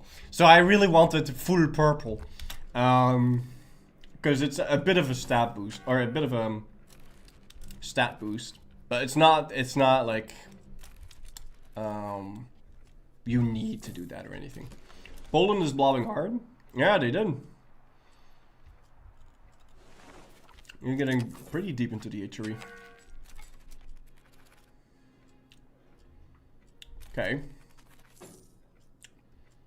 The Ghibellines are a group of Italian states who align themselves with the interests of the Holy Roman Empire in Italy. Well, I mean, I have so much antagonism now. I kind of have to improve more relations, but I don't really... When can we integrate Siena again? Shouldn't it be right now? 66. And the other one will be reminded. I think we just kind of...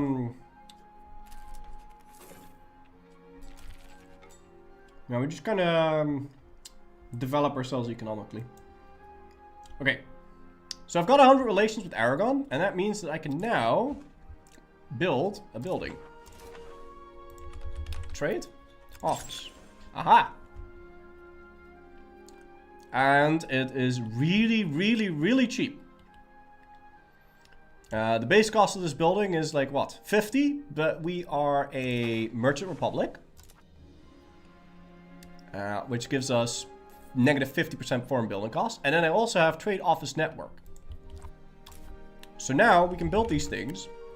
And every single building is going to give me 0.30 trade capacity. That is going to make my trade income shoot up from 31.25 to like really high. Okay. Well, actually, it might not be as strong because I don't have a lot of crown power, so I'm only getting 25% of the profit. No, I'm getting 50 because I'm a merchant republic. Anglia, there's a Celt on the English throne. Hold on. Let's see.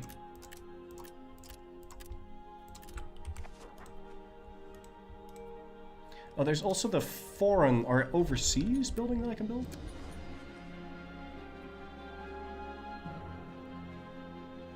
Oh, we can only build an overseas trading post in a foreign location where our power projection is higher. Shit, I didn't know that. Need to get my PP up. Kingdom of Wait, what?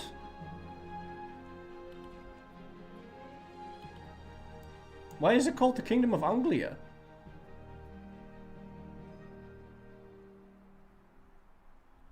Sir Francis of Plymouth. Of Plymouth.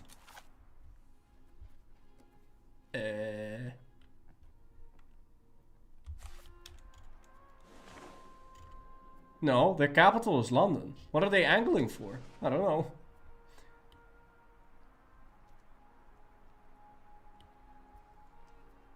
Also, how come Anjou is independent? What is the 100-year war doing? What's happening? Oh, well, France had that civil war, remember? So it might just be... Interesting.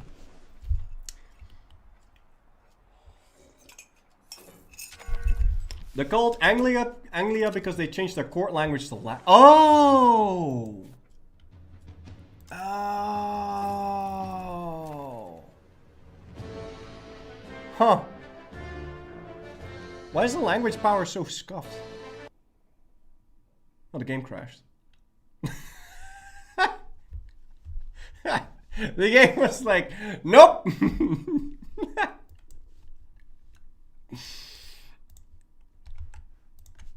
Nope, we're having none of that. Anglia too cursed, crashed the desktop.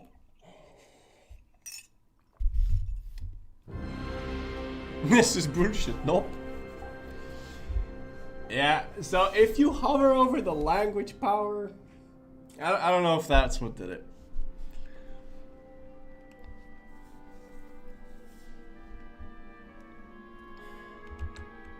We back in the game? Yeah, we're back in the game. Good. Wait, the game just opened in 10 seconds? Yeah, it does that now.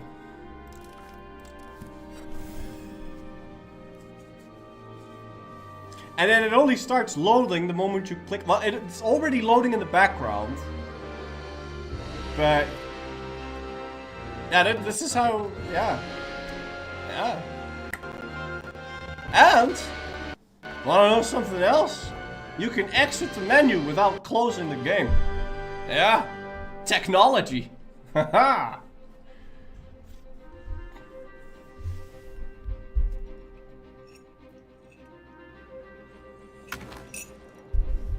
I know. But I mean, that was pretty fast. I mean, I think EU4 takes longer to load than this. Which, you know, because we're in the game now. Is burning a thing in this game? I don't know. I haven't played an Iron Man yet.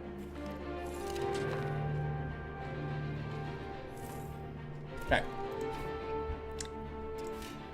So in the earlier centuries of the game, you're doing a lot of speed 5ing, and that you transition away from that as you get to the later stages of the game, because you have like a ton of armies to move around, and you've got like 50 things to do, so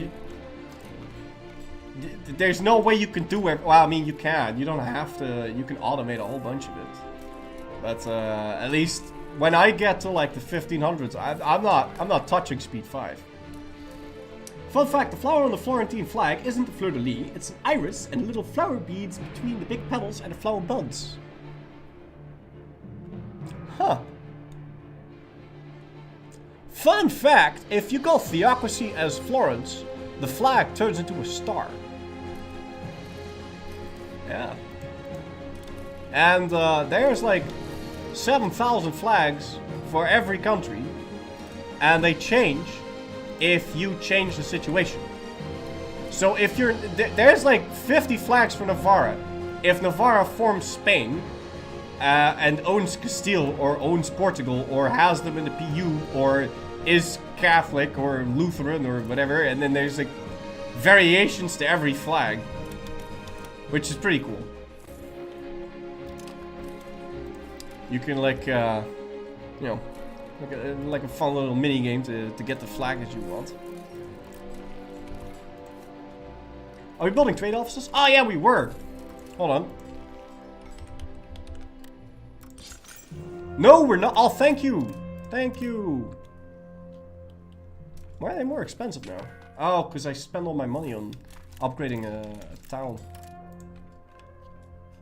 Or rural location to a town. Yeah, I'm curious to see how much of a difference this makes, because we don't have, I want to assassinate these people. Where's Ezio, man? I need to get these geniuses out of the way so I can get the Medicis back.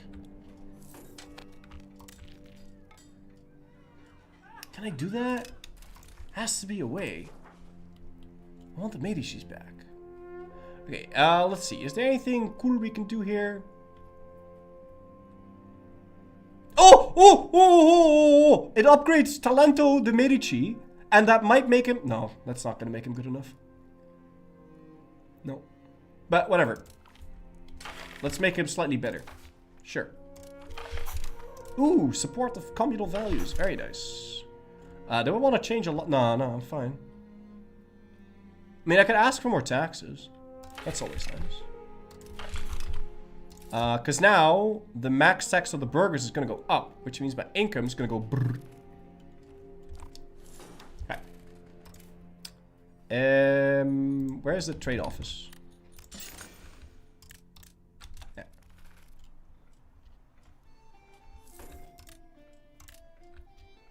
Yeah, merchant republics, man. Merchant republics are nuts. Because you get to do this. Oh. Shoot. I don't want to take a loan!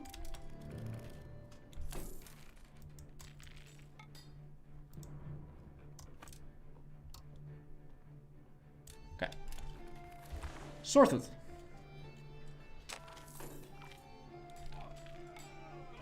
The more I see this game, the more I realize I will suck balls at it. It's the most complicated EU game to date. The systems are insane. I don't know how people with average-ish like IQ like myself are going to do. We'll need a lot of guys. Okay, listen.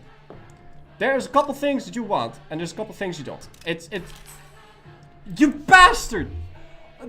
I lost 5%. I had the votes, man. I had the votes. I had 51% in the parliament. Event hits, I lose 5%. Stop the count. That stolen mail-in ballots bullshit. Whatever. No Medicis. Anyway. What was I saying? Once you play it a lot, there's a whole bunch of modifiers, right? It's like, ooh, IE. There's a couple things that you just always want. You always want, I mean, I want, okay? So I really like having the, you want to make the clergy really happy. You want to get as much crown power as possible. And you want to get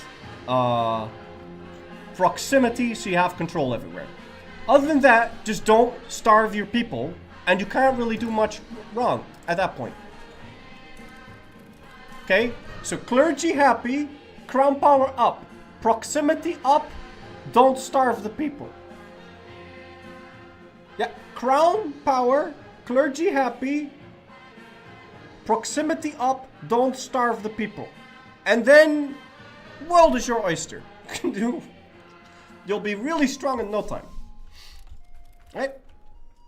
A bit of starving never hurt anyone. No, it didn't, but just... So what I'm doing here is I'm still constantly getting people inside of this place. And we want to max this out, right? I want to max out this. Because at some point, food will become a problem, right? And this gives me local food production bonus. And that's going to make this number big. And that's going to make that number bigger. Which is going to make it so that my people don't starve. Yeah? And you make money doing it. Okay. We finished all the research. Can I embrace the Renaissance yet? Or are we out of bounds? No, we can if we have money. I don't want to tech anything. And I believe it works a bit in the same way that it does in Hoi, where you can save up a bunch of research. So let's save up some money so we can get the tech going.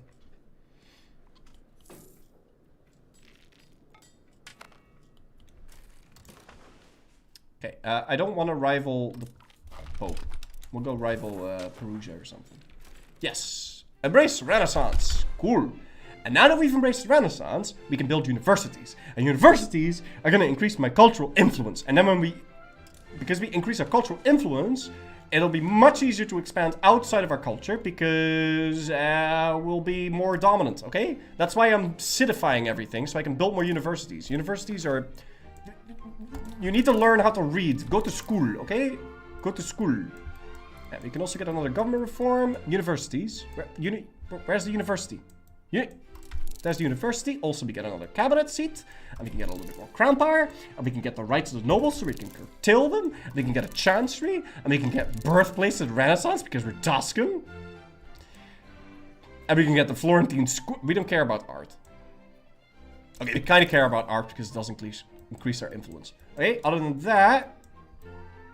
That is that kind of sorted. Also, we want the Republican electorate law. We want another law. We want power projection so I can build overseas trading outposts in places far away. And we want the extra culture capacity so I can go embrace Median as well as Emilian. And then we can eat the papal lands and accept them and they become my core. And that means because they're my core and because I have them accepted, I can then move them into the armory and then we can start building a professional army. But there's no point grabbing that yet. First we want banking. And we want a land of banks. It's a unique Tuscan thing. And then we can... Well, we could lend money to other people. And then we can take over the other people's loans and they have to pay us interest, which is nice. Also, the minting threshold means we can mint more money. We do want a dock and a protected harbor. So I can start to exert proximity out of Pisa. In order to do that, we need a bark. Because we need lightships. And we don't have a market center yet. So there's no point grabbing an entrepot. But I do want a bureaucracy law. And I want rage paper. And I want that. Probably should have rushed for that. And I don't really care about counting houses too much, because they're kind of underpowered, but I do eventually need them. And then when we've done all that, we can go get a professional army and get armory. And we want men-at-arms. And we want tactics. And then we don't want cannons. Cannons are bad in the beginning. And I want this recruitment law. Yes. Good. Is there anything on this side that we still want? Legislative efficiency? Yes, please. I want that proximity cost. I want the Inquisition law. Can I do an Inquisition if I'm Protestant? No. Screw the Inquisition.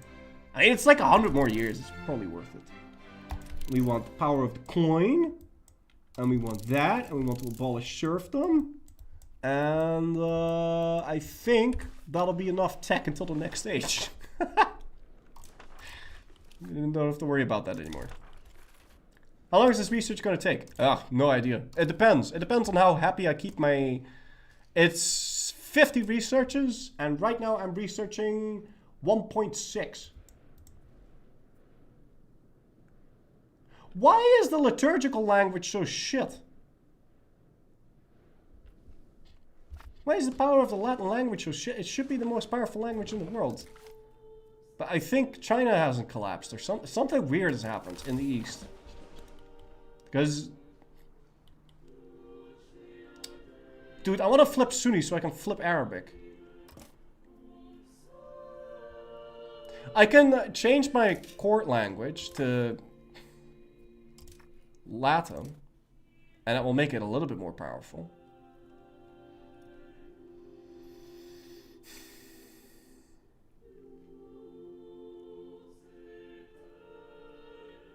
Yeah, I'm gonna do that. It's not a lot, but every bit counts. And as I grow, it's gonna make more of an impact. Yeah, I don't know why liturgical language is so low. Should be higher than that.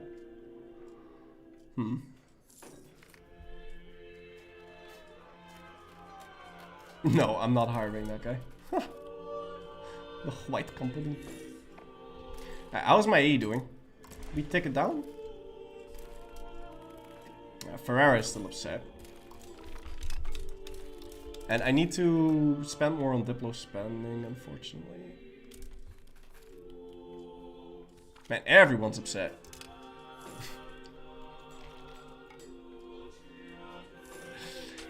My stab is so low now. Language of pleading. Okay, this is good.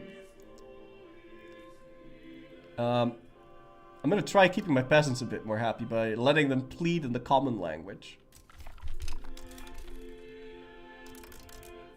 Oh, and I lost the inflation bonus. You have Mongolian language? No.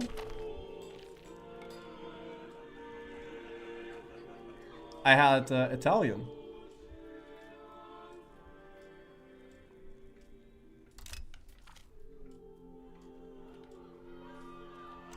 Okay.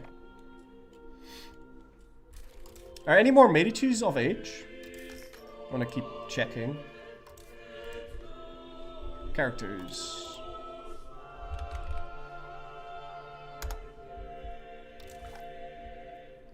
Male. Not married. Adult. Oh, come on. Surely he can be my guy, right? Come on, man. Wait, did they need to be not married? Maybe that's why I can't select him. Surely he can be my guy. I'm gonna not marry him. Surely we can pick him soon.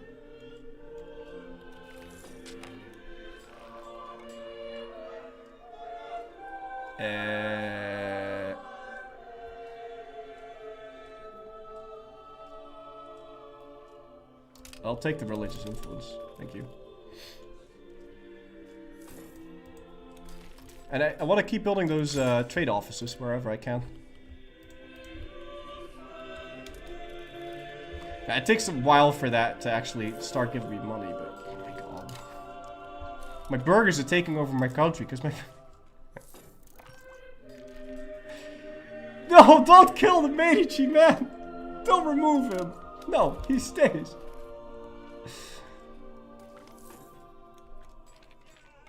You can annex Siena, I think. Okay, thank you. I need the opinion to be a little higher.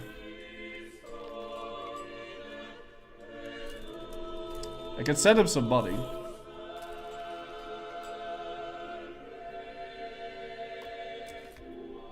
And then we can start integrating him. But I'll need another, God damn. So much for making money.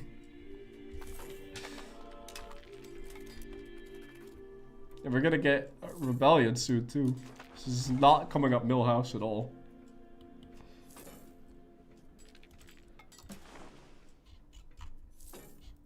Okay. Now, when are we gonna be done integrating him? 5 years. Oh yeah, that's not that bad. That also means we can... Well, we could stop improving relations with him, but I'm gonna keep that running for a bit. We can also annex this guy next year. I would need a diplomat for that. I want to see how quickly am I integrating him? Plus 100%. Yeah, I'm not gonna have that with this guy. And we really need to send gifts to this dude. So we have to save up money for that. So I can ask him to improve cultural opinion. And we need to do that with the Pope as well. And Milan. And Naples. And so many more people. Alright.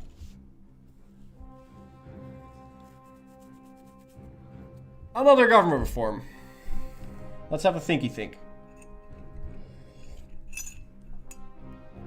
I think we want the diplomatic traditions. The Diplo rep is going to reduce AE. And the Diplo cap is going to be important if we want to get more vassals. You get any negative debuff for annexing? Yeah, the other vassals don't like it. And I believe neighboring countries also don't like it when you do that.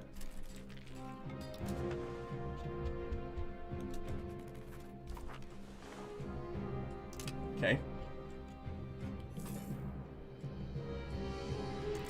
When's my next election?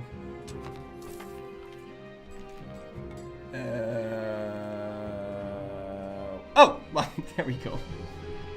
Oh, come on, man. I don't want these nutters. And... Can't you just follow? Why do I have so many geniuses, man?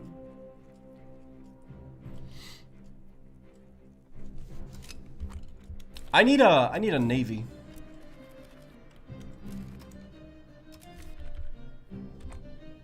Can I build a boat?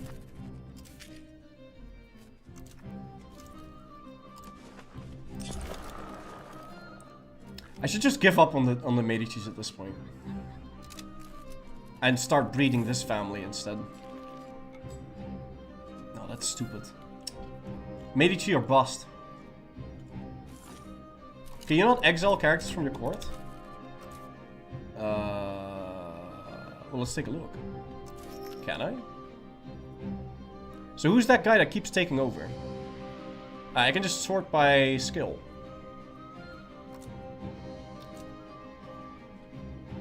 This guy keeps taking... Can I kill him? Take the vows. No. I mean, I could appoint him as an explorer. Maybe he'll leave. Oh! I could release vassals and get all the problematic characters and get them their own little kingdoms. So they... Okay, we need to conquer land.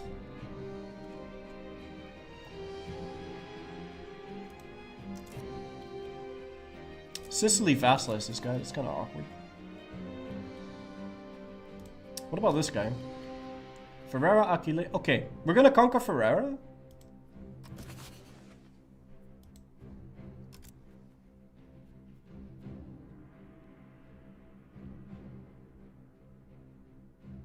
And then we're gonna release a bunch of vassals.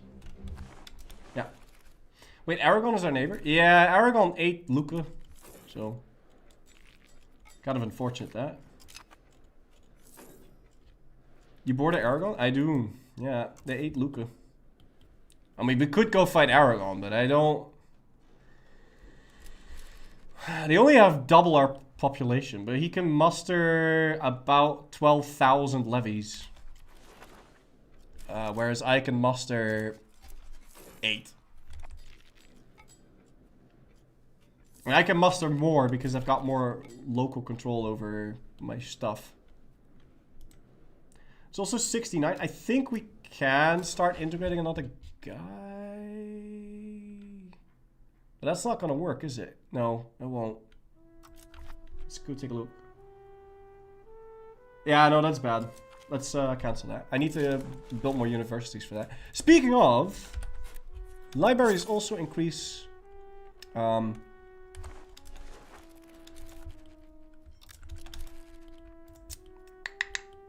What's the word? What's the word I'm looking for here? Cultural influence. There you go.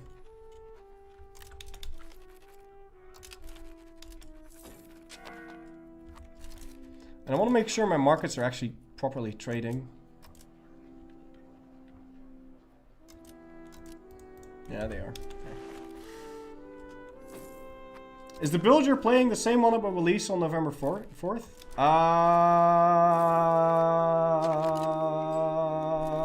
Pretty sure.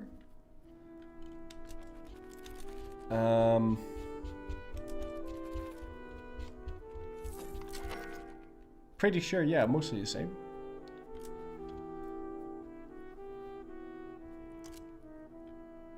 Okay, we can get Antonio the Medici, but surely, I mean, come on, man. And what's he gonna do? So what am I society? He's still encouraging capital economy. We don't need to do that. We're gonna develop Pisa and Florence so that we can get that road to the coast. And other than that, I guess I'll be increasing some control.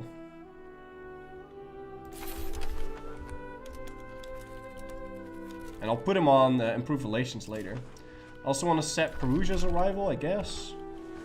I don't really know what to do with my diplomats now, so we're gonna try and not spend so much on diplomatic spending. Yeah, I'll keep it like that.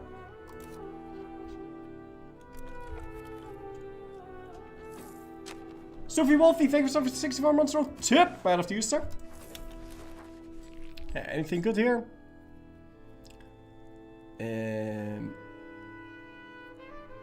Not really.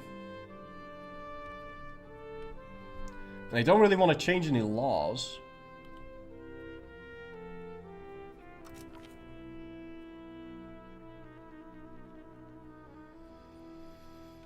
No, so we'll just do this. Wouldn't mind getting some extra crown power. Surely this is gonna pass. I've got over 50.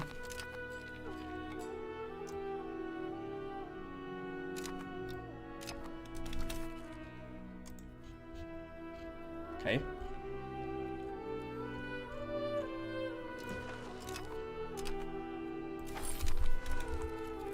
Start developing Arreso as well.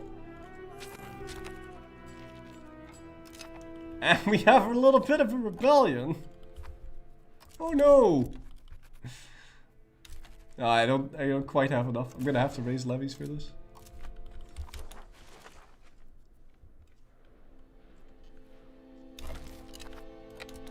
Yeah, because I don't have median accepted, and these guys are mad, so then they eventually rise up. And it's not like they just spawn a stack of rebels, so they declare independence and then they'll raise levies out of that location. But if you're fast enough, then you can just annex them back. Now, if you're small, a rebellion is not really a problem. But if you're bigger and you're like... shit.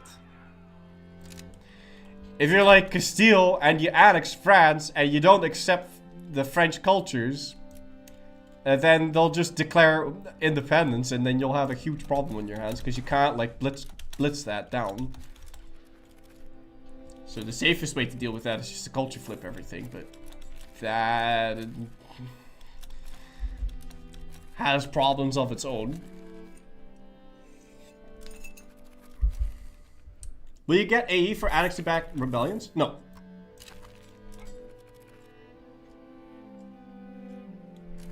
France is eating Aragon. Go forth. Okay, yeah, that's a good point. But I don't have a CB. Wait, I can force him into my faction? There's no way. No, I can't.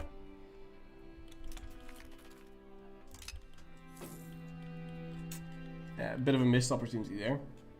I mean, I could no CB. But I'm not sure I want to pay 45 stab for that.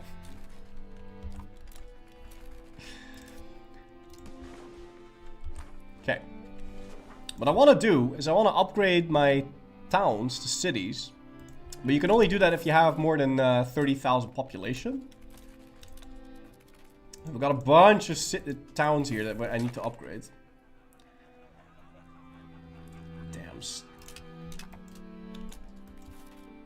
Still no Medici, man. I just want my Medici's back. Oh, now that we have a university, we can have a new law to educate my my elites. And we're gonna go with education of the people because that's gonna increase my literacy the most and it's gonna move me more towards innovative and humanist. Did England lose the 100 Years' War? It's still going on, but they are very much in the process of losing it, except France is also losing it. So they're kind of both losing it.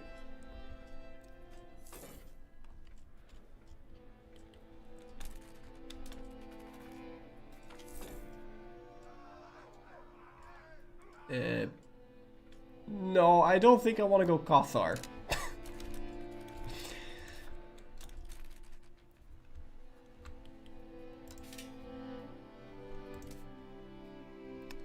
The problem is making towns into cities is very, very expensive.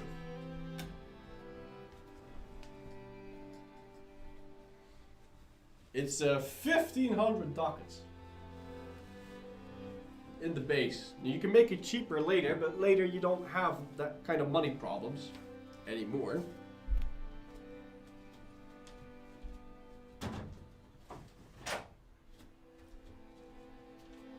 And the reason you want to upgrade towns into cities is that, so for example, over here, I have 16 available marketplaces, and 5 of those are from it being a city.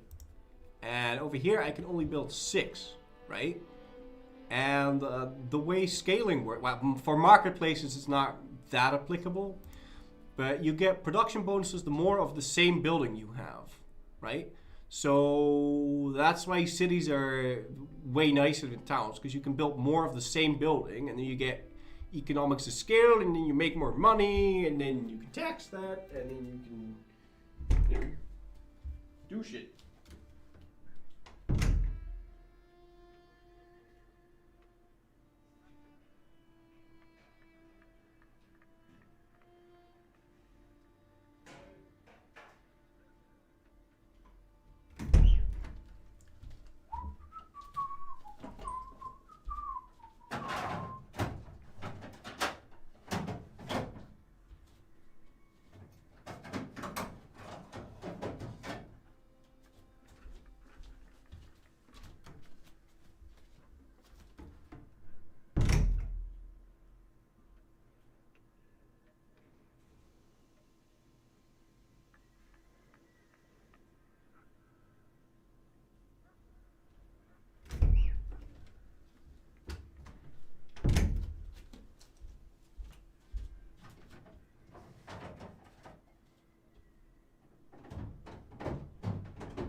Alright.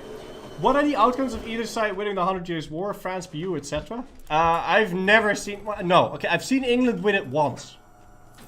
And they'll eat all of France. I haven't played as England or France. So I'm not entirely sure if they like get cheaper CBs or anything. I've only played as small countries. The biggest country I've played was the Teutonic Order. The Teutonic Order is nuts. They can like build commanderies, which is like a foreign building, and then they get money from like all of the Catholics, and then they can ask them for even more money. So you have an economy that's built on donations. It's pretty nice. Well, and you also need that because your land is shit. Like you have nothing.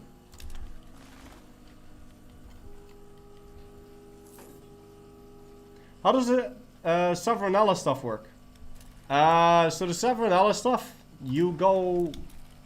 Well, you can go... Theocracy, but why would you want to do that? It's like a disaster.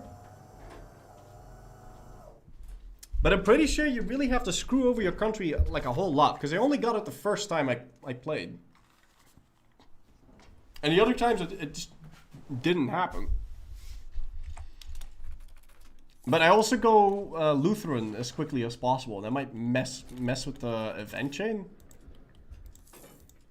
As soon as I see Lutheran, I flip.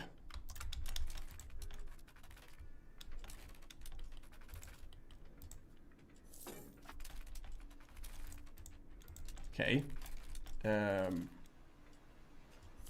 That's fine. I need more people here before I start expanding the wheat. Because I'd rather have them work the farming village than work the RGO. Because the farming village gives a percentage boost and the RGO is a flat increase. Eventually we'll want both. And I also want to start building up Grosseto because we're going to have that integrated soon. What countries have you played in Asia, Africa? In Africa, nothing. In Asia, I've played Korea. Korea is probably the easiest country in the game. Well, one of the easiest. It has everything. It is completely overpowered. You don't really have any major enemies that are gonna deck you. And you can... Yeah. You can like... You're very good at teching and... your land is amazing. So are your modifiers. Korea's nice, man. What about the natives? I haven't played as those. Nope. Nope.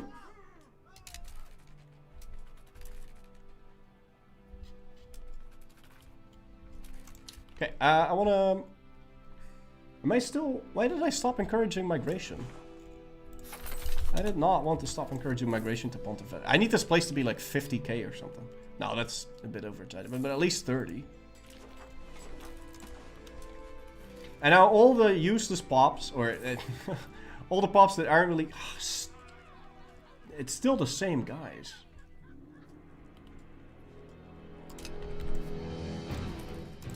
Yeah.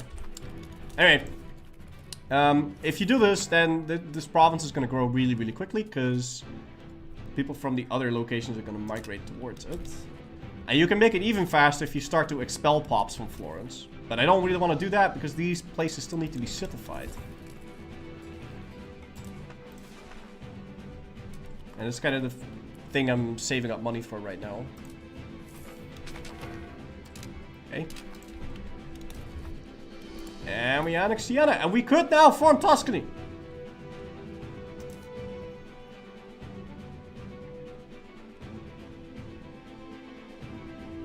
I don't really want to form Tuscany before I get the Medicis back, man. We can form it whenever, but I don't want to form it yet. Okay, now that we finish that integration, now we can start integrating Romagna. Well, I don't want to flip Cathar. I want to flip Lutheran. And I can just fight this guy, right? Yeah, okay.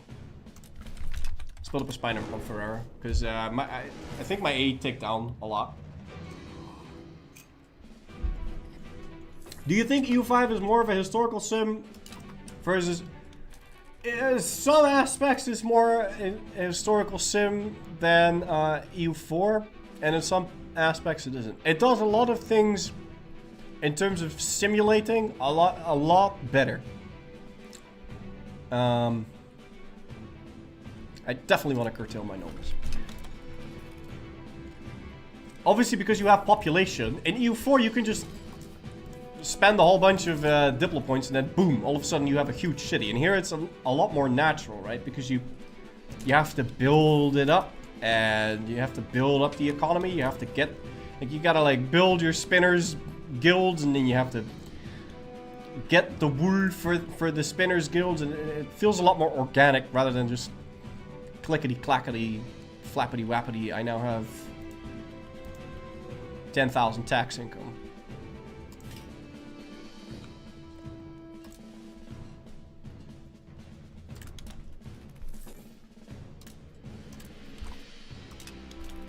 We are buzzing. So I doubled my trade income when I built all those trade buildings, but we don't really have that much more money. Well, I mean, we do. We're making 60 now. It's too bad about my commoners though. They're so mad, and they are really mad because of this thing, because of one of our laws, Consiglio Maggiore. But I don't want to get rid of that law. Because this law is nuts. Well, no, it's not nuts. It's actually kind of bad. And I'm not sure if we should have this law. Because this law gives me 25% peasant to state satisfaction equilibrium. That's a lot. But a cabinet seat, though. A cabinet seat, though. What would we even replace it with if I did replace it? Probably... Yeah, I wouldn't want that. I mean, civil law is kind of nice. But you know what? Screw the peasants. They don't have any power anyway. What happened to my sinicization? Oh, let's see. It's still there. We're 14 towards sinicized. And it's giving me 1.4 research progress. Oh, man. Oh, we're not concerned at all. We're not concerned at all. Belt and Road Initiative. Do we have libraries here? We do. Okay, that's good. And we can upgrade our chancery. We should probably set that up. Oh, no, I don't want a Bardi. I don't want this guy either. Is this guy at least... Okay. Just keep switching that around. Can I assign someone of the Navy? Then it's going to get even more complicated. I swear, I have so many Medicis. One of these has to be good though, right? Come on.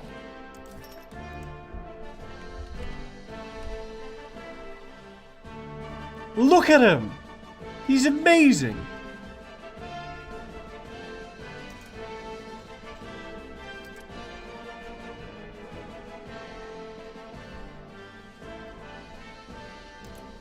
I'm gonna start educating the kids.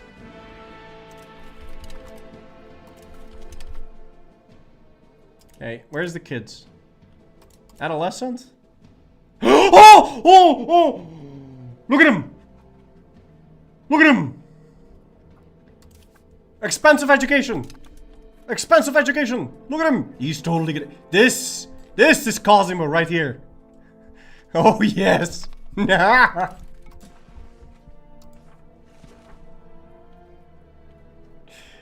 Okay. What are we doing here? Market regulations? Yeah, sure. Why? Oh, you know what? We could just get a proper CB. Do I want to fight this now? Hey, sure, why not? It's too bad about Aquileia. I don't really want to mess with that.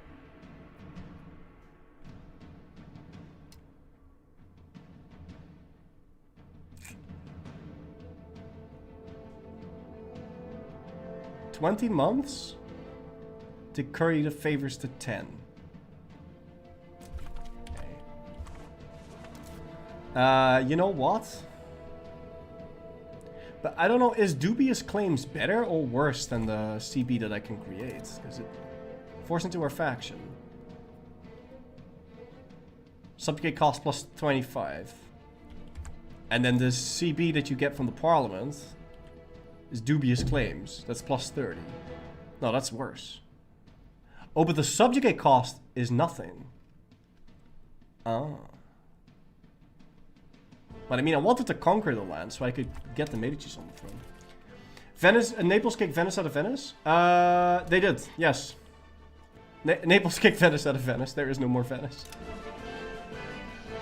Oh, we could use this now to get a CB on Aragon, though. But they're allied to the Pope and Provence now, so I don't really want to mess with that.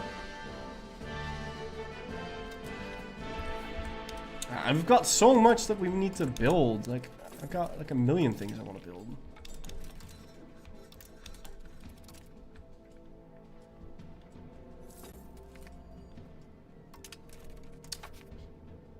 Oh, adaptation to humanism.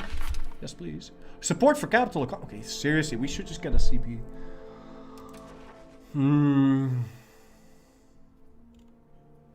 But on who?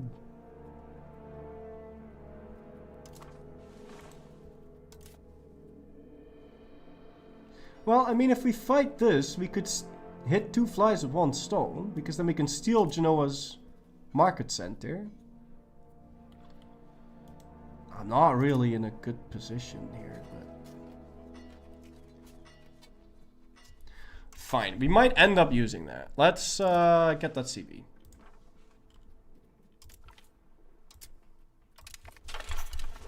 And then do support for capital economy. I don't want to change anything else. How important is sea access for the economy? Oh, it is vital, man. You really want sea access. Because if you have sea access, then you can make your... Like this terrain over here. Like this. You see this? If I conquered this, and I conquered this, right? Then, in terms of proximity, I would go to Pisa, and then into the water, and then into Genoa, and then up, right? Because these mountains are very difficult to traverse. So the proximity cost would make it absolutely crucial that you have a navy at that point. Well, not crucial. Like, you can make a road and it will somewhat work. But it's way more efficient to use boats. But we don't have that kind of technology yet. Like, all that stuff comes later. Boats are very important. And also, capitals on the coast are technically superior. But keep in mind that if you want a capital on the coast, in the beginning, you really want to search for a capital that has a natural harbor suitability. So Rome, without a port and all that, is actually a terrible capital. I mean, I get that it's in the middle of Italy, which makes it good, but it's bad because it's got a shitty natural harbor. Venice is an amazing early game capital, and so is Genoa, although a little bit less so. Toulon. Tard. Why is Livorno not a natural harbor? It's a 25% natural harbor, and Pisa is a 55% natural harbor.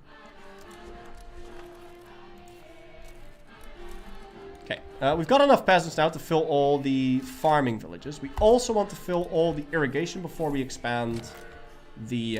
No, we lost the Medici. F. I'm looking for the shield.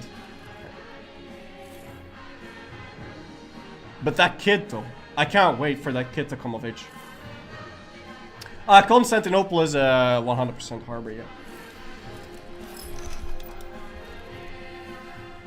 But my economy, the moment the Medicis take over the throne, is gonna go... It's gonna go so good, man. Alright, let's get forced into our faction CD. And then stop building up the spy network. We don't need that. How's the annexation doing? Yeah, I need more universities. Oh, universities! I completely forgot. But that has priority number 1. Look how many universities I've got to build. It's like 7 of them. We do that before we do anything else. Well, not before we do anything else.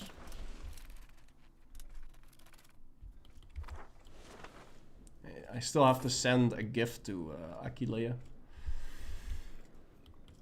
Do rivers, do capitals on major rivers exert control through it? Yeah, so if we take a look here, if the river is downstream, then you get basically the same effect as you would of a road from age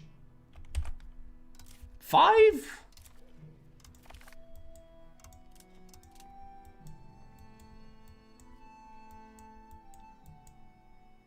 Where is it? Yeah. So, yes. And then you don't need to build roads. Well, you do, but not along the river. Because it basically does nothing for you then. Also, this one province over here, we don't accept. And because of that, the people are very mad. Because these guys are median. And we don't accept median. Do I have prestige? And can I accept it? I would not be able to accept it because I don't have high enough relations with the Pope. I need to send money. I need to build universities. I need to build so many things. I don't know what I'm supposed to build first. Well, ideally more money so I can build all the other things first. Later. We're building all the things. It's going well. I mostly just need the Medicis on the throne. And universities, because universities are... Yeah, that's him! That's him! That's him! Look at him! Look at him, he's God! 92, 89, 100! Look at this dude! Look at him! Oh, look at this dude! And now, ladies and gentlemen, yes, you are gonna control the military. Now, our entire cabinet is filled with crown power units. Or guys. And we're gonna pick a dude that's like relatively young, this guy, and we're gonna make him the head of cabinet, so we can get another modifier for even more crown power. Very nice. Now I'll click the Tuscany button, because now we're proper Tuscany. And look at the flag, ladies and gentlemen! Look at that! Did you see? It had a red star. But now it has the Medici sigil on the flag. Look at that. Very nice. I call nepotism epic. Look at this little young Willy Snapper. Hey, man, I could arrange a royal marriage for him, but no, you're gonna marry a lowborn. Make babies, okay? And now, this would be a lot simpler to manage, because now I can just type in crown. And then we can go male, and then we can go not married, and then we can go adult. And then whenever we see someone that's not married, then we're gonna go get him a wife. And also, we're gonna go crown, not married, male, and then we're gonna search for someone that is relatively young. And it sucks that the age doesn't show here, but this guy is our head of cabinet, and now that he is a crown character, I can tell him to join an order of chivalry, because you can't have filthy burger scum join an order of chivalry, because obviously that's reserved for the nobles and whatnot, right? But now that he's a crown character, he's suddenly legitimate, and he can join the order. And what that does is it gives them a stat boost. So, and a relationship boost. So he's going to join the Order of St. George, and then he's going to be a little bit more, he's going to be a little bit better at the military, and if he ever becomes my leader, then he will also give us more Diplo rep. Now you can't instantly make all of your characters join this, because there's cooldown on it for 10 years. But at least, hopefully, that little stat boost is now going to make it so that we can alternate the consulship between Mr. Antonio over here and Mr. Okay, this is going to be a bit complicated, but they're both called Antonio, but it doesn't matter. We can switch between the two Antonios, and it's good. And now look at my crown power, man. Actually, let's assign the navy to someone from the Medici family as well. Look at this dude. Look at him. 29 years old, 46, 70, 80. Yeah, let's assign the navy to him as well. So now we suddenly get, how much did we just increase our crown power with? Like 75%? Yeah, so the ruler's admin ability is 23%. Crown head of cabinet is 25%. We have the navy fully in command by the Medicis. We have the army fully in command by the Medicis. We have a full Medici cabinet. And let's see what that's going to do for my crown power, man. And in doing so, my trade income. Okay. Oh. Ooh, yeah, baby. Money. Very nice. And that's going to continue to drift towards a certain position. So, very nice. Cool. Medici Mafia unlocked. Very nice. Why am I building roads? I need to build universities. First things first. Research always first. Priorities. Research. We can fight that war whenever. When do we need to fight this? 79. We got 3 years to build our universities. That's fine. Still a republic, guys. Yeah, we're still totally a republic. It's a republic. It's not set in stone that we get a Medici. Anyone can apply. It's just that It's just that they never, you know, they never get any kids for some reason. I wonder why that is.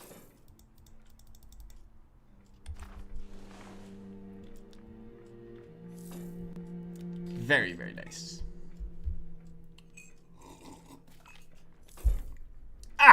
And now, and this is really convenient, because now I don't have to constantly switch through all those menus.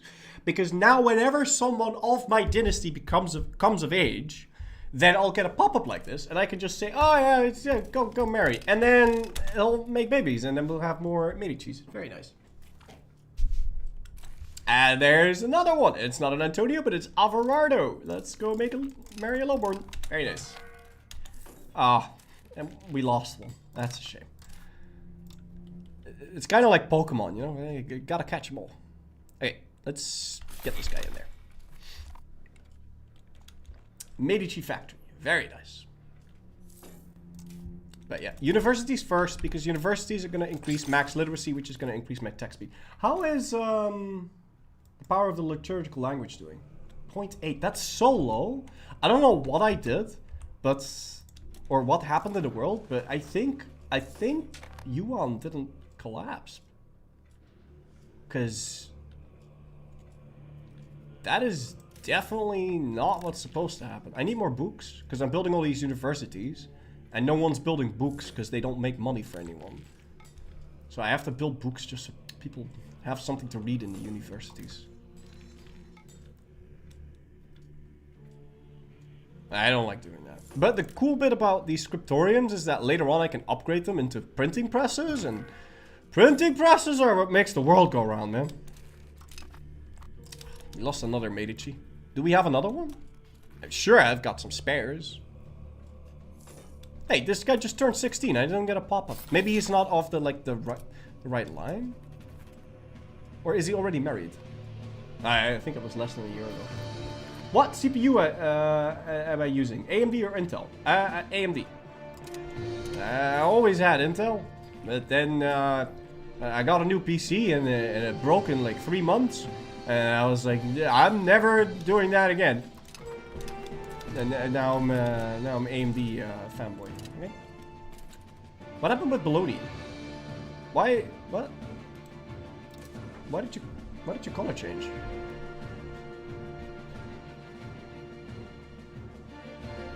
I need to improve relationship for sure.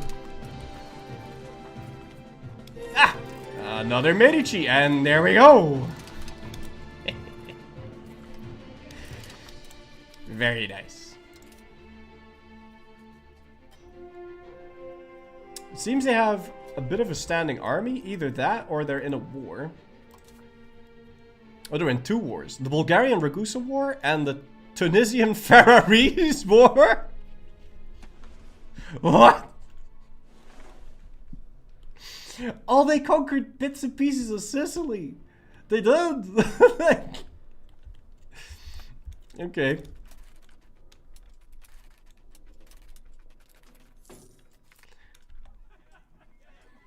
I don't get a second. You know, I am not losing this Medici. I don't care, okay? This guy, I'm just gonna keep picking him. I don't care. And let's remember this guy's name. I need your help with this.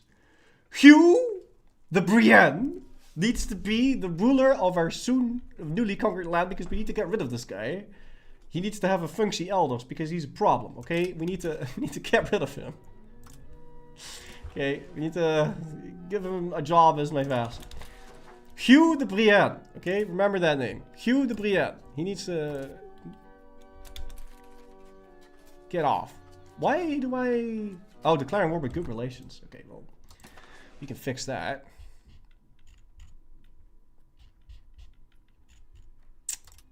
I shouldn't be declaring this war now. I know you guys want to see blood, but it doesn't make any sense to fight a war right now. It really doesn't.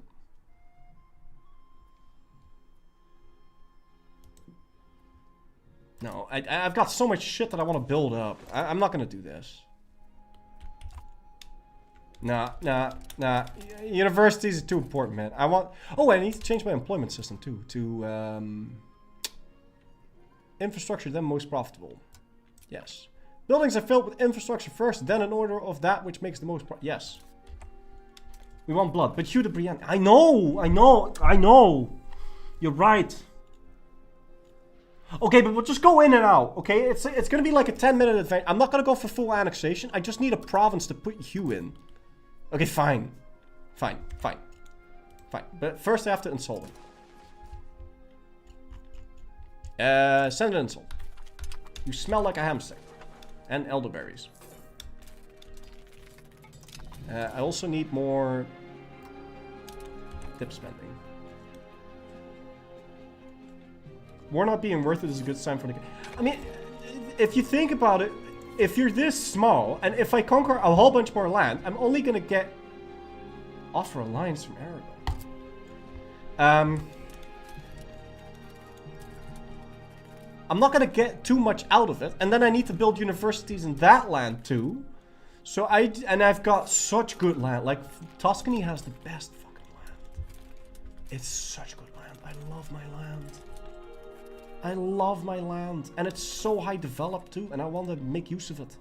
And now I'm off fighting a war against Ferrara for God knows what reason. Okay, in and out, 10-second adventure. Right, just in and out. We don't have to try to, like, blitz them, because he's already at war, so that's never gonna work. We just want a little teensy-weensy bit of land. Maybe down here. Maybe we just grab this. Okay. And maybe Modena. And maybe we eat Ferrara as well. I don't know. I haven't really decided. Oh, shoot. Okay. Balance. Look at this dude. Why is he walking with such a... It's like, oh yeah. Coming through. What even is this weapon? He's an aura... Yeah, he's not a farmer. He's an aura farmer.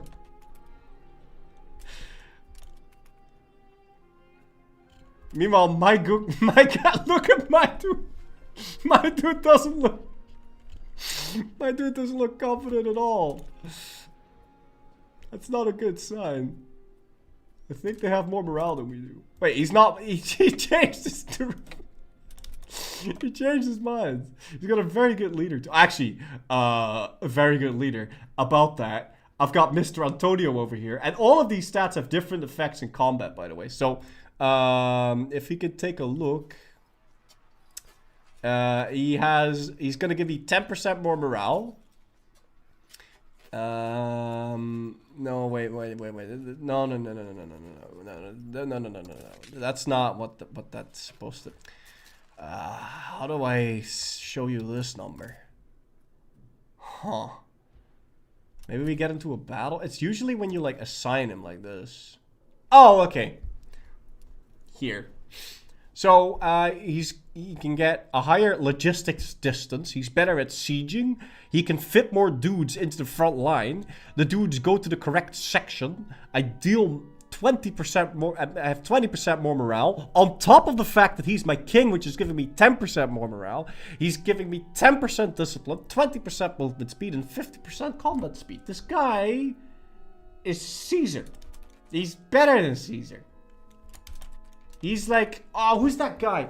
You got like the emperor in Rome. You got like Augustus, but then you have his general. What's his name? I want to say Agrippa. But that's not the not. Is it Agrippa? Yeah, he's like if you had Agrippa and you had Augustus, and then they did the fusion dance and they became one person. That's what this guy is.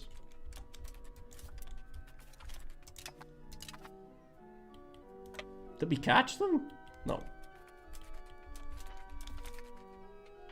Wait, did they just instantly run? How is that allowed? How do you just keep running? Okay, I got him. Alright. Well, let's see here. Also, I'm pretty sure these guys are still using... Yeah, they're using feudal levies from age 1. And I'm using the Florentine citizen militia from age 2. So this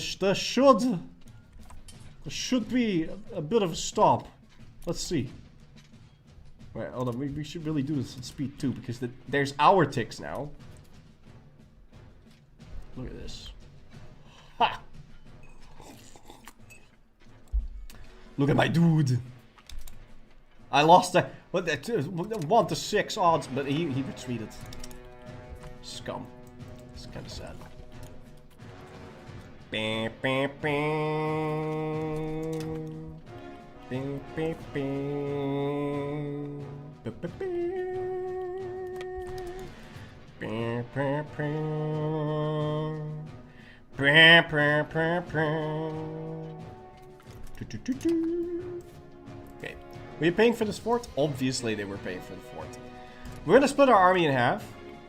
And we're gonna follow that army of his.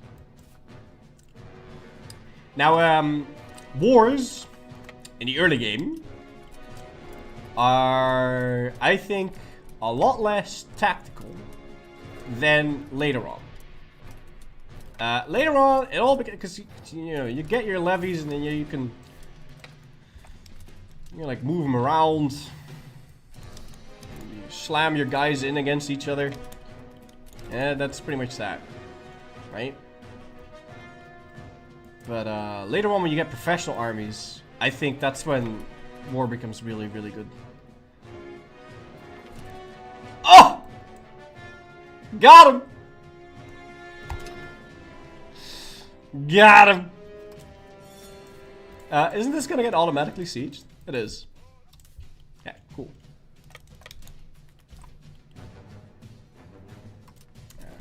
Probably wouldn't have been able to catch up with him if this guy wasn't God. Yeah, he's gonna rehire the guys. Now we could try to prevent him from whoa. We could try to prevent him from rehiring them, but I'd much rather let them spawn and then we wipe them again. I mean, honestly, there's no need to do this. Like, I'm just killing my future peasants. We should make this a little bit less bloody. Okay, so I'm just gonna try and make sure he can't raise them again.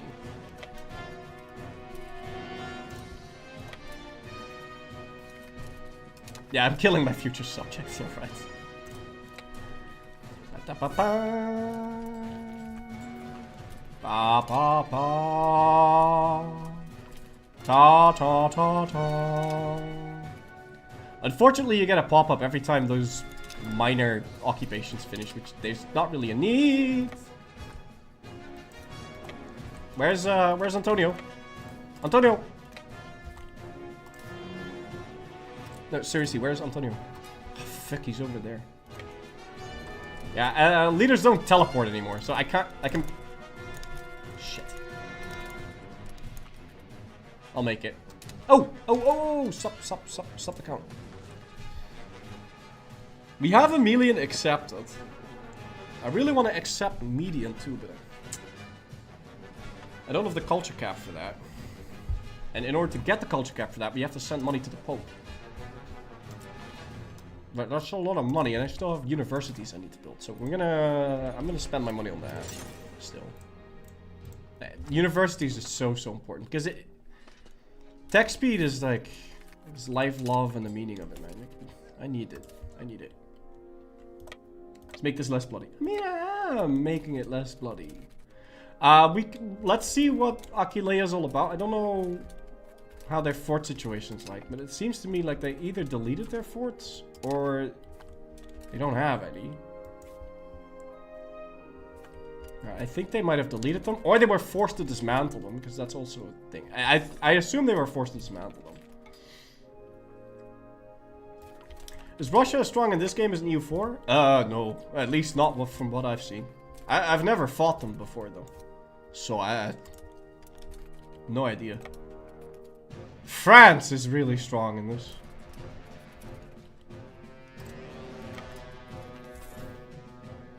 No, I don't want to go Cathar. Which is unfortunate, because it keeps making me more traditionalist. By kicking out all those heretics. Okay.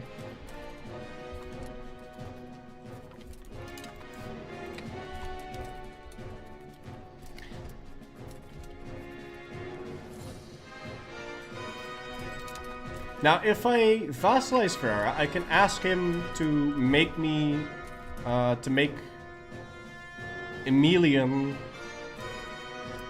to change his view on Emilian, because he's my vassal and he's the dominant country of that culture. I can just ask him, but you can do that once every 50 years, so there's a huge cooldown on it, which means I kind of need to click it, so I can start getting it to tick down.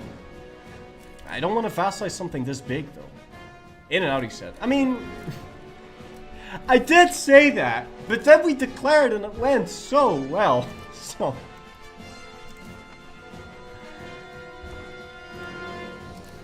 I mean, it's not even been 12 months. It's been, like, what? It's July now. Nah, I'm gonna full annex this. What happened to just taking huge Yeah, I know, but... That's before I realized Aquileia didn't have any forts, and now I feel like just taking everything, because why not? I will get one province, yes. I'll get, like, Ancona, and then we'll vassalize him. I think. Oh.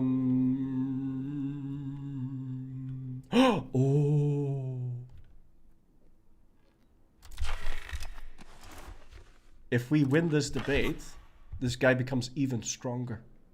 He's gonna become a 95, 92, 100.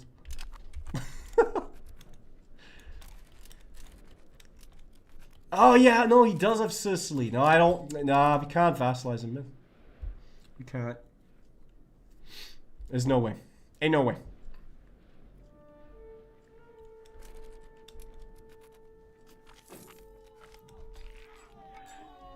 Ooh, how expensive is this? 300 money? Jeez. That's a bit much.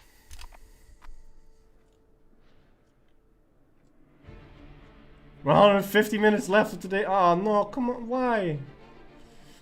I kind of want to open a save to show you a bit of the later stages.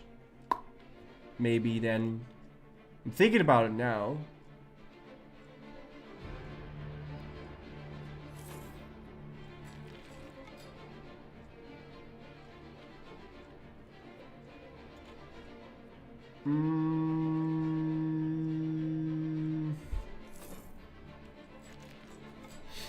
Yeah, that's probably a good idea.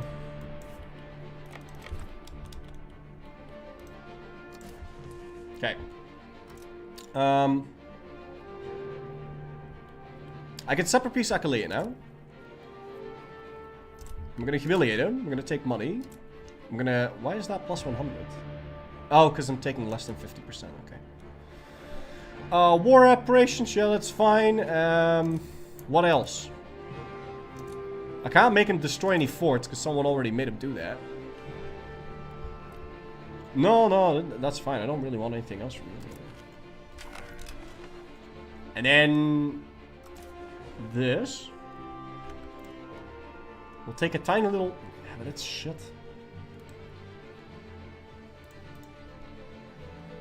I could just take everything. How bad would it possibly be? We'll just exile Ferrera down there. Well, what's the worst that could happen, right? It's not that bad. We'll just take this. It's fine. Wait, can I make him stop existing? No, not really. I mean, I could vassalize what's left of him. I'd have to stop asking the money, though, because it's too expensive.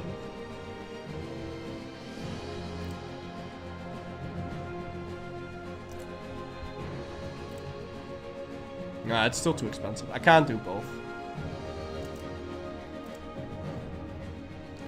Nah, this is fun. We'll just do this. I can get away with it, and we'll just release a bunch of vassals to go deal with that.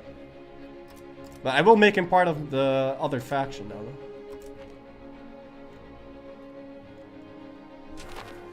Why do countries conquer weird shit so far away?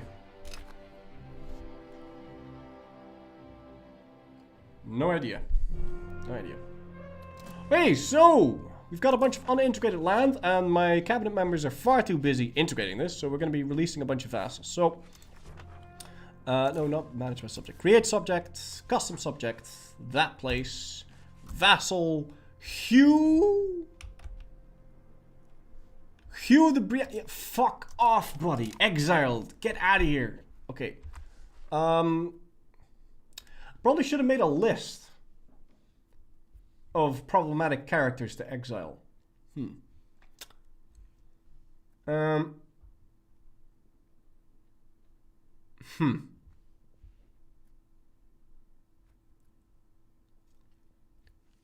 But how do I... Just check my VODs. Okay, so I want... Can I do overall ability? Yes. Oh no, no, you have got to go. No, this guy is almost better than Antonio. No, no, no. Away with you. Away. Okay, another one. Overall skill. Clemente Papoli. Yeah, he's a problem. He's got to go. He's not very young though. He's not old. Whatever. Okay, and then we can do one more. Overall skill. Yeah, he's young. He's gotta go. He's gotta go. He's gotta go. Okay, cool. Good. He's just a kid. Yeah, well, he's a problem kid. That's what he is. He's gotta... I can't have that be running around here, okay? It's bad for business. Why is annexing this not working? Because I have to improve more relations, okay? Also, we can improve relations with our other vassals. Full on Diplo? Yeah, but we gotta be full on Diplo for now. Because, let's get rid of the levies. Because if we take a look at the antagonism map mode, the Pope might join a coalition against me, so would Venice and all that.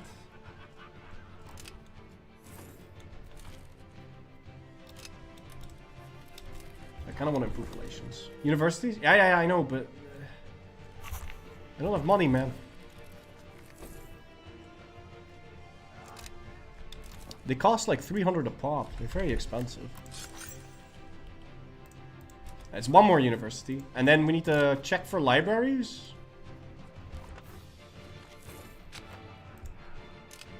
Okay. I should be able to ask one of these to like improve opinion now. Or is it still Ferrara that's like the main country?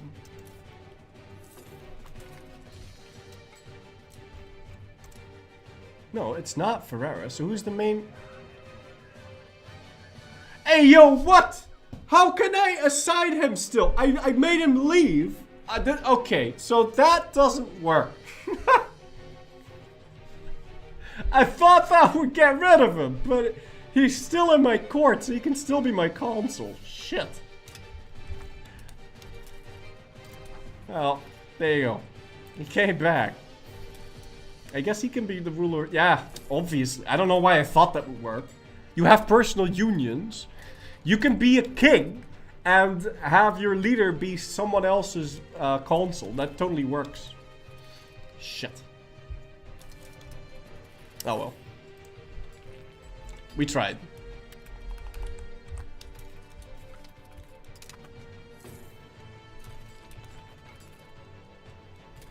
I want to switch sides to the other thing now. I don't know when this ends. When does this situation end?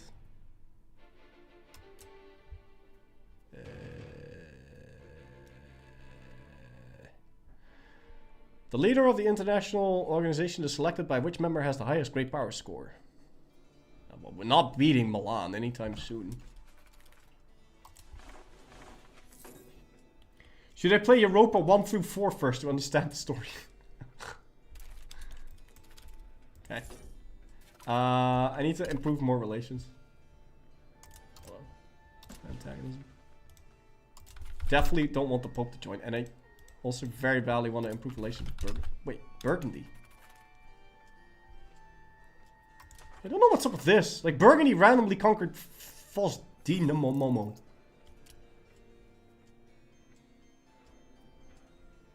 You gotta watch the cutscenes, and then you'll get the gist of it. Ooh, we have a kid. Fantastic. Oh, we can name him! Yeah, we should definitely name these kids, because that's gonna be a problem. If they're all named Antonio, then we're gonna have some issues. Ah, who wants to be my kid? No, we're not naming him Antonio. Tolyan Leet. Perfect name.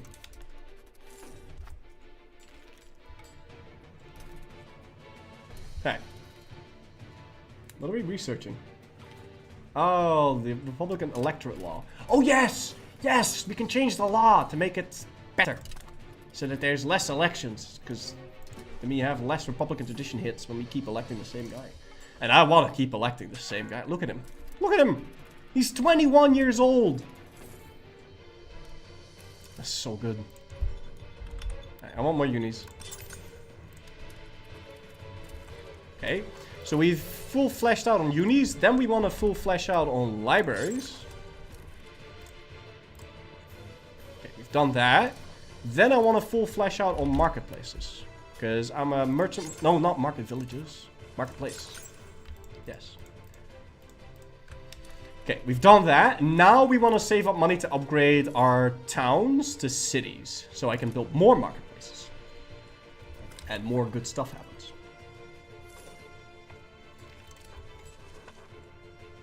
Yes, very nice. And in the meantime, our aggressive expansion's ticking down nicely, and our antagonism, it's fine. We're not going to get coalition here. I might want to improve relations with Florence.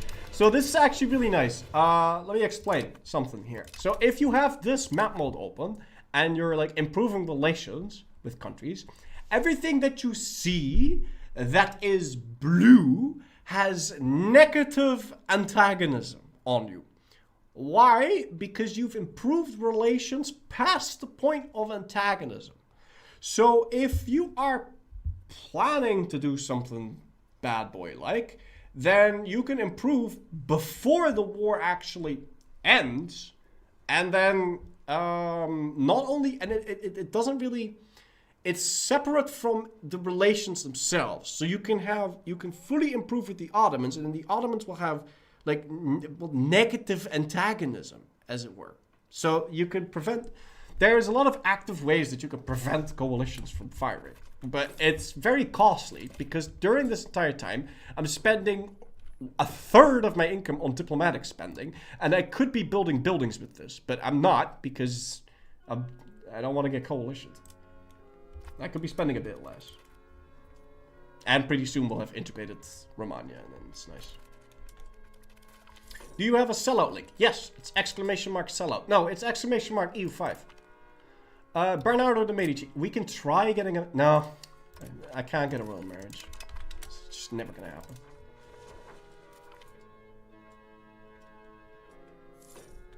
And another one. What's he like? Is he good? No. But definitely want to be doing that. How is my wheat farm doing? Okay, cool. We have enough now where we can fully expand the RGO and fully work irrigation and the farming village. Which, fuck, I missed one. Hello, hey. No single Medici's allowed. Hello, male, crown, available marriage. Adult? Where's adult? Adult? No, no, no, no, no, no, no, no, no, no. No single life for you, okay? Just go make babies, yes? What the fuck was I saying? I was talking about food. I was talking about food. Can you attack revolts of other countries? No, I don't think you can. It works a little bit. You gotta like... I mean, I'm pretty sure I'm not allowed even. Hold on, let me go check. Yeah, we cannot declare war on a revolter in a civil war. You're not allowed. I can intervene, but yeah. Which I do think is a little bit weird. Because, you know... But you can declare war on the main country. And you can, like, intervene. Is it? But I'm pretty sure you can only do that if they're, like, your rival or something.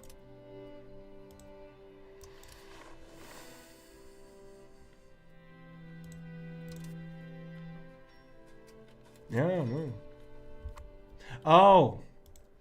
But this is double weird because Perugia has a rebellion, but it's the vassal of Sicily. So then even if I did want to do it, I would have to do it on Sicily. But they're not in a civil war then. And that would be lame as hell, by the way. Imagine you have a vassal, and then the vassal gets into a civil war, and then France intervenes in that civil war, and you lose half your vassal. But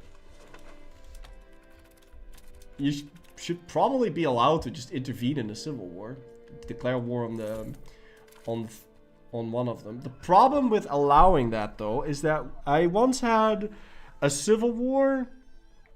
I was playing as Navarra, and Aragon had a civil war, and then I waited for the civil war to almost be over. I then vassalized the guy. I believe I vassalized Aragon. In doing so, I inherited for almost nothing because he was down to like one province. And then I won the civil war for him, and I just joined all of Aragon in one war. So I think that's why they made it so you can't do that. But there should probably be... I don't know how that should work.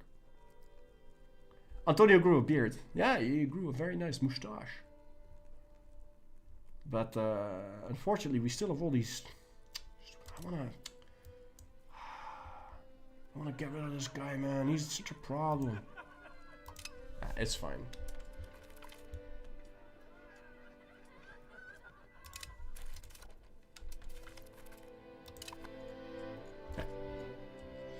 I think that shouldn't matter since I don't think you can lose land in the Civil War. The only outcome is full annexation on either side, unless separate pieces are different.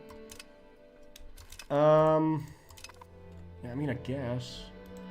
But, no, like, you shouldn't be able to just straight up vassalize Aragon. Because right now, Perugia, if I wanted to vassalize them, I would only vassalize these two provinces. I don't know. I don't know how it should work, but it's a little weird that you just straight up can't. Anyway. Who is the dominant country of Emelian? The Republic of Mantua is the dominant country of... Shit. Wait, that's me. That's mine. That's me. Right? Yes, so I should be able to ask him to improve opinion. I hope. Because this culture capacity is too expensive. But this is my guy. I don't know, maybe they need more land. No, I still can't ask this. I really can't?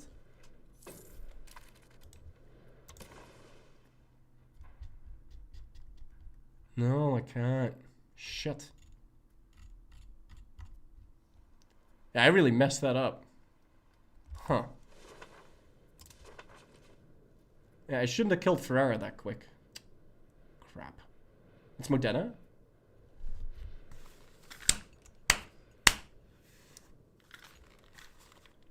Okay, that is indeed Modena. So, let's try and talk to Mantua.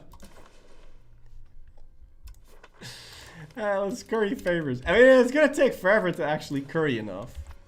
But shouldn't I have some more technology for more culture cap soon? Yeah, we'll be fine. It's a bit awkward. And I still want to work the shaft on Mantua.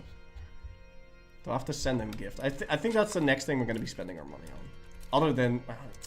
I also want to upgrade...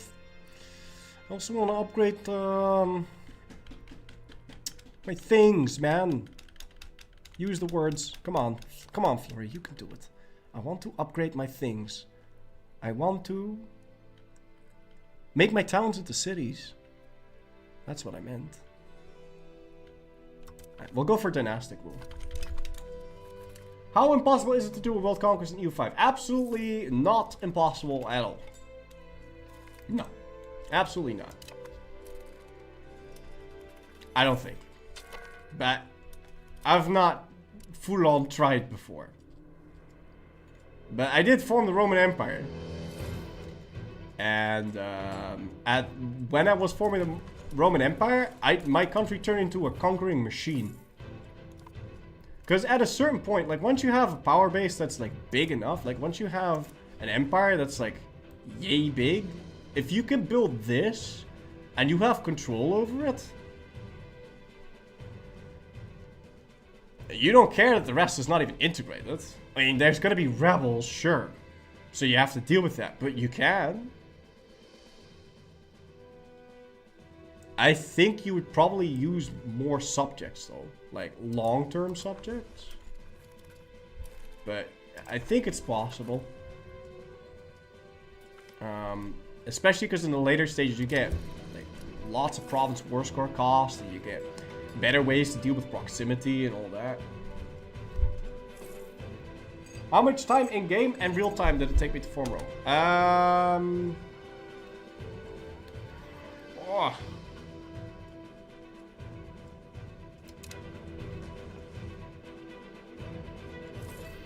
I don't know when I formed it.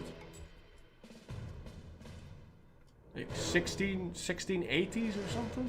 1690s, 1680s? Consolidated power, yes! That's less elections, yes? Less elections. Obi Hakanobi, thank you for 42 months for tip out of sir. As of now, it seems there's way more stuff to a piece. Do you find that more fun or somewhat annoying? I find it good. It's great. Yeah. No. It really makes you wonder sometimes, like, do I really want to go to war now? I mean, I've got so much stuff to build, but it also gives you a bit of a, like, if you're done building everything, and you've like build your armories and you have all your manpower things set up and you got all your roads, and then feels really good to go to war when you've got everything sorted. Like you've got your food sorted. You have this like this province should be making like 700 food or something, and yeah. And you have your production efficient. If you have an efficient country, if you have efficient locations, it feels good to go to war then, you know. But now, I could be spending my money on like so many important things, so I don't really want to go to war. And if I do go to war now, then I need to spend, because I can't just ignore the AE. There's really no point in me growing any further for right now. Other than Perugia and Arezzo, like I really want to clean this up. I don't really fancy fighting Sicily here.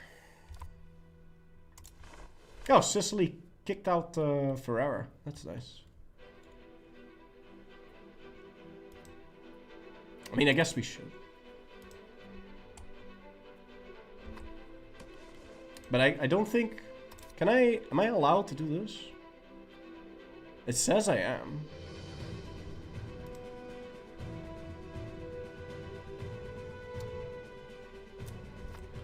I'm gonna wait for Parliament to get the CD. What happened here?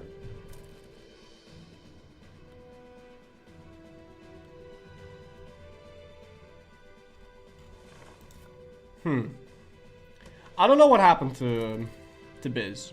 My guess would be someone decked Biz and forced him to release Byzantium. That...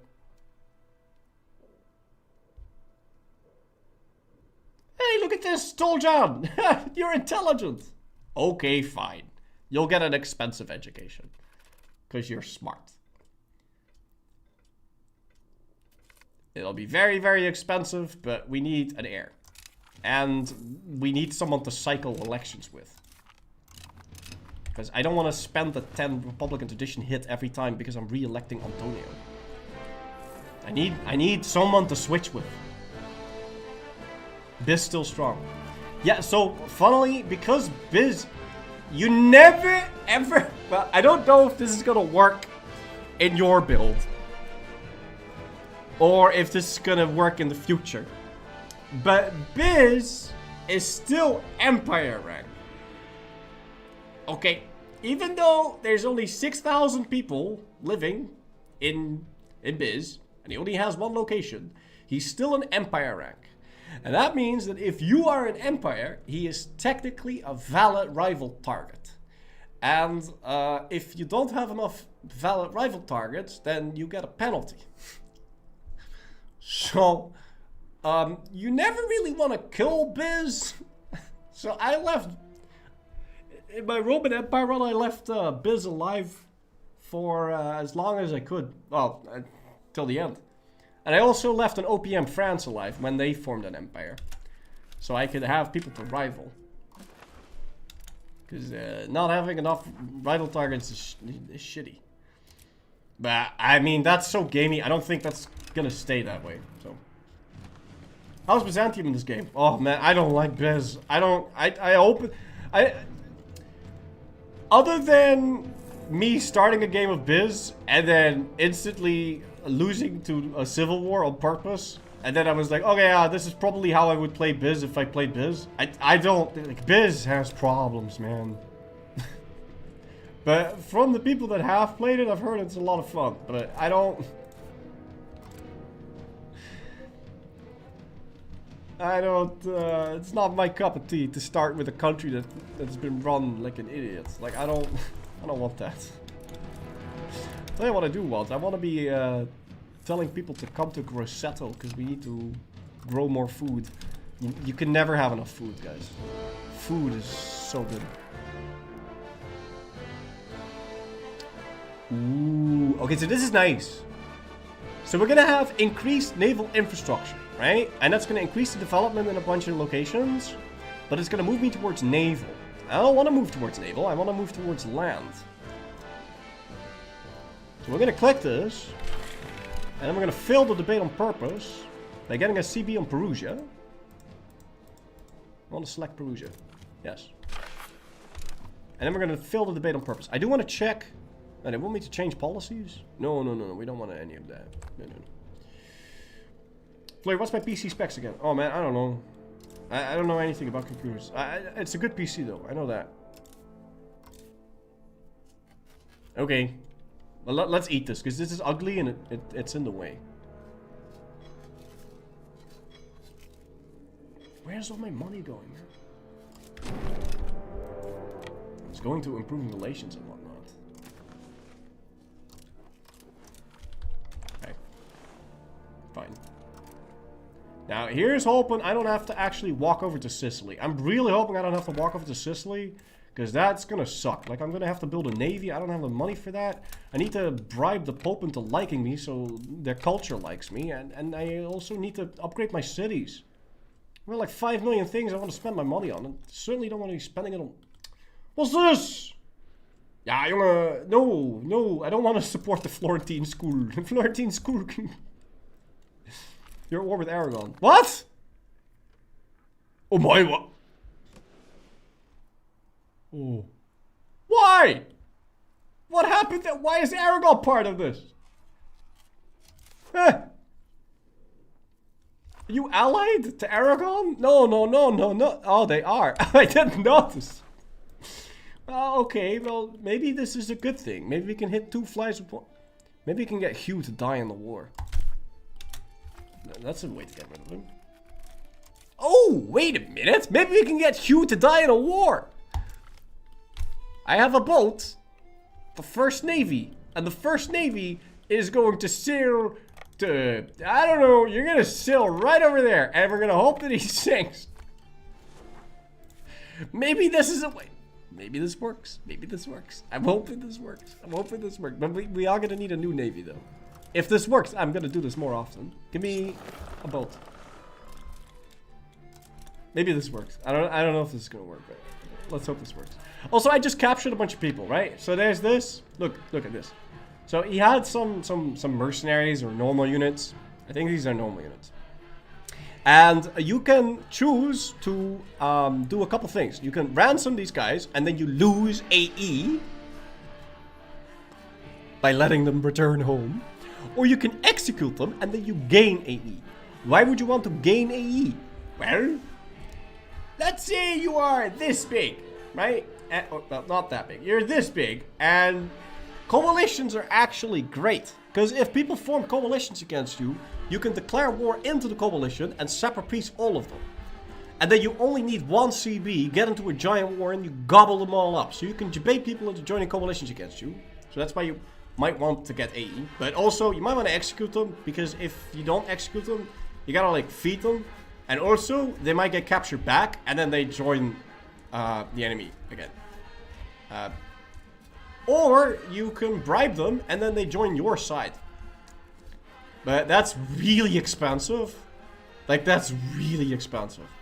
So we're just gonna ransom them back. But it's not a lot of money. It's honestly really minor. It's there. It's a thing.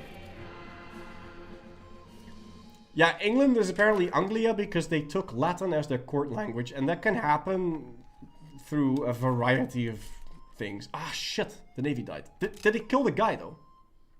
No. How did he escape? Okay, so sinking the navy does not kill the admiral, unfortunately. That's a shame. No, I don't want to go Qatar, man. I don't want Qatar. I've heard Qatar is shitty. I don't want Qatar. Also, that would diplomatically screw me over. Switching religion is very painful, guys, because you gotta like convert your entire populace to that religion. Well, you don't have to, but if you don't, and you have low tolerance of heretics, then your pop satisfaction will go down. And if where's the pop satisfaction? Where's the pop satisfaction? Where the fuck's my pop satisfaction? Your pop satisfaction will go down, and that's gonna make your prosperity go down, and that's gonna make your pop growth go down, and your monthly development go down, and they'll be mad, and they'll revolt, and then you get rebels, and you get civil wars and all that shit. So at some point, you are gonna want to deal with the problem and convert everything.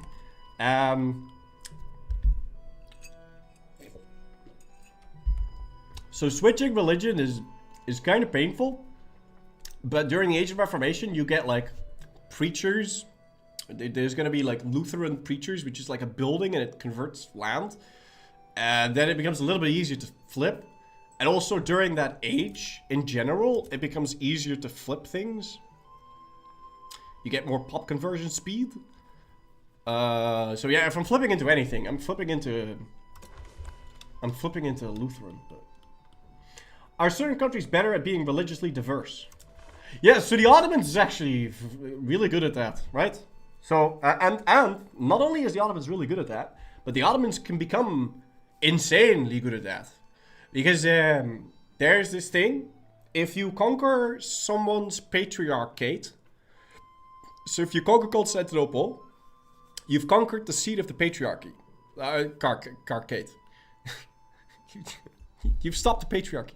You've conquered the seat of the patriarchy. And then you get an event where you can either destroy it and loot it, or you can leave it be. And then if you leave it be, you permanently get +1 tolerance of heathens. Which, you know, if you kill Biz, then Bulgaria might get a freaking patriarchal seat. And then you can destroy that, and then you can destroy the Serbian one, and then you can keep destroying Orthodox patriarchates. And then you get more tolerance of heathens. It's nice. But you can also just, I mean, obviously having humanism itself is going to give you more tolerance of heathens, and you have estates privileges that you can give away. Sunni nations in general are a little bit better because they have the dhimmi privilege, dhimmi estate, and well, that's very nice. I still want to convert land though, because I like painting the map, and that's just another way to paint. So we've captured these guys again. I don't think they have the money to be ransomed. So we'll just leave them in Florence for now. They can go on vacation. Were you paying for your fort? He wasn't. We're gonna assault. Oh god, that was painful. Okay. Well, we assaulted it. But now what do we do? Because we can't possibly invade Aragon. Or Sicily. So yeah. I don't know. I mean, we'll get tick. Oh god, he's here. Okay, maybe I should not have assaulted. Also, I don't have a professional army, so I'm not too keen on this. Yeah, there he is. Oh, and because I didn't refill the garrison. Shit. He could just instantly assault it back.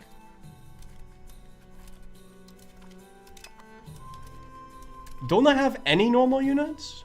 No, I do. Let's, click that button.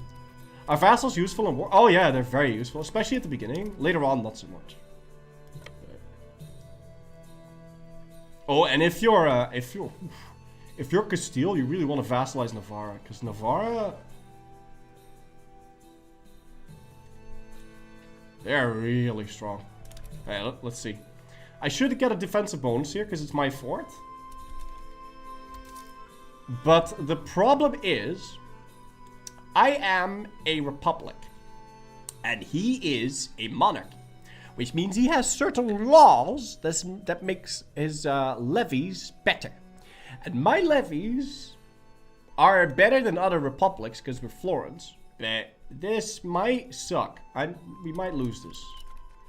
I'm hoping the battle and the fact that we've got Mr. Antonio Banderas leading our troops means that we can win still, but let's see.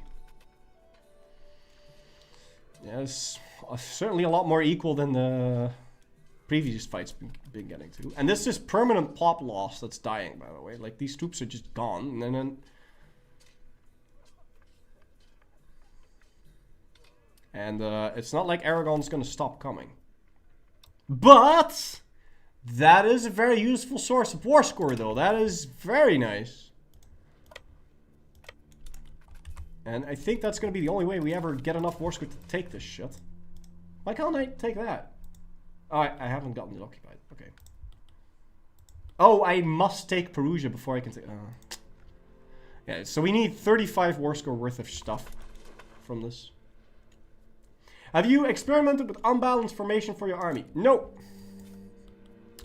I know other people that have, and it'd be useful to put all your cav on one side or something, and it's very efficient and all that, but, ooh, he moved the navy! Oh! That's still a thing. That's still a thing. I love that that's still a thing. Hello, sir. How do you do? He moved the navy and now the army's stuck. Okay. So that's another like 15 war score then, please. Thank you. 23.87 and they're stuck. Is it gonna ping pong or is it gonna end the battle? Oh, it's not gonna ping pong. Oh man, we've slaughter run. Where are you going? No, no, no, don't go home. Where are you going? Yeah, whatever. I'm not gonna chase him. Oh shit. Sicily landed. I'm gonna execute those guys.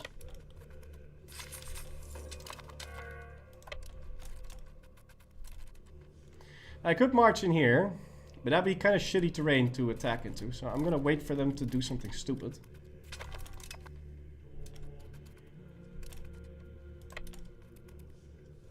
That is not particularly stupid.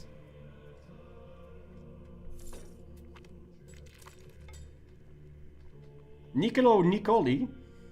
Is that? Niccolo Niccoli is an influential Italian scholar and humanist, being renowned as a book collector and promoter of ancient learning. His extensive collections of manuscripts is one of the most significant private libraries of his time. Okay, handwriting. Yeah, 10 research progress. Fuck yes. I'll take debt for that. That's fine. Wait, hold on. Can I take that much debt? Oh, I can take 9,000 debt now. Okay, I'm pretty sure I still took the penalty here because it's not... How bad is that? -2. Vegetation and river crossing. Well, that was kind of stupid.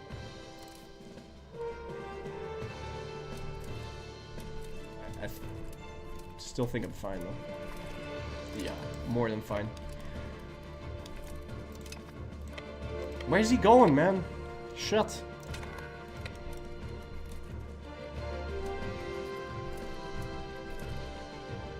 Where's he gonna go? I can't see him. He's hiding in the fog of war. Damn it. Still don't have a second Medici to choose from. Okay. Why is it ping-ponging, man? It shouldn't be ping-ponging. Why is it ping-ponging? Alright, you know what? We have solutions for this.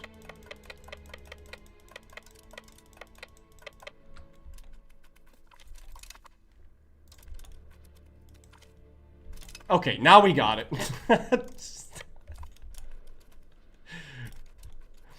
I'm not sure how that happened, but fine. Okay, so now we have 58% war score, and we stack wiped his army. So now he is willing to sign peace, because the balance of war is completely in my favor now. So that's very nice. Yeah, no, this is fine. Sure. Let's peace out. I don't want to fight any longer. Like, a lot of people died in this. You can check how many people died. We lost... we only lost 3,000. How many did they lose? 14. Very nice. Bitchin'. Imperial Reconquer. Oh, we get Lucca because Aragon wasn't part of the HRE. I get Lucca back instantly. Very nice. And... it's Tuscan. Instant core. Very nice. We do have a bunch of stuff that we actually need to like integrate. Provinces in there. I'm gonna stop developing for a second. And integrate that as well. Very nice. Armies can hide in armies can hide in forests. They can also hide in behind forts. Like a fort will hide vision. But now we've got... Now we really have some peacetime. Some much needed peacetime. I also need my boat to come back. Did I lose my boat? No, I'm still building a column. Okay. And I seriously need to stop spending all my money, man. I heard that cabinet is intended to be a bottleneck with regards to province management. Does it feel fair to you or gonna be frustrating? It seems fair to me, but it can be a little bit frustrating if you're trying to switch religion. Because then I mean, you can't flip. You get upgrades to your cabinet later. So if you're the cultural hegemon, then you can flip by area instead of province, like this. And you can also core by area. So you can have one cabinet member. If you have 6 cabinet members or more, like you can get a ton, like you can get 6, 8, I don't know, there's tons of modifiers that give you a cabinet. And then in the age of absolutism, you can core by area, so that you can core an area the size like 1, 2, 3, 4, 5, 6, 7, 8, 9. You could theoretically core all of this in one go. So I think that is fine. But the problem is, and it'll be a little bit slower than, at least I think. But it's nicer because it's an area. But there's no way to do this with religion. So you can't, like, religion convert areas. You can culture convert areas, and you can integrate areas, but you can't religion convert areas. Although, you can build monasteries and cathedrals, and they give you local pop conversion speed increase. And you get tech later on that gives you flat conversion. And then if you own an area for long enough, fine, then eventually the area will just flip. But I'll be back.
Okie dokie. So you could set a huge stack in a province with a fort and bait them into the province to lose a battle. Yeah, sure. Yeah, why not? But you don't do that when you get to that point. Like when you get really large armies, you don't, like, I mean, you can, I guess, but I should just really show you this on like a late game type of war situation.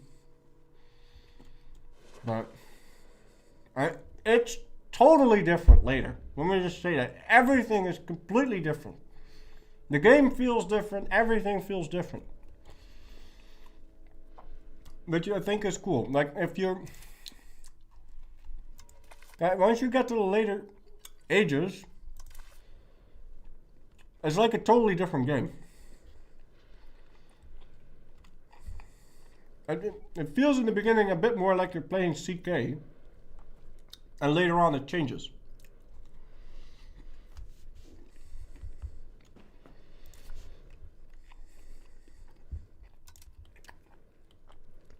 Because I've been standing still, the music would turned off, I think. What I want to do is I want to stop spending so much goddamn money on forts and Diplo. And I want to build buildings.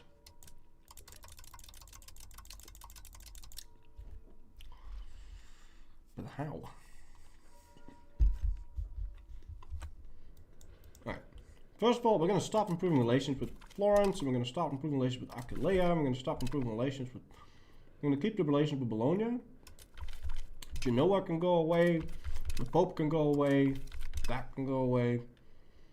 Ferrara has to stay, and Modena can also stay. And what's this? Padua? No. Also gonna remove that. And then we're gonna see, can I lower my dip spending?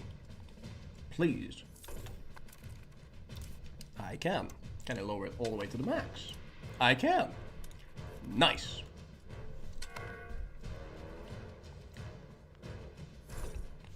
Can I hide the chat to the side? Right, I can, but you're just seeing the outliner. Are you missing anything else? Nice that mana has sliders now. It's not the same thing. It's not like it's mana, man.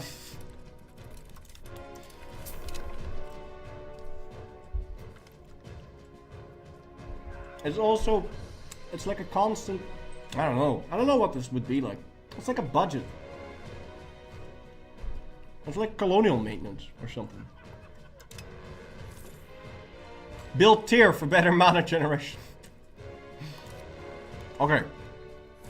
We've paid off the debt. Can we build something really, really good? Well, paper is quite good. But it's not like really, really... Ooh, I want lumber mills.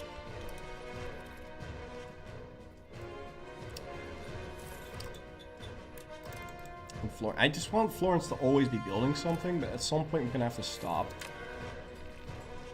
And it's another 10,000 peasants getting a proper job instead of just sitting there. Okay. And then, next up, we're gonna upgrade Arezzo or Borgo San Lorenzo. And we're gonna upgrade it into a city so I can really start to get this economy rolling.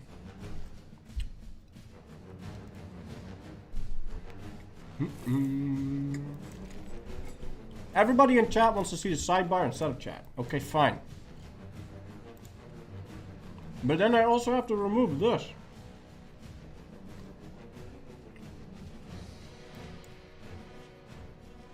Hold on, where is it? Oh wait, I know. How about I hold Alt and then I do this. Huh? Yeah, a lot of jokes this morning about me not knowing how to do things.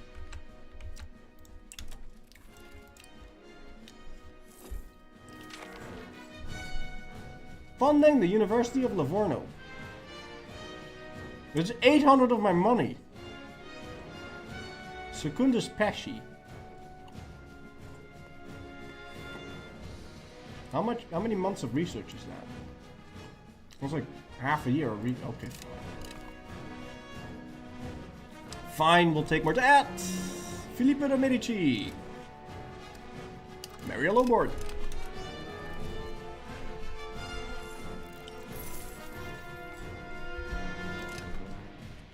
People also have a little window showing Subway Surfers gameplay. Okay, I'm not gonna be doing that. I want more money. I need more money. I need so much more money, guys. I think we can integrate another one of these bastards. Also, how's Grosseto doing? Yeah, it needs so much more pop, dude.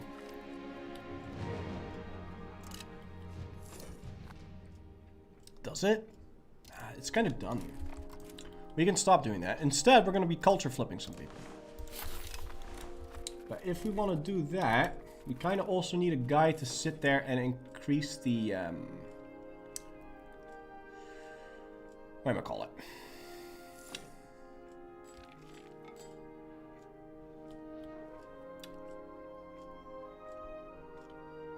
Oh, actually this is great. Hold on. So, because I build all the universities, instead of getting a 50% malus on integrating Bologna, I'm now getting a 50% boost. Which means we can integrate two vassals at the same time and still be optimal. That is gonna cost me shit though. And we can't... It says more Diplo spending.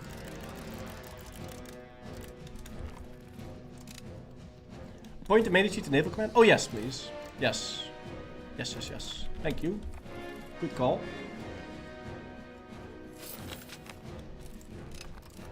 Okay. Let's go increase the control in Romania. Because I'm currently culture flipping this from Emilian to Tuscan, which is not something that I want to be spending my cabinet members on. But I don't have enough accepted culture cap to have both Median and Tuscan embraced. I would have if I spent more of my money sending gifts to the Pope. I should just be doing that.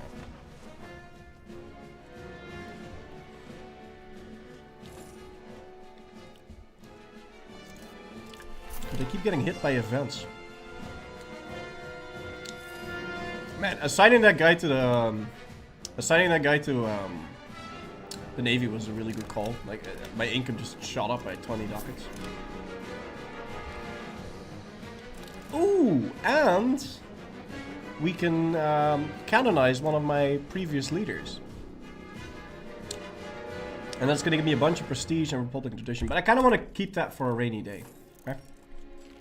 Like, if suddenly my Republican tradition is really low or I need prestige real quick, then I can just make someone a saint and then... Shit. Okay, I've got another Meiji.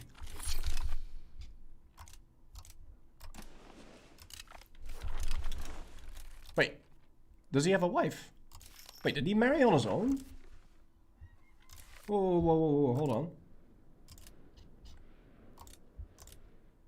No, everyone's married, okay. Do you think Landa's already working on an in-game time speedrun in EU5? Oh man. Oh man. That would take so much time. The world is so fucking big, man. I think he is. I think he is. But if you were to do an in-game time speedrun or anything like that,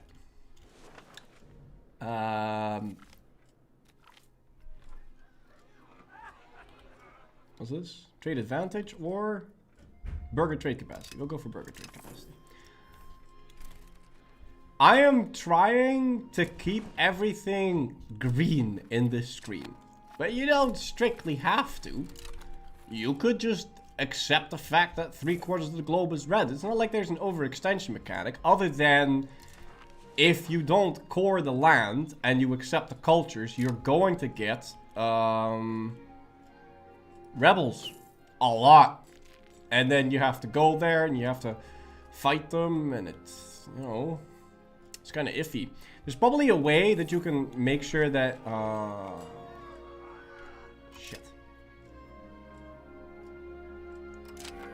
that you can make sure that even unintegrated areas are like fully pacified, but it's risky. I think there's always going to be rebellions then. I guess you can just accept that, because you can always annex a revolter tag. My fastest in-game time was 1640 as Grayskin, but God, was it hard. Yeah, I mean, great, yeah. I don't know what,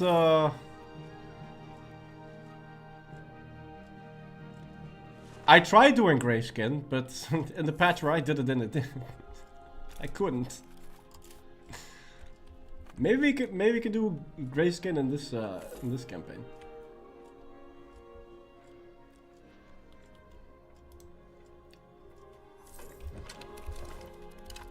Okay, bunch of money saved up. I want to take a look at Poggy Bonzi.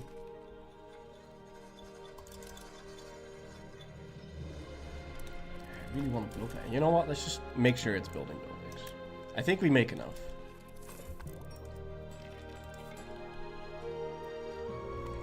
I really ought to be focusing on upgrading this stuff. No!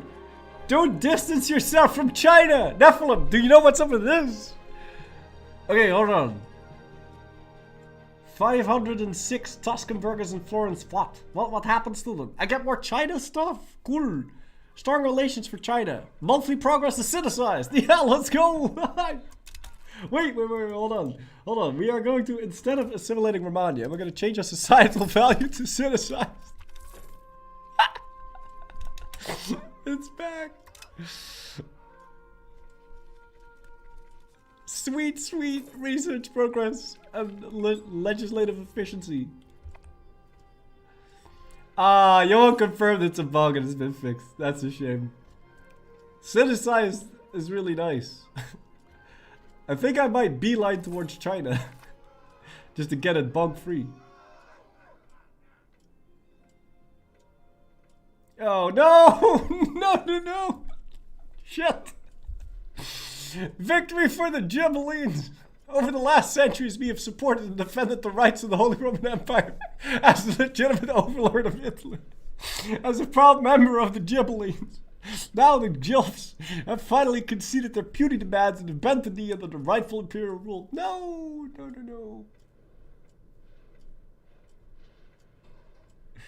No, this is not great.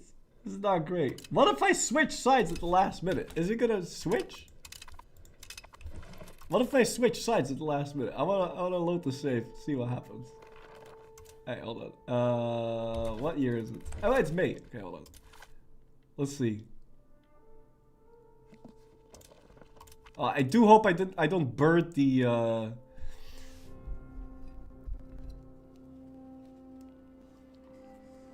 I hope I don't burn the Sinicized. I fought for the Empire. No, I fought for myself. I kept switching sides to get CBs on people.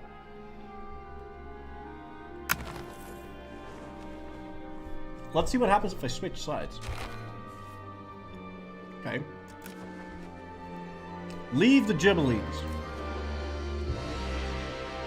Alright, and now join the Guelphs. End requirements.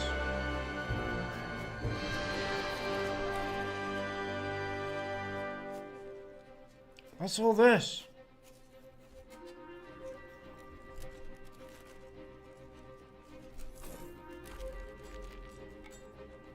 No, definitely elect that guy. Okay, but now, aren't we leading?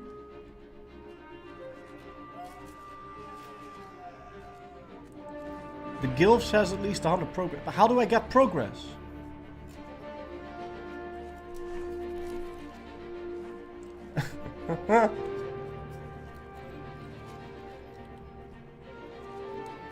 Requirements not. I can't do anything with this.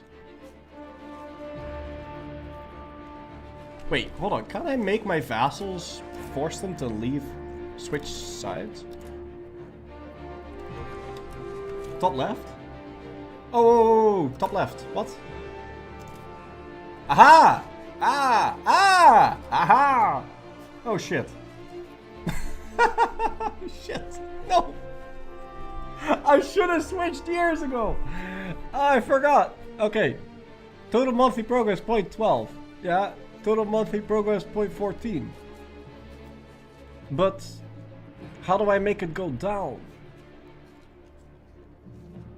I don't think I can I? Open hint.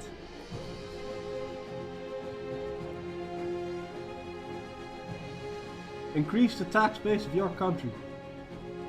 Force a country into your yeah, it's too late. I can't just make it switch later.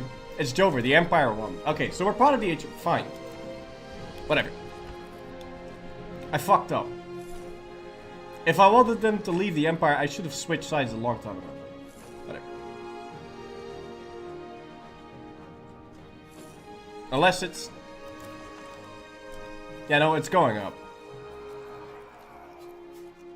Yeah, no, we can't compensate for this.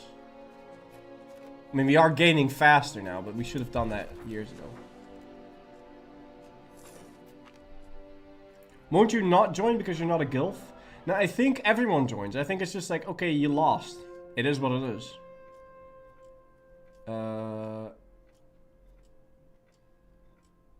No, don't go traditionalist.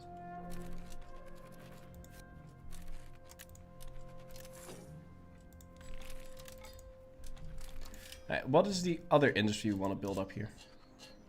Tools? I always want tools. And then over here, more tools, more silk. We're good at silk. Minting thresholds. Wait, was that it? No. No. That's useless. Do you think average EU5 campaigns will take more time IRL than EU4? Yes, definitely. There's so much more stuff to do. And the game's also like 100 years longer. And it's way more granular. And there's just more stuff to do.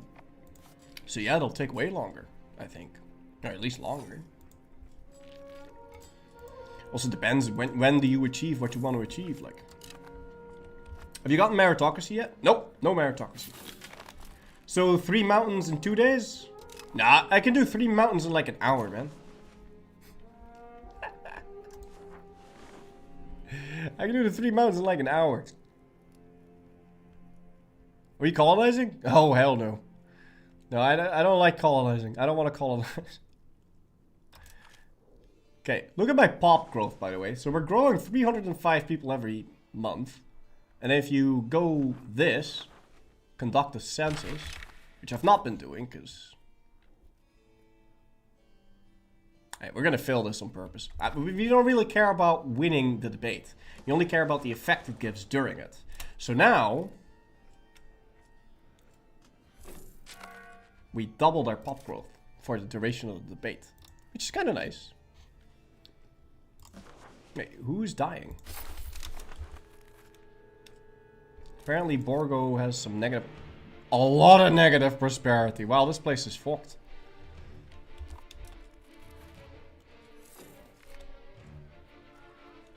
I don't like colonizing because of the... Okay. Now we get the event. Our dream of having Italy free from a foreign emperor. Okay.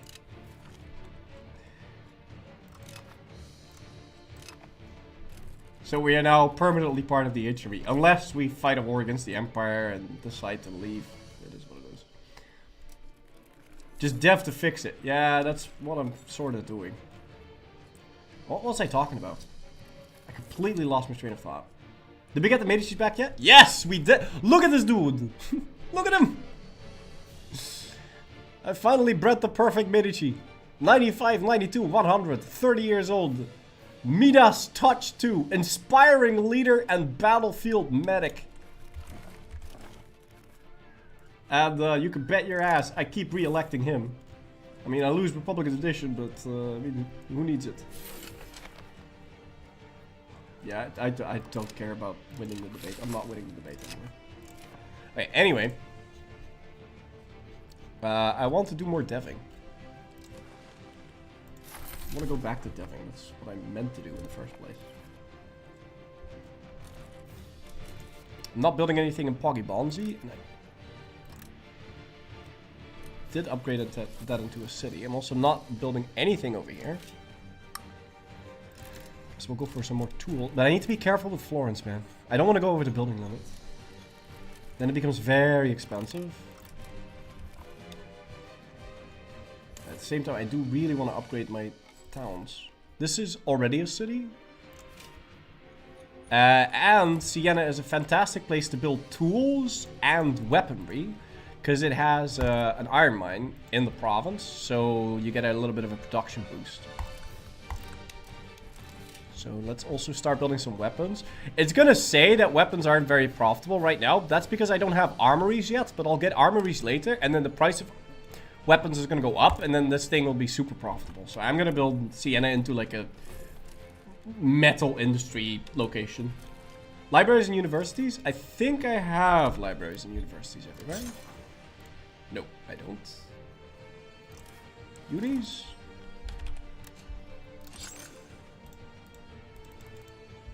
Requirements not met. Oh, it's not my core, right?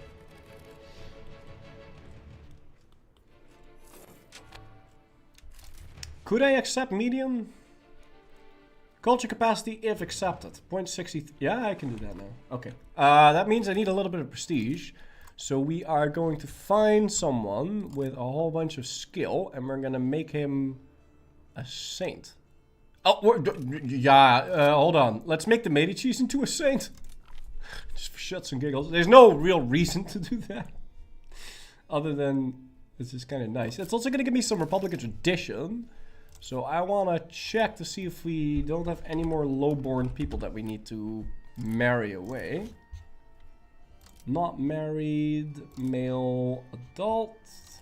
There's 2. So we're gonna marry a lowborn and marry a lowborn. And now we're gonna canonize Mr. Silvestro de' Medici. And then we are going to embrace median and accept it. And now this province is gonna turn from a rural settlement into a core. Fantastic. And we get to build armories there, and universities, and it's more stable, and we don't get rebels, and it's just better. I do want to make this into a town at one point. Let's just get that done. Shit. My Medicis are dropping like flies. I don't even have enough left. No, I do. How's the control proximity map look like? Like this. So because this place is a city and it's downriver, we have 100% control in a second province. That's why I really wanted to upgrade this Pogibonsi, and I really wanted to save it from the plague. Because it's very easy to have 100% control there. Same thing with Siena and Arezzo. Once I make it into a city, the max control will go up. So a town has max control of +5, and a city has a max control of +10. So you get... It's easier to keep under control if you have cities rather than a rural location. Is there any reason not to upgrade places to town cities? Yes! Yes! I'll show you in like the final half hour, then I'll go load up a late game save of Tuscany, and I can kind of show you my country. We don't have enough books. Yeah, you know what? I know I have enough books. You need to learn how to read, man. You know what? I'm sick of it. I'm making my own market. Also, I only have 81. I'm making my own market. I'm making books for everyone, and I'll be fine. I'd be fine with that if I were the one that actually makes the money of the books. But the only one that makes the money of the books is the clergy. So I'm gonna make my own market. I'm not giving you people my books. Okay, it's my books. My books. I'm making my own market. Now this could be a little iffy because I don't know if I have enough food. But this is why we we encouraged migration to Grosseto, and we encouraged migration to this place, and we devved it. So hopefully my market is self-sufficient, because if it's not, then we're in trouble. So my income is 176. I declare independence. You know what? There's a trick you can do. So it's gonna cost me like... Yeah, I don't. Screw that. I mean, there's an exploit. I can lower my income on purpose, and then it's slightly cheaper to make the market, but I don't want to mess around with that. It's way too much clicking. And it's also an exploit, so I don't... It's whatever. Let's make a market. Because, ladies and gentlemen, we want to build a market on our capital. Why? Because we only have 81% market access. And so a building over here, this one, has a market access of 81. So the amount of money we make, or the amount of output, I'm pretty sure. Yeah. So, damn it. Yeah. Okay, so the amount of market access determines how efficient your buildings are. So market access adds a 0.81 malus to anything that I produce. So once I build my own market, because, you know, a bunch of silk gets lost on the way to Genoa, I don't know what it's supposed to symbolize. I guess something like that. Now that I make my own market, and I have 100% output, and I hope we have enough industry to make this work. Later on in the game, it's almost always profitable to make a new market if you don't have a lot of access. But let's see. There's a bunch of shit that could go terribly wrong here. Income 189.29, and now we make the market, and it goes up, down. Oh god, that is bad. wait, hold on. No, it's fine. It's because of this. It's because of this. No. I gotta re-automate my trades because it was still acting. It didn't know because it wasn't using any of the trade capacity in the Florence market. Anyway, balance is up. Up, down, up, down. It's fluid. It doesn't matter. It's better in the long term in every case. At some point. But most importantly, I don't have to share my fucking books with the Genoese. Wait. But our market is not... Oh god, I don't have food. Everything's going shit. Nah, it's fine, I think. I think we'll be fine. But I do need more food, though. I need more food. I definitely need more food. I need a whole lot more food.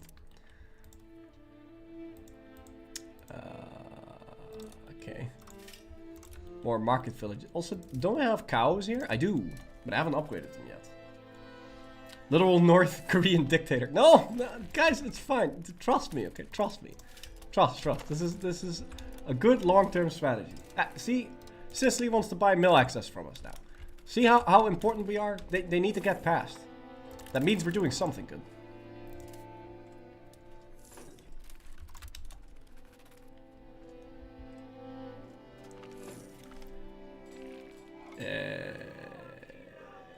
Sure.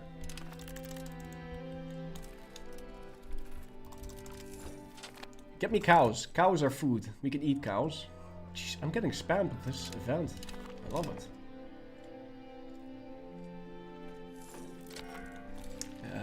Thankfully, our provinces that are now losing food... Are they? Why?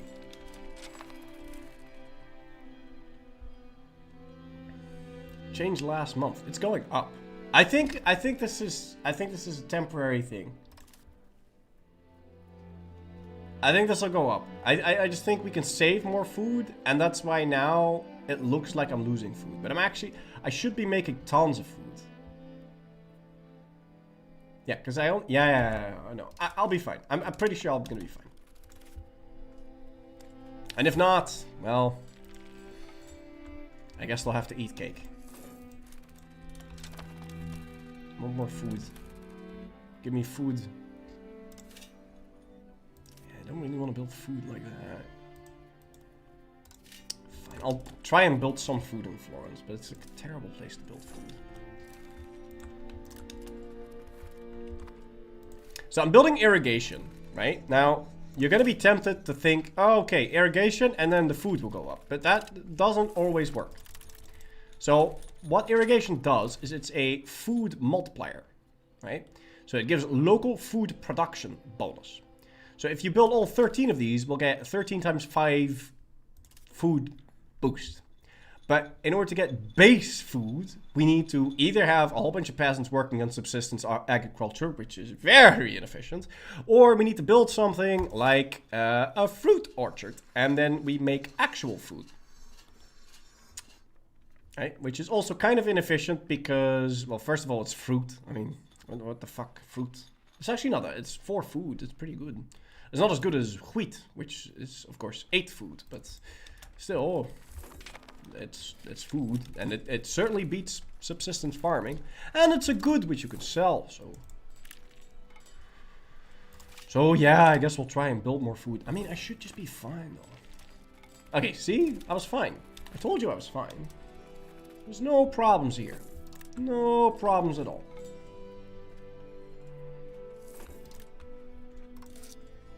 Spending 23 ducats on buying food. Yeah, that's all temporary, man. It's all temporary. Pinky promise.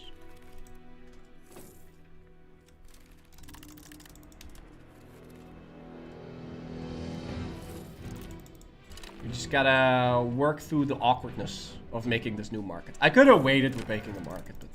Or I could have... And that would have been more efficient, or better, if I declared war on Genoa, and then you can steal their market center from them. That probably would have been better. But this is better long term, so... I'm going with this.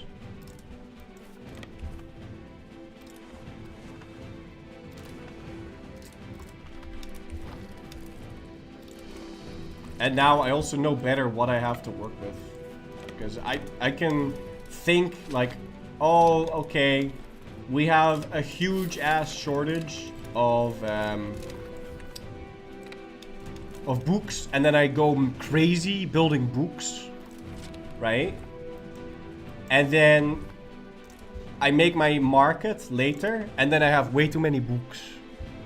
Because I assumed that I needed to fill the demand for this entire market, but you don't want markets this big in your land. Like, it's not... Oh my god. What the fuck is everyone doing? Anyway, you don't want markets this big. Okay, it's not good to have markets this big. Because the market, the locations that are really far away from the market, you can develop these, but they're never gonna, like... Like, they're gonna have a 67% base malice on anything they produce. So anything you do here is gonna suck. Right? Other than the RGO, I guess. So if we want to really industrialize, we need to have close control of our market. Anyway, we need to fix our stuff. How's Romagna doing? I've fully flipped Romagna. So flip Bologna, and then we'll switch this. And we are also going to... Wait, shouldn't I still be integrating something? Yeah, I should. The Revolter tag. Can you make more than one market? Oh yeah, you can make like 50. Yeah, you can make like 50 markets.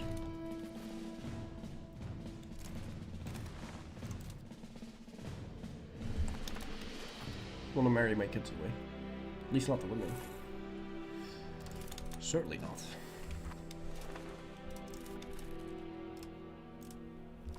Okay. I do want to start integrating this guy. And can I do 2 at once? Yes.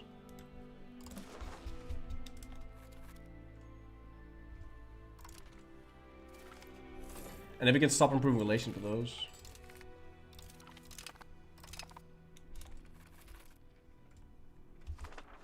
Because we no longer need that. I think we'll be fine. Still no second Medici, which is problematic. Can you show Russia? Sure. Hold on, give me a second, then I'll show the whole... all the stuff we can see. I think relationship-wise we're fine here, so we can stop improving with both of these. Yeah, we're still good. Let's pop both of those, and hopefully my diplomats is still positive, so we can afford to pay a little bit less. Oh well, Russia's actually doing quite well. Oh, Muscovy's got a bunch of vassals. Is Smolensk independent? Yeah.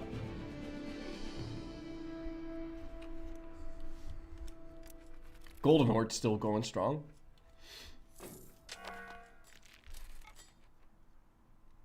Who are you losing a war to? Aragon. Okay. 50 years till the real start.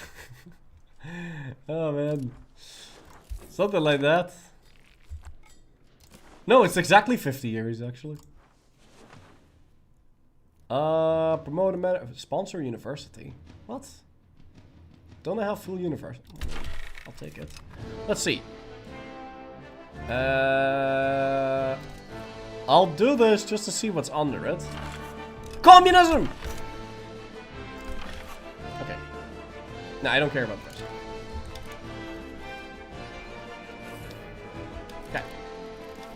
I still want to focus more on food. We need more. We need way more food. Okay, so we've got that sorted. I thought I had enough food with these two provinces being as big as they are. Assimilating Bologna. I'm still increasing the control there, but you know what? I've got a better job for you. You're gonna encourage migration to Mongona, so I can build more food here. But this is not a good place to build food. Like, where do we... What's this? This is a town. Do I want this to be a town? Not really. Fiber is kind of important. Yeah, fuck it. We'll keep it a town. Okay, what's this? Fish. Yeah, but Ravenna is Ravenna. You want to keep this into a city for sure. Or make it into a city. But we can make more fish there, though. Sure. Remy is a town. That's a town that's good. It's wine. Wine is kind of useless. Town! But this is my vassal. I can't destroy this town. But don't I want to keep this? So, locations on the coast... It's kind of nice to keep them as towns and cities, because you can build docks there. So I guess I'll keep that. That's a town, that's fine. So we need a temple here. I need more food.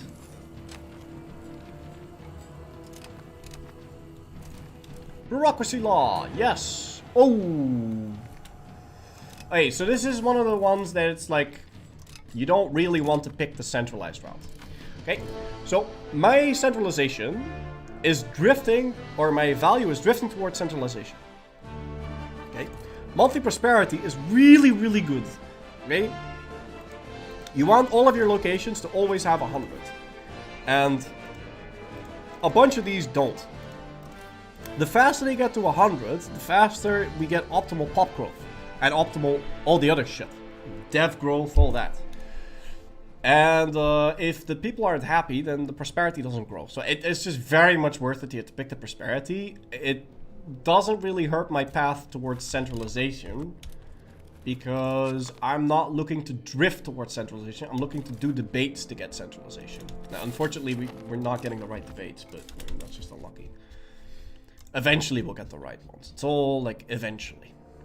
Anyway, are we deving Pisa still? No, we're not. And we do want to do that. There, prosperity map mode. There. Oh man, there's a map mode for everything. There you go. Naples is very prosperous. So is Castile. Oh, look at the Golden Horde. Wow, that's radioactive. Novgorod's not having a great time. And I don't know what the fuck's going on in Brekne, but...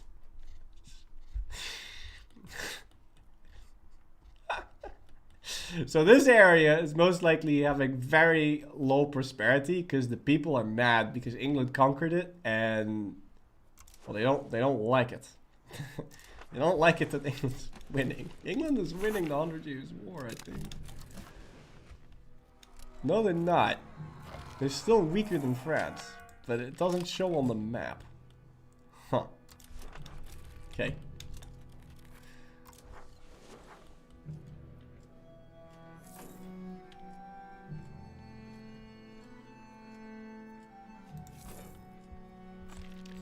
Man, I ought to be spending my money on such different things. But I'm losing all of my focus, man. Like, I keep getting distracted by random shit.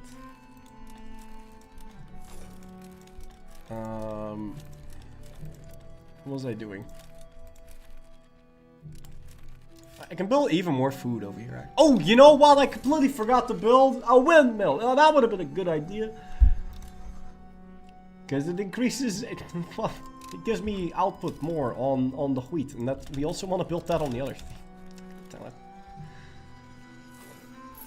Normally like one of the first things I build in these locations. But...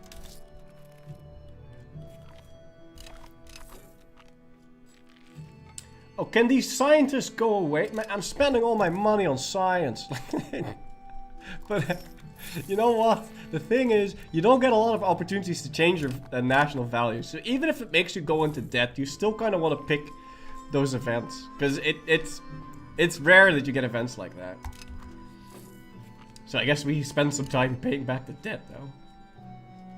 Forgot the windmills, we should restart. No, we're doing fine. I've got 1 million pop, this is good. And we had a very lucky plague.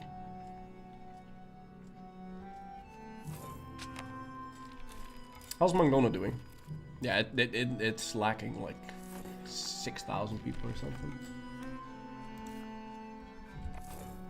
But we should be spending less and less on buying food. Yeah, the price is going down, that's good. And we want the price specifically in our market to go down, but that's gonna take some time. But I think we have a penalty to pop growth now because of expensive food here. Now, the market should be growing in terms of food, yes. And once the stockpile will fill up, the food price is going to start to drop. And that's good. But we're making a profit in our market, and that means we're food self-sufficient, yes? So, at some point, the price of food's going to go down, and then we'll be fully self-sufficient and nice, and everything's all dandy. You aren't even a Dutch person, no wilderness. Oh, he came of age! Dude, you were a genius! And you had the best education money could buy, and you turned out like this! I'm gonna tell you to take the vows, man. Like, this is not... Come on. I gave you everything. Take the vows. Joins the clergy estate. Can I royal marry him? No, I can't. Wait, maybe I can, actually, because he's my kid, isn't he? Yeah, he's a ruler's son. Maybe we can royal marry him. It saved me the legitimacy, but I need a diplomat. Okay. Yes, we can! He can actually royal marry someone! Someone would accept! Yes! Look at that! Perfect! An actual legit marriage instead of just... Yeah, there you go. Fantastic. Oh, everyone actually wanted me. What? Agnola the meeting. Yeah, I mean, whatever. Is this culture median per chance? Because that's a median genius if I ever saw one.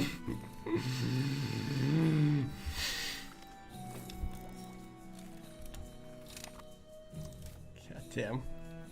I mean, he was alright. No! Oh god, I thought Mr. Medici died again, but no, he's still alive. We have a huge ass problem if he actually does die, because then I'm gonna lose all my crown power again.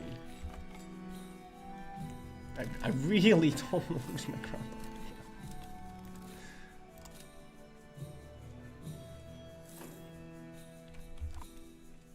Okay, so we're good on food. We can go back to industrializing in earnest. Okay. Let's see here. Oh, paper is starting to become very expensive.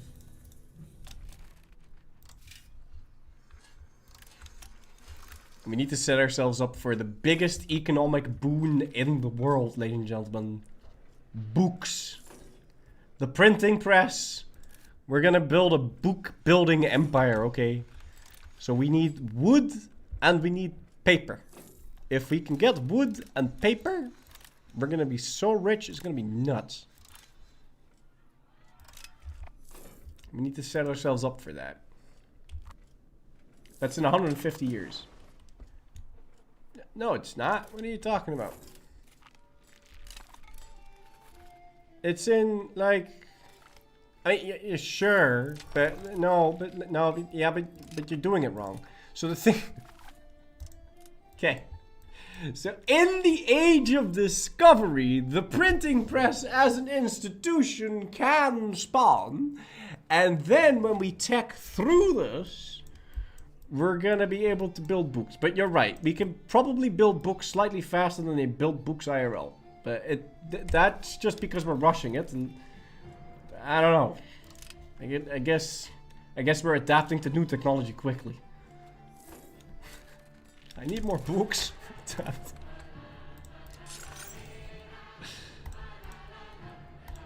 Okay, I'll have these places built books. This is gonna be my book, my Bible belt. Okay.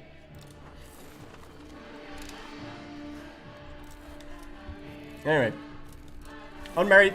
Shit. Thank you. Thank you. Thank you. I did see that. I was like, shit. Male. Unmarried. Adult. There's a look at this!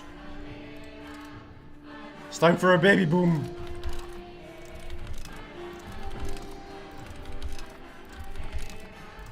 Yeah, you only get pop-ups about direct family coming of age, so every couple of years you gotta like make sure everyone goes on Tinder.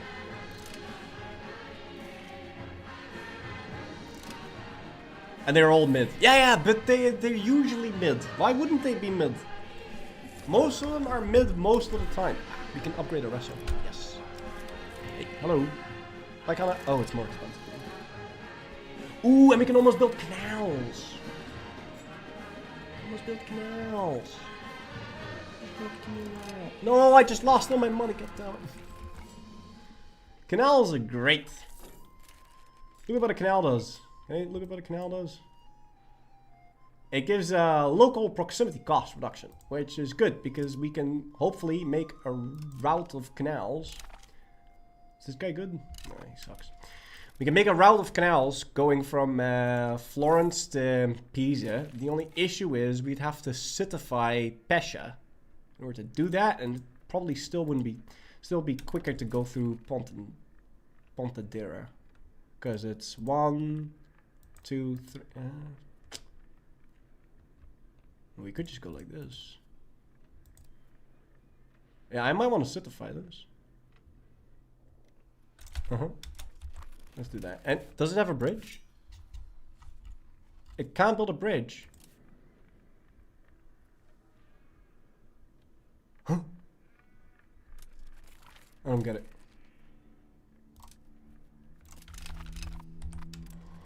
But I do want to citify that at some point. Do you need a canal if you already have a navigable? Yeah, no, you don't really need a canal. Don't think about it, okay? It's just the name of a building, okay? It's Don't think about it too much. It just works, okay? And again, I spent all my money on random shit, but I wanted to upgrade a resto. 1800 money. 1800 money. Remember, we need to build the thing. I don't want to rival the Pope. Yes, gravel network. We want this. More centralization, thank you. Anything good? Naval movement, hell no. Bellicose movement, yes, please. Demand for new money. Maybe there's communalism under this. Are you hiding communism? Increase opinion. Increase opinion. Okay, that's sad. How badly does this piss off the other guy? Oh god, very bad. Oh god, oh god. That's not good. That is really not good. You really don't want to piss off your burgers if you're Florence. That's a bad idea.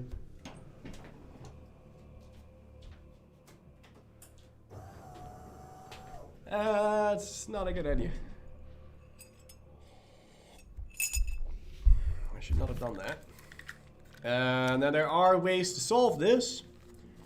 So I could either bribe them.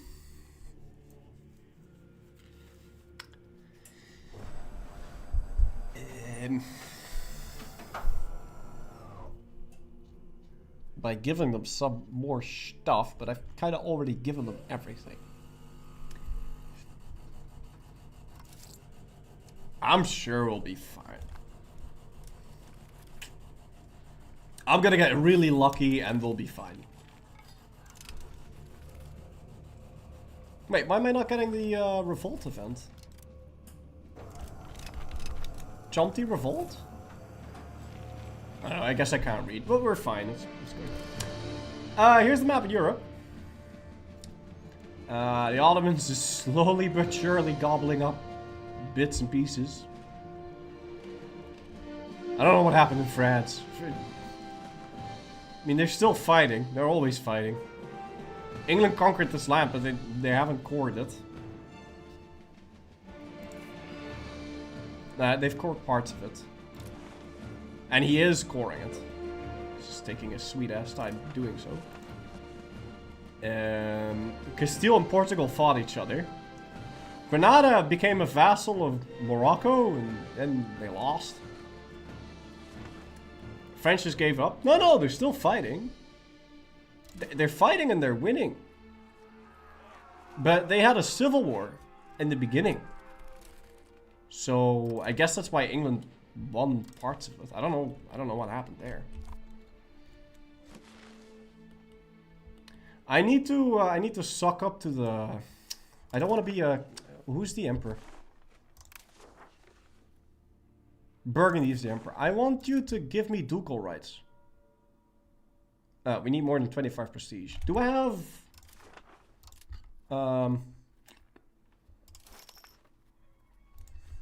Can I marry some of my daughters away? No, no one wants to marry me. Why not? Oh, because she's 60 years old. Okay, maybe someone a little bit younger. No. Shit. It's a shame. I need prestige, man. I need prestige. I need some sort of prestige.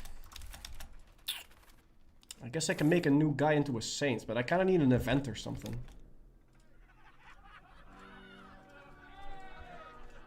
The golden age of Consul Antonio de' Medici. Many individuals across the ages have left their mark, be it rulers or generals.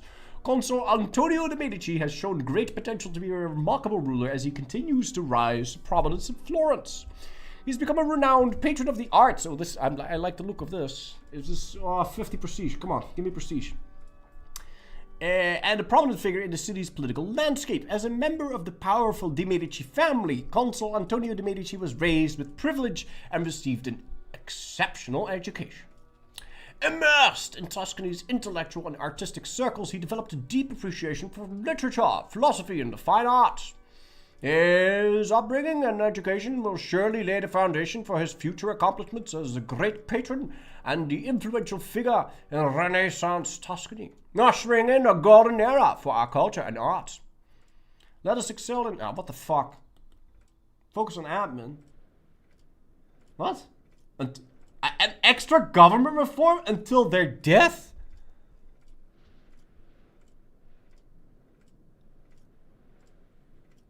That's nuts. Okay. Diplomatic and culture.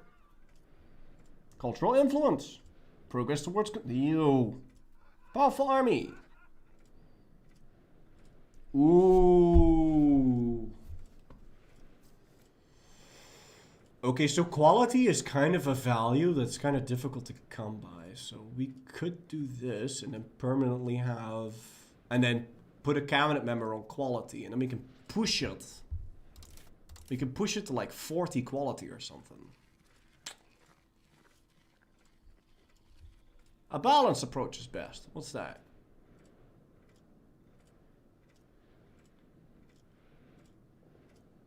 Huh. So, wait, can I scroll? No. Okay. So it's... dude, we could probably push a whole bunch towards centralization with it. No, we can't. Because we want centralization to be 100. We don't want it to be like 40. So, it's either military matters or it's balanced focus. Monthly research progress percentage. So that's just 5% research speed. On top of... Hey, China collapsed! Hey! Woohoo! Yes! Finally, Latin is the most powerful language. But you gotta wait for China to collapse before that happens. Okay, so power of the liturgical language that you see up there, that increases the power of your language. Now, because you have Yuan and they have classical Chinese as their court language or whatever the fuck, and that means that that is the most powerful language in the world. And if you have the most powerful language as your liturgical language, you can get up to plus 0.20 research speed, which then gets multiplied by all your percentages. So at the beginning of the game, Latin is not the most powerful language. It's Chinese. And then if Yuan collapses, it becomes Latin and Arabian. Bro, FFS, lower the camera in a bit so I can see the lower Balkan. Why do you want to... here's the lower Balkans. Look, there's Byzantium. They have a bunch of vassals. They're basically turning themselves into Biz, but they can't because Biz is still alive. Sicily ate Athens. There's Argos. They're nice and independent. And they're French. And look, there's a Canada. Okay. Anyway...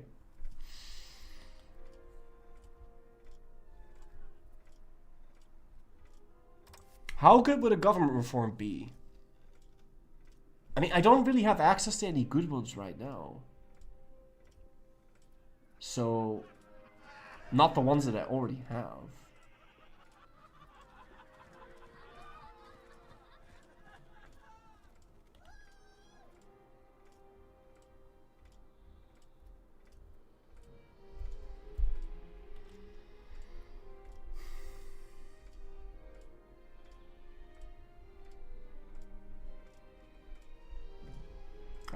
And if I go for the mill, then I also need to commit a cabinet member to it. Because it's... well, at least temporarily. Okay, fine. We'll go for a power farm. Stop. Can I change any of my laws to get more... wait, I can just see what I need to do. Add organized Marines government reform. Yeah, that ain't happening. Enact elite training... yeah, that ain't happening. Do that. That ain't happening. Average army experience. Scaled. Oh, can I drill? No, I don't have the tech. Do I almost have the tech? Yeah, okay. Remember, tell me to drill when we get this tech, because I'm gonna forget. Because we need to drill. Anyway, I need one of my guys that's not doing anything specifically useful. He's assimilating Bologna. Yeah, that is kind of useful up to the point where Tuscan is the majority and then it doesn't really do anything for me. So he can almost do something. We'll move this guy. Change societal value quality. I kind of want to...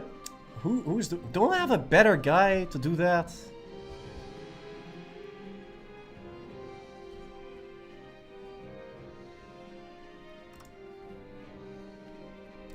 Hold on. Let me tell you to do that.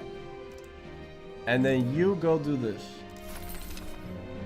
And then we make you head of cabinet. Really? This shitty guy? Don't we have a better guy? We've got tons of better guys, but they're all... not my... this guy's good. But isn't someone old? Because I don't really want to... I don't really want to fire anyone. It's gonna make me lose stab. 29, 33, no. Yeah. I mean, this guy's actually shit, though.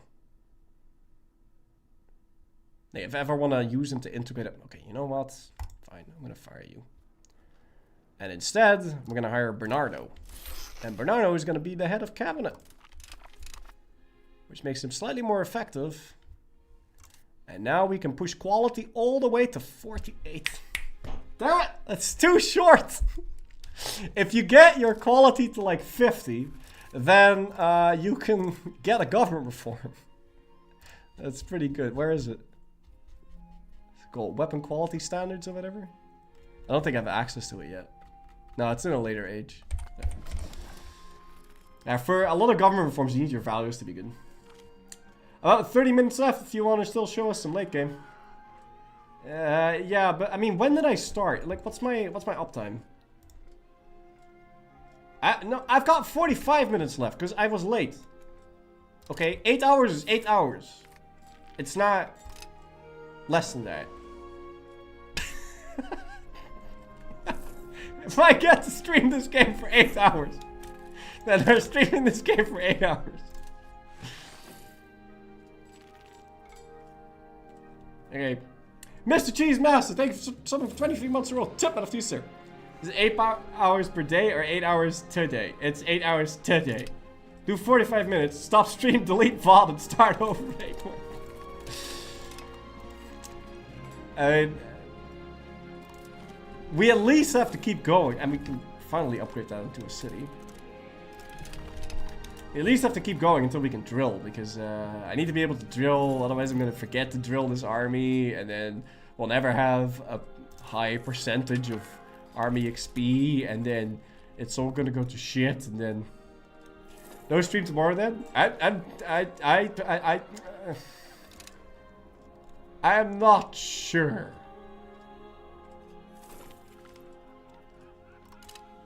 Because embargoes and all of that. Like, this is special. Like, we're special to get to stream today. So, no stream tomorrow, this is correct. Yeah, but why not? I don't get it. So, not tomorrow, but then on Sunday, why not? Oh, what's this? We will add the... For some time now, our court has flourished under the masterful guidance of Consul Antonio de Medici. Nothing short of a masterclass in administration, diplomacy, and the matters of... Okay, guys, by the way... Wait, what do we F? What do we F? No! No, do we F? Do we F? Do we F? Oh, we're back. Oh, we're back. My streams seem to be dying. No, we're not dying. We appear to be here. I dropped 399 frames. I don't... Tomorrow you can finish... I finished my achievements. Oh, we're back. We're back. Anyway, as I was saying, guys, if you're playing as Florence into Tuscany, you really want to put the Medicis in power, because I had a campaign and I didn't get the Medicis in power, and I missed out on this event. I didn't get this. So, just pro tip, we did this for roleplay, but accidentally it was good, because I got the other family. I got the Albazizi family or whatever. This is really nice. Anyway, however, one obstacle yet remains between our ascendance to zenith of royal power and our current position. Petty lords, members of the Senate, nobles, and affluent merchants impose incessant demands to the authority of Consul Antonio de Medici, and perhaps it is time we address this thorny issue. Now, we can do this, and our people get upset, but we do get 20 centralization, and it's gonna add this reform. But I already have a major reform. So is it going to remove the other one, or do I get to game the system?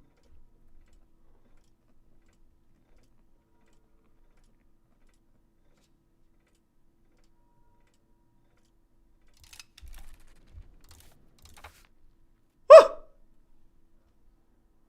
So I just get this, and it's gonna add another. Oh, but no, okay. So it's not really as exploitative as I thought it would be, because we're now at 5 out of.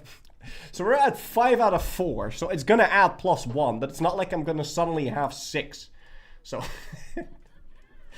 I'm in debt. I'm in debt, but it's still. I mean, so what do I actually get then? Some prestige, estate enrichment, and it changes my succession law to Signorious selection. Wait.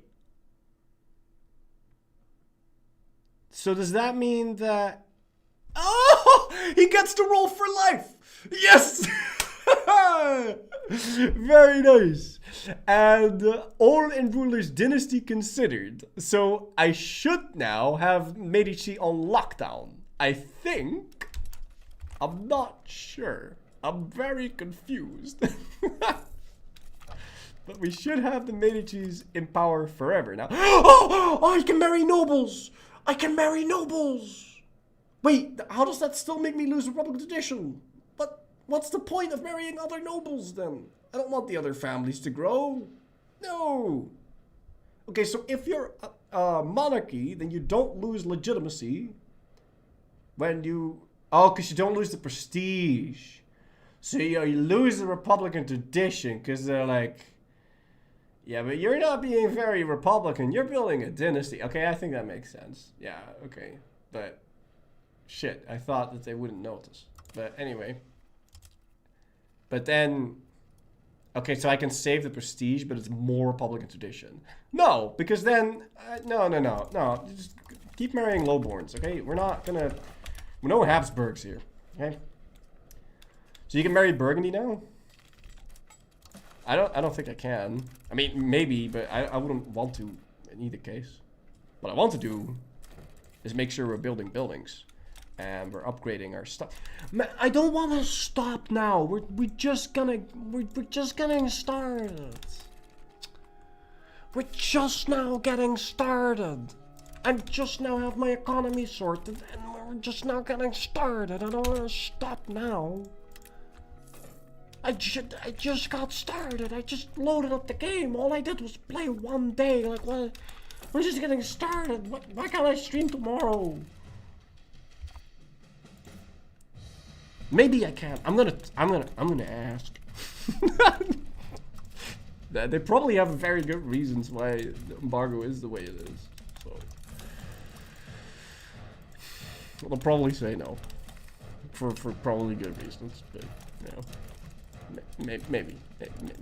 There's like a 0.2% chance. Maybe we can convince them. Also, we have a huge province here. Well, it's not a huge province. It's a fantastic province. No Talatula. No Nantola. Oh, it's not on the river. Oh, never mind. It's not as good as I thought. But still, it has wheat. And we want...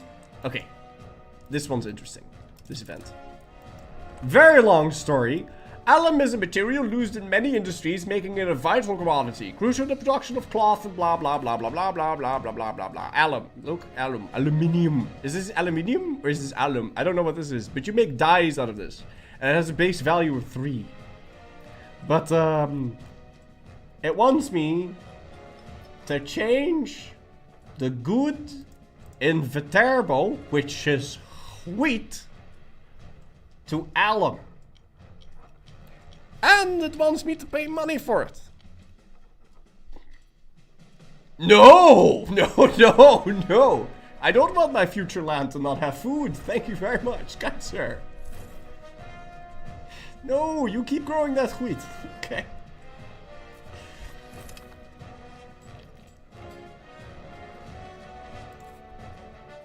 Also, we integrated Ferrara and we've got more fruit. Very nice. More livestock. And these are rivers, right? Yeah, we can build irrigation here. So this will forever fix all my food problems.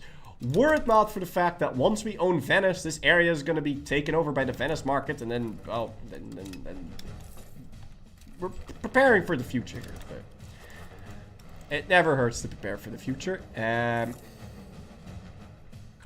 get some more of that. Hussiteanism. Did you switch? Did you? But did you switch though?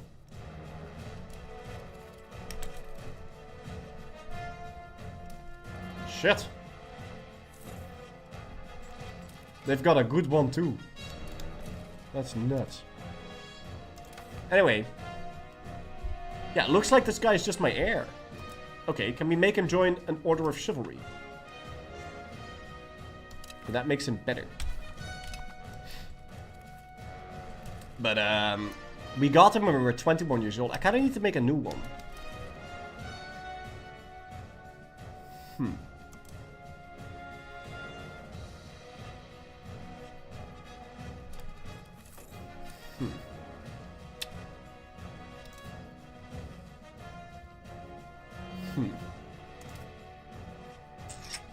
If only we could... Can I ask the Pope for a divorce?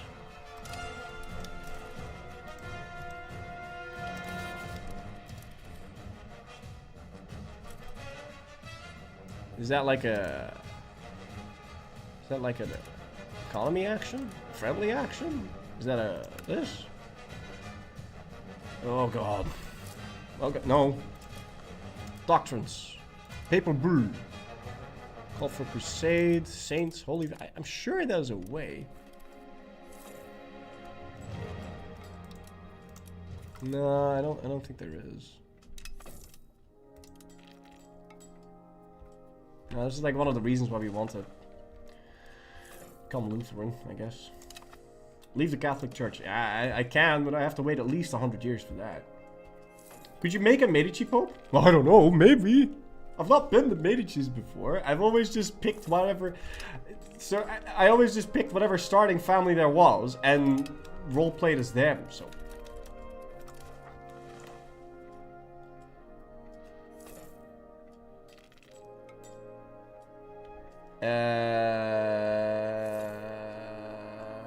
Question is Flurry's first stream with no rules, 24 hours? Ooh.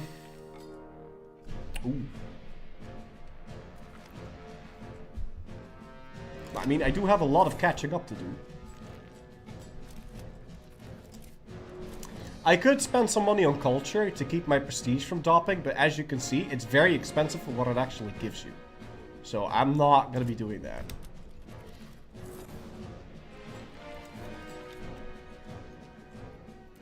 I need to stop losing my prestige. I want to try becoming a ducky.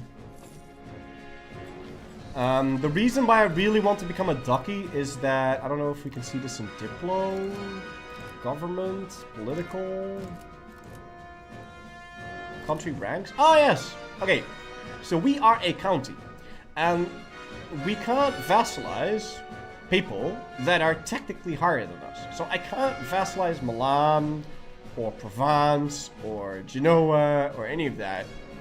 I can only take their land. Now, being a county is actually OP in the sense that if you are a county, you get war score costs if you win against a country that's bigger than you. You get war score cost reduction. But I really want to be a duchy, and then I want to become a kingdom, and then I want to become an empire, because if you do become an empire, you get an extra cabinet seat, and you get more max diplomats, and you can, you know, get more culture capacity, and all those bonuses are quite nice. So I kind of just want to go through the ranks. Also, it would be weird if I'm not a duchy, because, I mean, look at me. I am, like, look at the income tab. I'm rich, man. I'm the second richest country in the globe. I'm richer than France. Do Tuscany get more unique text than Florence? Yes, they do. What happened to your plans to buy a house, Mr. Streamer? Sorry, I haven't watched in a while. I bought the apartment I live in. It worked. It worked out. I'll be back in a bit.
Wait, how much time do we have left?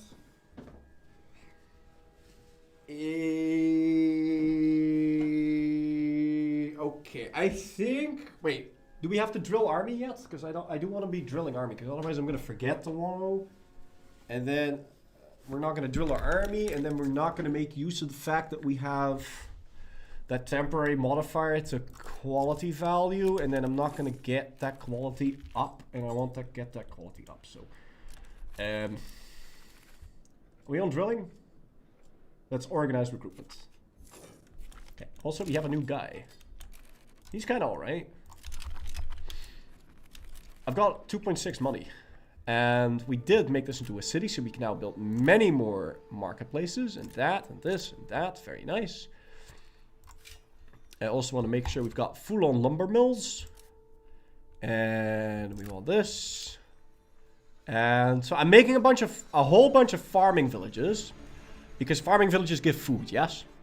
Now, the thing with farming villages is that they produce a whole bunch of cows. And we're going to turn those cows, because those cows are now in my land, and because cows are cheap, we could do two things. We can either make tanneries and make lots of money that way, or we can build fiber crop farms and turn the cow into fiber. I'm not entirely sure how any of this works, but bear with me here.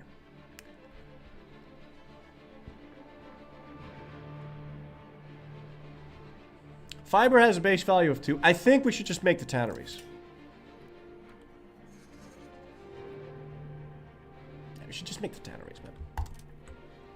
But I always run out of cows. I always run out of cows.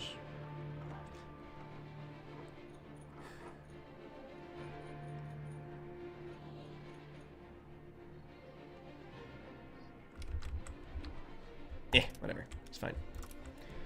What's more of that? And then Arreso is still I forgot. I wanted to upgrade Arreso. That's the next thing I'm spending my money on. I'm upgrading Arreso.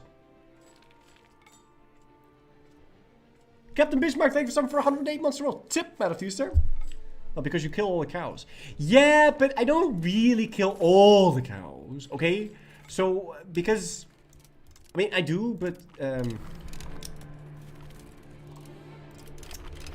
But I mean, I don't kill the cows. I just need tons of them. Okay? I'm not killing anything. I used your code for the premium edition. How much does that make you? 15%.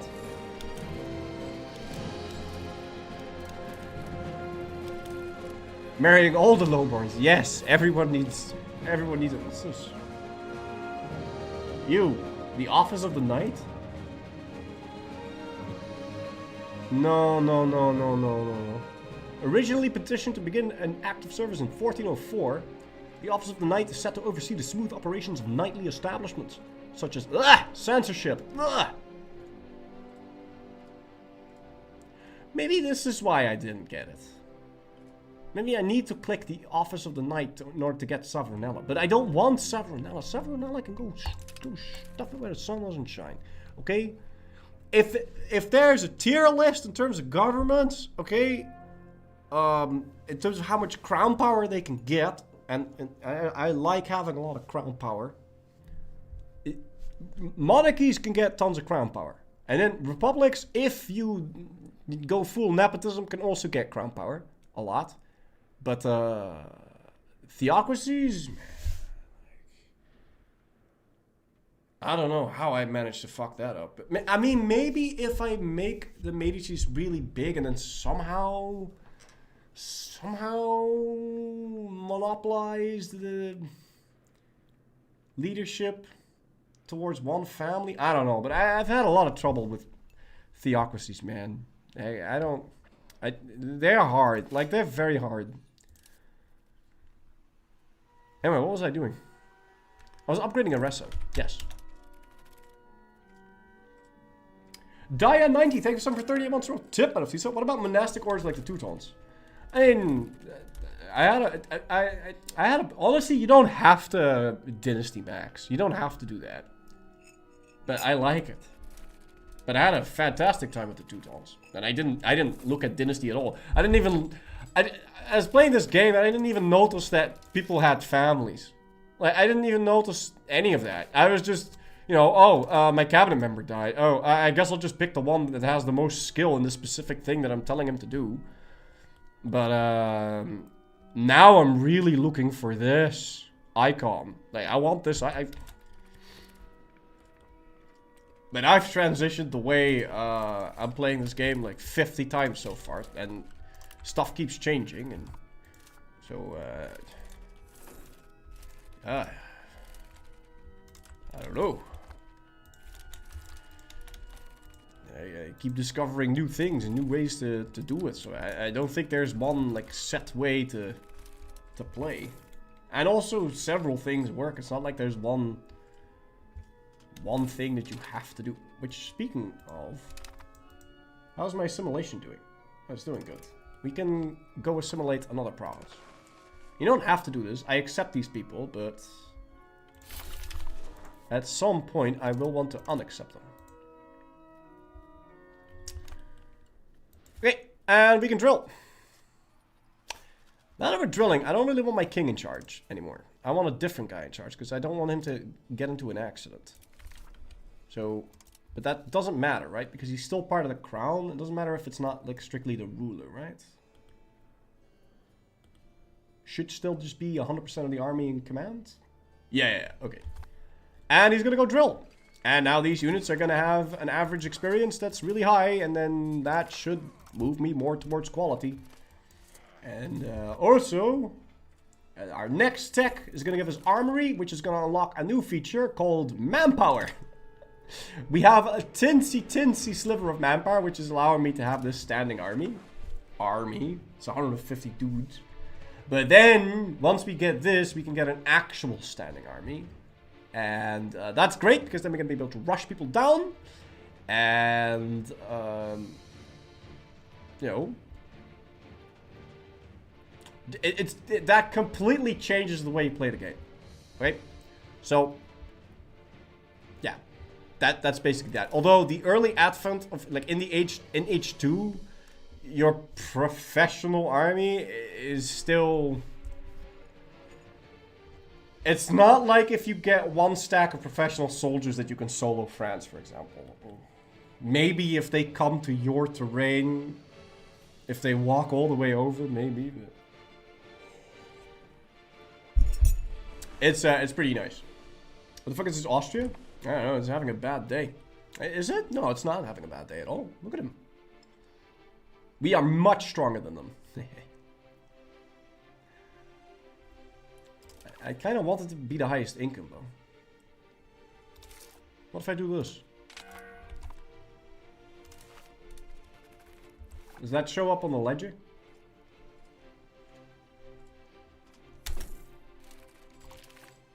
Hey, highest income in the game, ladies and gentlemen. Highest income in the game. Look at that. Very nice.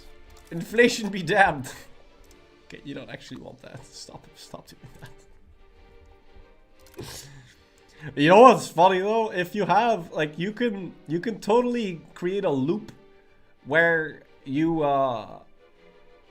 mint more and that increases the demand of gold. And then makes your gold mine make more money, and then you can mint more and make more gold and make more.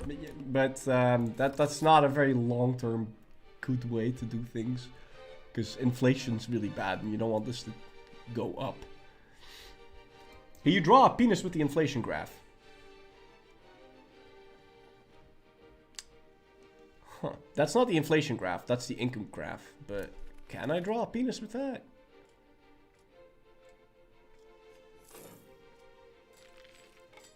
I mean, if you use your imagination, it's a bit pointy, but I mean, one small bump, one large one, and then another small one. Okay, let's try it. Okay, small bump.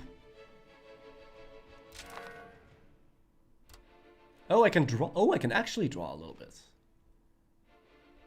Okay, hold on. Yes, now keep it steady. No, keep it steady. Oh, it can be a bit slanted.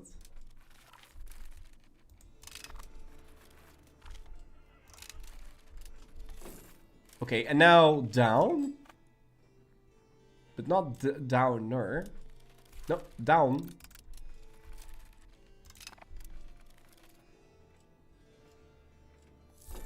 Okay, and now up.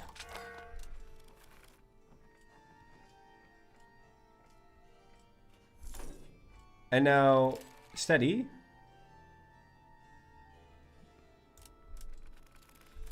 Steady.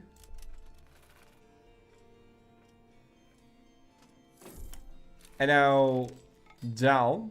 Not that far down. This is not gonna look like a willy, man. I'm sorry. It just isn't. Okay, it kinda is.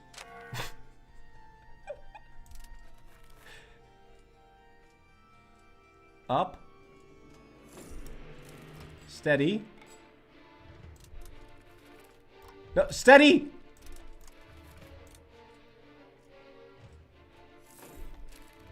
And then down. What? Oh no, I fucked up. Ah, okay. Well, I ruined the nation's economy. But I present to you...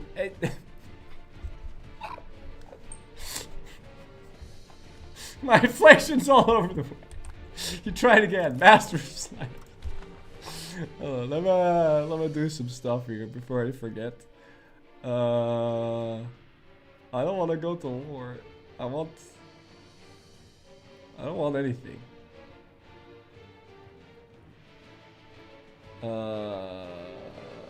Bolster government? Sure. I don't want that. Drill? Am I not drilling? I am drilling. Oh wait, but I have to pay for the army, otherwise it doesn't work. It doesn't work if you... in order to actually drill this army, I'm gonna need some sort of manpower because guys die during drilling. So then, well, they don't... I don't know if they actually die. But you lose manpower. So I guess some of them die during drilling. I didn't really put much thought into that. Monthly manpower. Armory. Drill. Get me an army worthy of Mordor, please. Everyone builds armories. Less than 20 minutes. Shows late game. Okay, sure. Okay.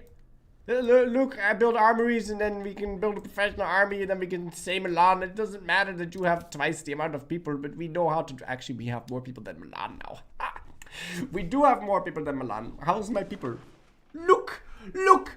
I am such a good early modern ruler. You don't even see a bump of the Black Plague. We skimmed past it. We got really lucky. The major bump you see was the smallpox invasion that happened right after the Black Plague. But I just got lucky. It had nothing to do with skill. I just got really lucky. I don't know what was up with that. Like, it only hit my cities, and then it left Borgo San Lorenzo, which was very vulnerable to Black Plague at the time. I don't know, we got insanely lucky there, but whatever. Anyway, let's save this, and I will show you one of my later game saves. Did you really skip the Black Plague, or did you just expand during it so it looks like you expanded? I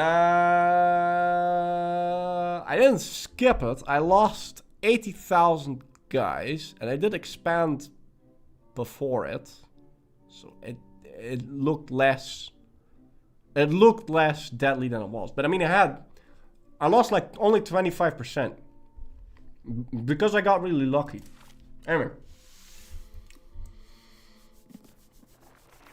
oh yeah, I guess the roll from a previous save, huh?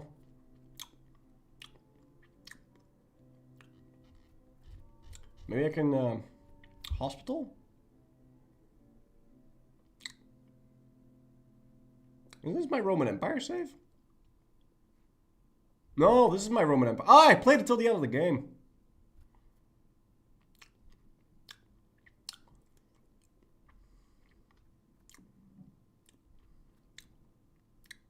I mean, I guess I could show you that one. I don't know if it's not, like, that one's from a lot of patches ago, though, so. Citify test. Yeah, so I was testing whether or not you should build hospitals or whether you should citify all your locations. And from all this testing, I've concluded that if you want to lose as little people as possible to the Black Plague, you want to make your locations from rural into towns. But that's expensive and you can't do that.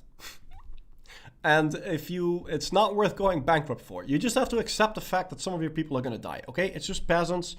It doesn't matter, you got enough of them, okay? They'll come back. It takes a while, but They'll come back. It's fine. Okay, it is what it is. Hospitals are a hoax. No, hospitals aren't a hoax, but they're not worth going into debt for. Because they're not very good. What works best is making towns. Or being a town. That works even better. But it's a fugazi. It doesn't matter. What do you guys want to see? I could show you the Roman Empire save, but I mean, I know that this one works. Rome? Okay. I don't know if I can load this one because this is from a lot of patches ago, man.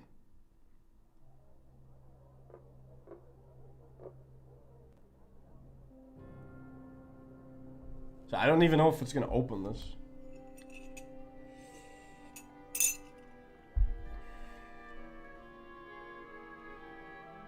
Also, I did about 150 years of not moving after I formed Rome.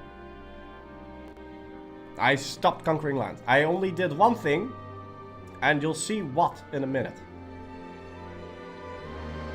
Now, I wanted to see how much of Rome I could culture flip if I really, really tried.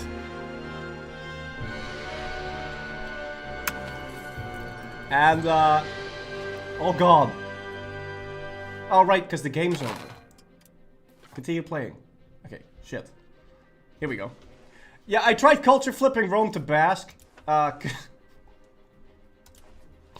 Because, you know, Basque is fantastic. My ruler is Sunni, because we are very, my laws state that they can be any religion. So, yeah. I myself, I am very much Lutheran. And I also made the HRE Lutheran. And I tried taking over the HRE, but they didn't like me anymore. Possibly due to the fact that even though I spent 150 years not doing anything, they're still upset that I conquered Europe. But I mean, I didn't improve relations with them, so it's not. I also did a lot of very, very bad things. The antagonism of the Netherlands is 1,000. At a certain point, I stopped caring about AE, and then I just kind of went conquering land and all that. So look, we have stacks. They're very big. They have 108k at this point, and there's no like thing that there's no amount of levies that can deal with that, right? So you got a very big army. Culture is very much looking Basque. What else? Yeah, Rome is busted. So, because... So, Rome has a unique tech that upgrades your roads by 1 level. And if you have railroads, and it upgrades by 1 level, that means you have 0% proximity everywhere. So, Rome is a bit... is a bit busted. But, I mean, at this point, you've... At the point of view forming Rome, you've kind of won the game anyway, so... yeah. It'd be kind of better to show you, like, an earlier save. But yeah, we have autobans, yes. That is basically what it comes down to. Yeah. I don't know. Here's my economy tab. I'm making a lot of money from selling food. Oh, right, the markets. Yeah, so I really like making a lot of markets, as you can see. Although, once I was really... Like, I built my empire, like, around this. Like, Italy, obviously. And then I went down into Spain. And then, I don't know why there's a market here. I should have probably destroyed that. But anyway, at that point, I just kind of stopped min-maxing the economy as much. And the markets get a little bigger. But yeah, I really like having lots of smaller markets. Because I don't like the... negative market access malice. And then this is Italy, and the blue ones are towns and the yellow ones are cities. So yeah, this is kind of how you want it, except no, I totally want it differently than that. Like, I don't want the setup like this, but I was such a noob back then.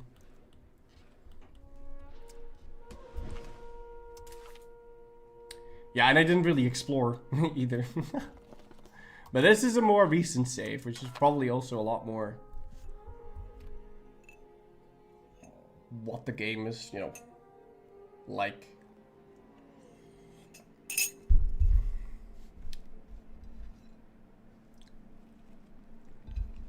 That was from a much older patch.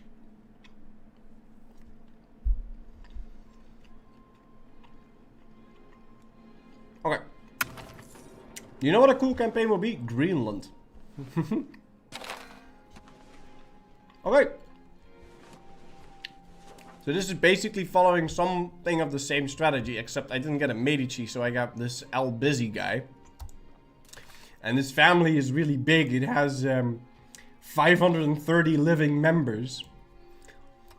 Living members, which means my whole cabinet can be filled with pretty damn good ass cabinet members, which is very nice. And the control is starting to grow nicely. It's you know, being exerted across the sea like this, and then areas that go, so you go from Genoa and then it exerts out of Genoa like this, because Genoa is a very good port and that lets you skip this mountain. And then the same thing happens here. You go over to that, and it'll do this automatically and pick the cheapest route. And this is why coastal capitals are very nice, and you might eventually want to move it somewhere, but I don't know where I would want to move it. How is control better in your new game? Oh, yeah, so I had an event in this that screwed over the satisfaction. But these provinces are supposed to be all 100, but they're very mad at me because of an event. So that's not the way it actually is. Also, I recently flipped religion. So then the satisfaction goes down, and then the control goes down massively. So, does this replace autonomy, or is it an addition? It kind of replaces autonomy. But yeah, once I can get these people converted again and made happy, then control will go back up. And once we can get roads, which better roads. That's still a ways away though, but also we need to flip Basque. Okay, Basque is the single best culture in the game. Like I'm telling you, man. I should have been focusing on flipping Basque. Anyway, was I not about to start a war? Like I don't want to show you. I don't know. We'll get to that. No, I have a truce. 66. But yeah, your armies are now completely different, right? You have fully fleshed out armies, and yeah, you can go. I mean, Tuscany is kind of nuts. Like, I'm the cultural hegemon, the economic hegemon, the military hegemon, and I'm the naval hegemon. It could be that hegemon too, but Tuscany is kind of nuts. Oh yeah, I just beasted out. Show some graphs. Okay, here's my pop graph. And also this is what my pop is doing. Which is really nice. Because a lot of pop is moving towards here, for example, because development. And the Sistine Chapel decorated by... Oh, okay. Why is the pop moving here? I kind of wanted to show you... Yes! Surplus of work. So this is really nice. So if you have a location, like later on into the game, and you're just like, okay, I need wood, I need tons of wood, and then I need fiber too, and I need clay, and then it should take a really long time because you know the province is only grown by 0.55. But because you have this many jobs, it's gonna attract people to migrate over here, which is very useful. So yeah, that's nice. Global map zoomed out a little. Okay. There you go. Is the global map zoomed out a little? This is all I can see. I haven't been exploring. I could go explore, but then I have to get people to go explore. I don't want to explore. I don't want to colonize. Because if I colonize, then my people leave me, and then they become a colonial subject. And then you don't have to. You could keep it your terrain directly, but with the control mechanics, why would you? Because then you don't have any control over there. And I don't like colonial subjects. I want to form Rome, but I should just do a campaign where I colonize, because it's probably really strong. But I don't know. I haven't been colonizing a lot. Show the map. Mainz in Lithuania. Yeah, so Mainz is actually not in Lithuania. This is a pretty interesting story. So Mainz... oh, they did. Yeah, so what happened here was Poland ate the Teutonic Order. Yes. Poland ate the Teutonic Order. Except for one tiny little province that the Teutonic Order has down here. Yes, they have a little province down here. And Mainz vassalized the Teutonic Order. The Teutonic Order still had the Livonian Order as a vassal. So then when Mainz integrated the Teutons, they inherited Livonia as a vassal, so Mainz is up here. Okay. What's the EU5 equivalent of raising war taxes in the age of exploration and then forgetting about it until the 1700s? I guess minting, and then accidentally forgetting about that, and then suddenly being like, why is everything so expensive? And then you look, and then you see that you've been minting too much the entire time. I guess that would be a thing. Except the cool bit is you get a pop-up about this, that your inflation is going up.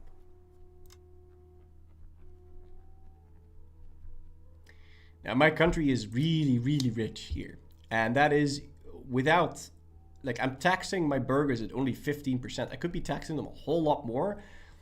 But I gave them so much power that I can't, I can't really tax them anymore. But I can if I ask Parliament. And then I can make so much money. But, I mean, it's fine. Like, most of my economy is built on trade. It's nice. The culture map mode, sure. Yeah, so I went full on accepting in this run. So I didn't culture flip a lot. I only flipped Emilian away. I think eventually I would want to flip the other guys. But I've just been mostly accepting by sending them gifts and then using that as to improve opinion.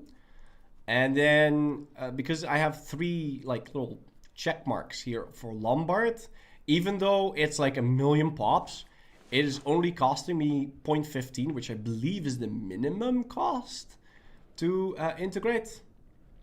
Because I have a 75% discount.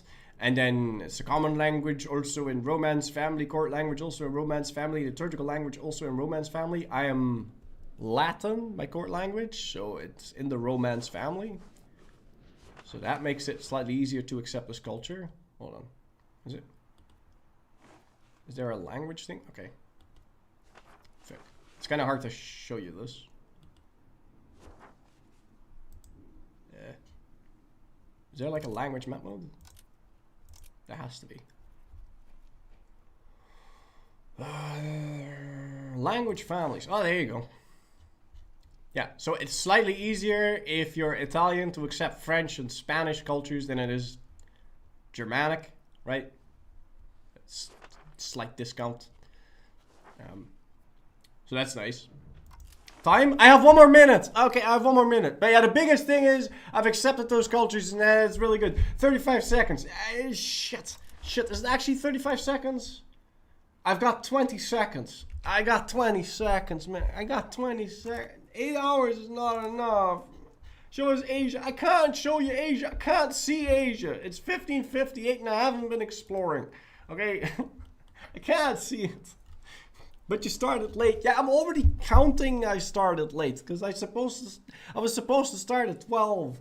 Console it. Use console command. I can't just use console commands. I have to launch. I have to like do debug mode or some shit. I can't just do console commands. You have to trust me on this. I'm pressing the button to open console commands, but I can't open console commands. Use Dragon Ball Z minutes. It's very easy. Yeah, okay. Well, we're over the limit. We're over the limit. I have to stop the stream. I'm pretty sure it's not like 8 hours flat. Like 8 hours, like I can still say bye. Right. You know? Yeah. But yeah. I wish I could show you more.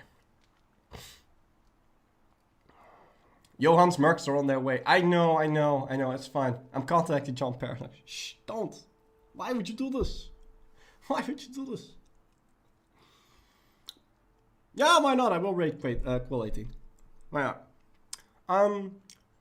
Is there anything I wanted to say closing off today's stream? Oh yeah! Oh, thank you Paradox for sponsoring me for this. And thank you guys for watching. If you guys are interested, you can do !EU5, and then you can get a link to the Paradox page. And then if you buy the game using my link there, then I get a big cut, so it's nice. That is good.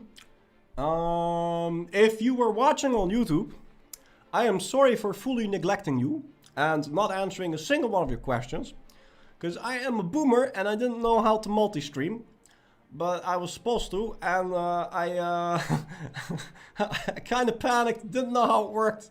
I got it to work somehow, but I couldn't read any of what you guys were saying because I'm a one monitor Andy, and I'm using on top replica to read Twitch chat. So. But if we do another live stream on YouTube, I'll get 2 on-top replicas or something. I don't know, I'll figure it out. But I refuse to get a second monitor to read 2 chats. I'm not doing it. I've been a one-monitor Andy all my life, and I intend to keep it that way. Okay? Because there is a lot of stuff happening on the screen, and yeah, I wouldn't want...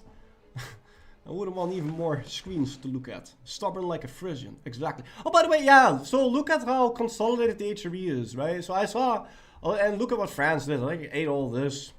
Hungary went a little ham. Bulgaria ate this. Byzantium in this game is a vassal of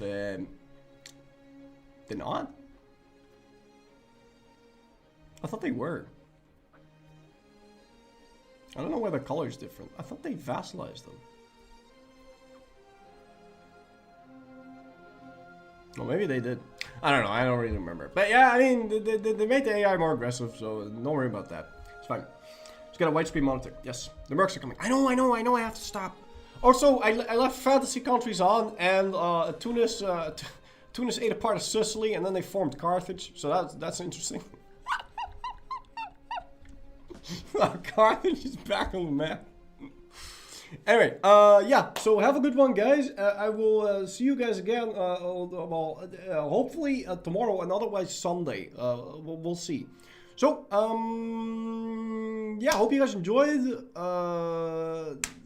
Wasn't long enough to show you all the things, but it is what it is. Yeah, we got to like 14:04, but I think we can play a lot faster in 8 hours.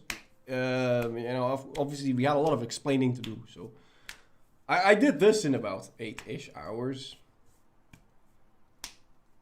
IRL time, so that just to like give you an idea how fast you can play once you like don't have to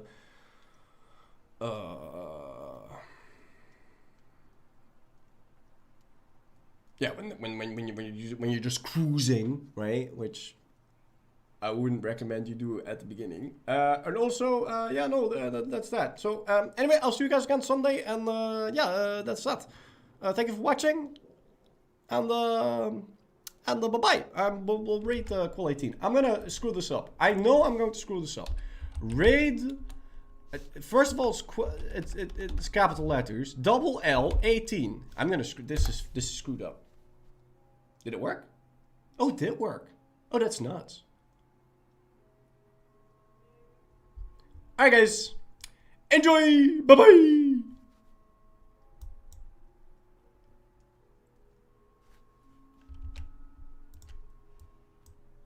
So how does this work for YouTube then? Because I rated, but am I still streaming? Live.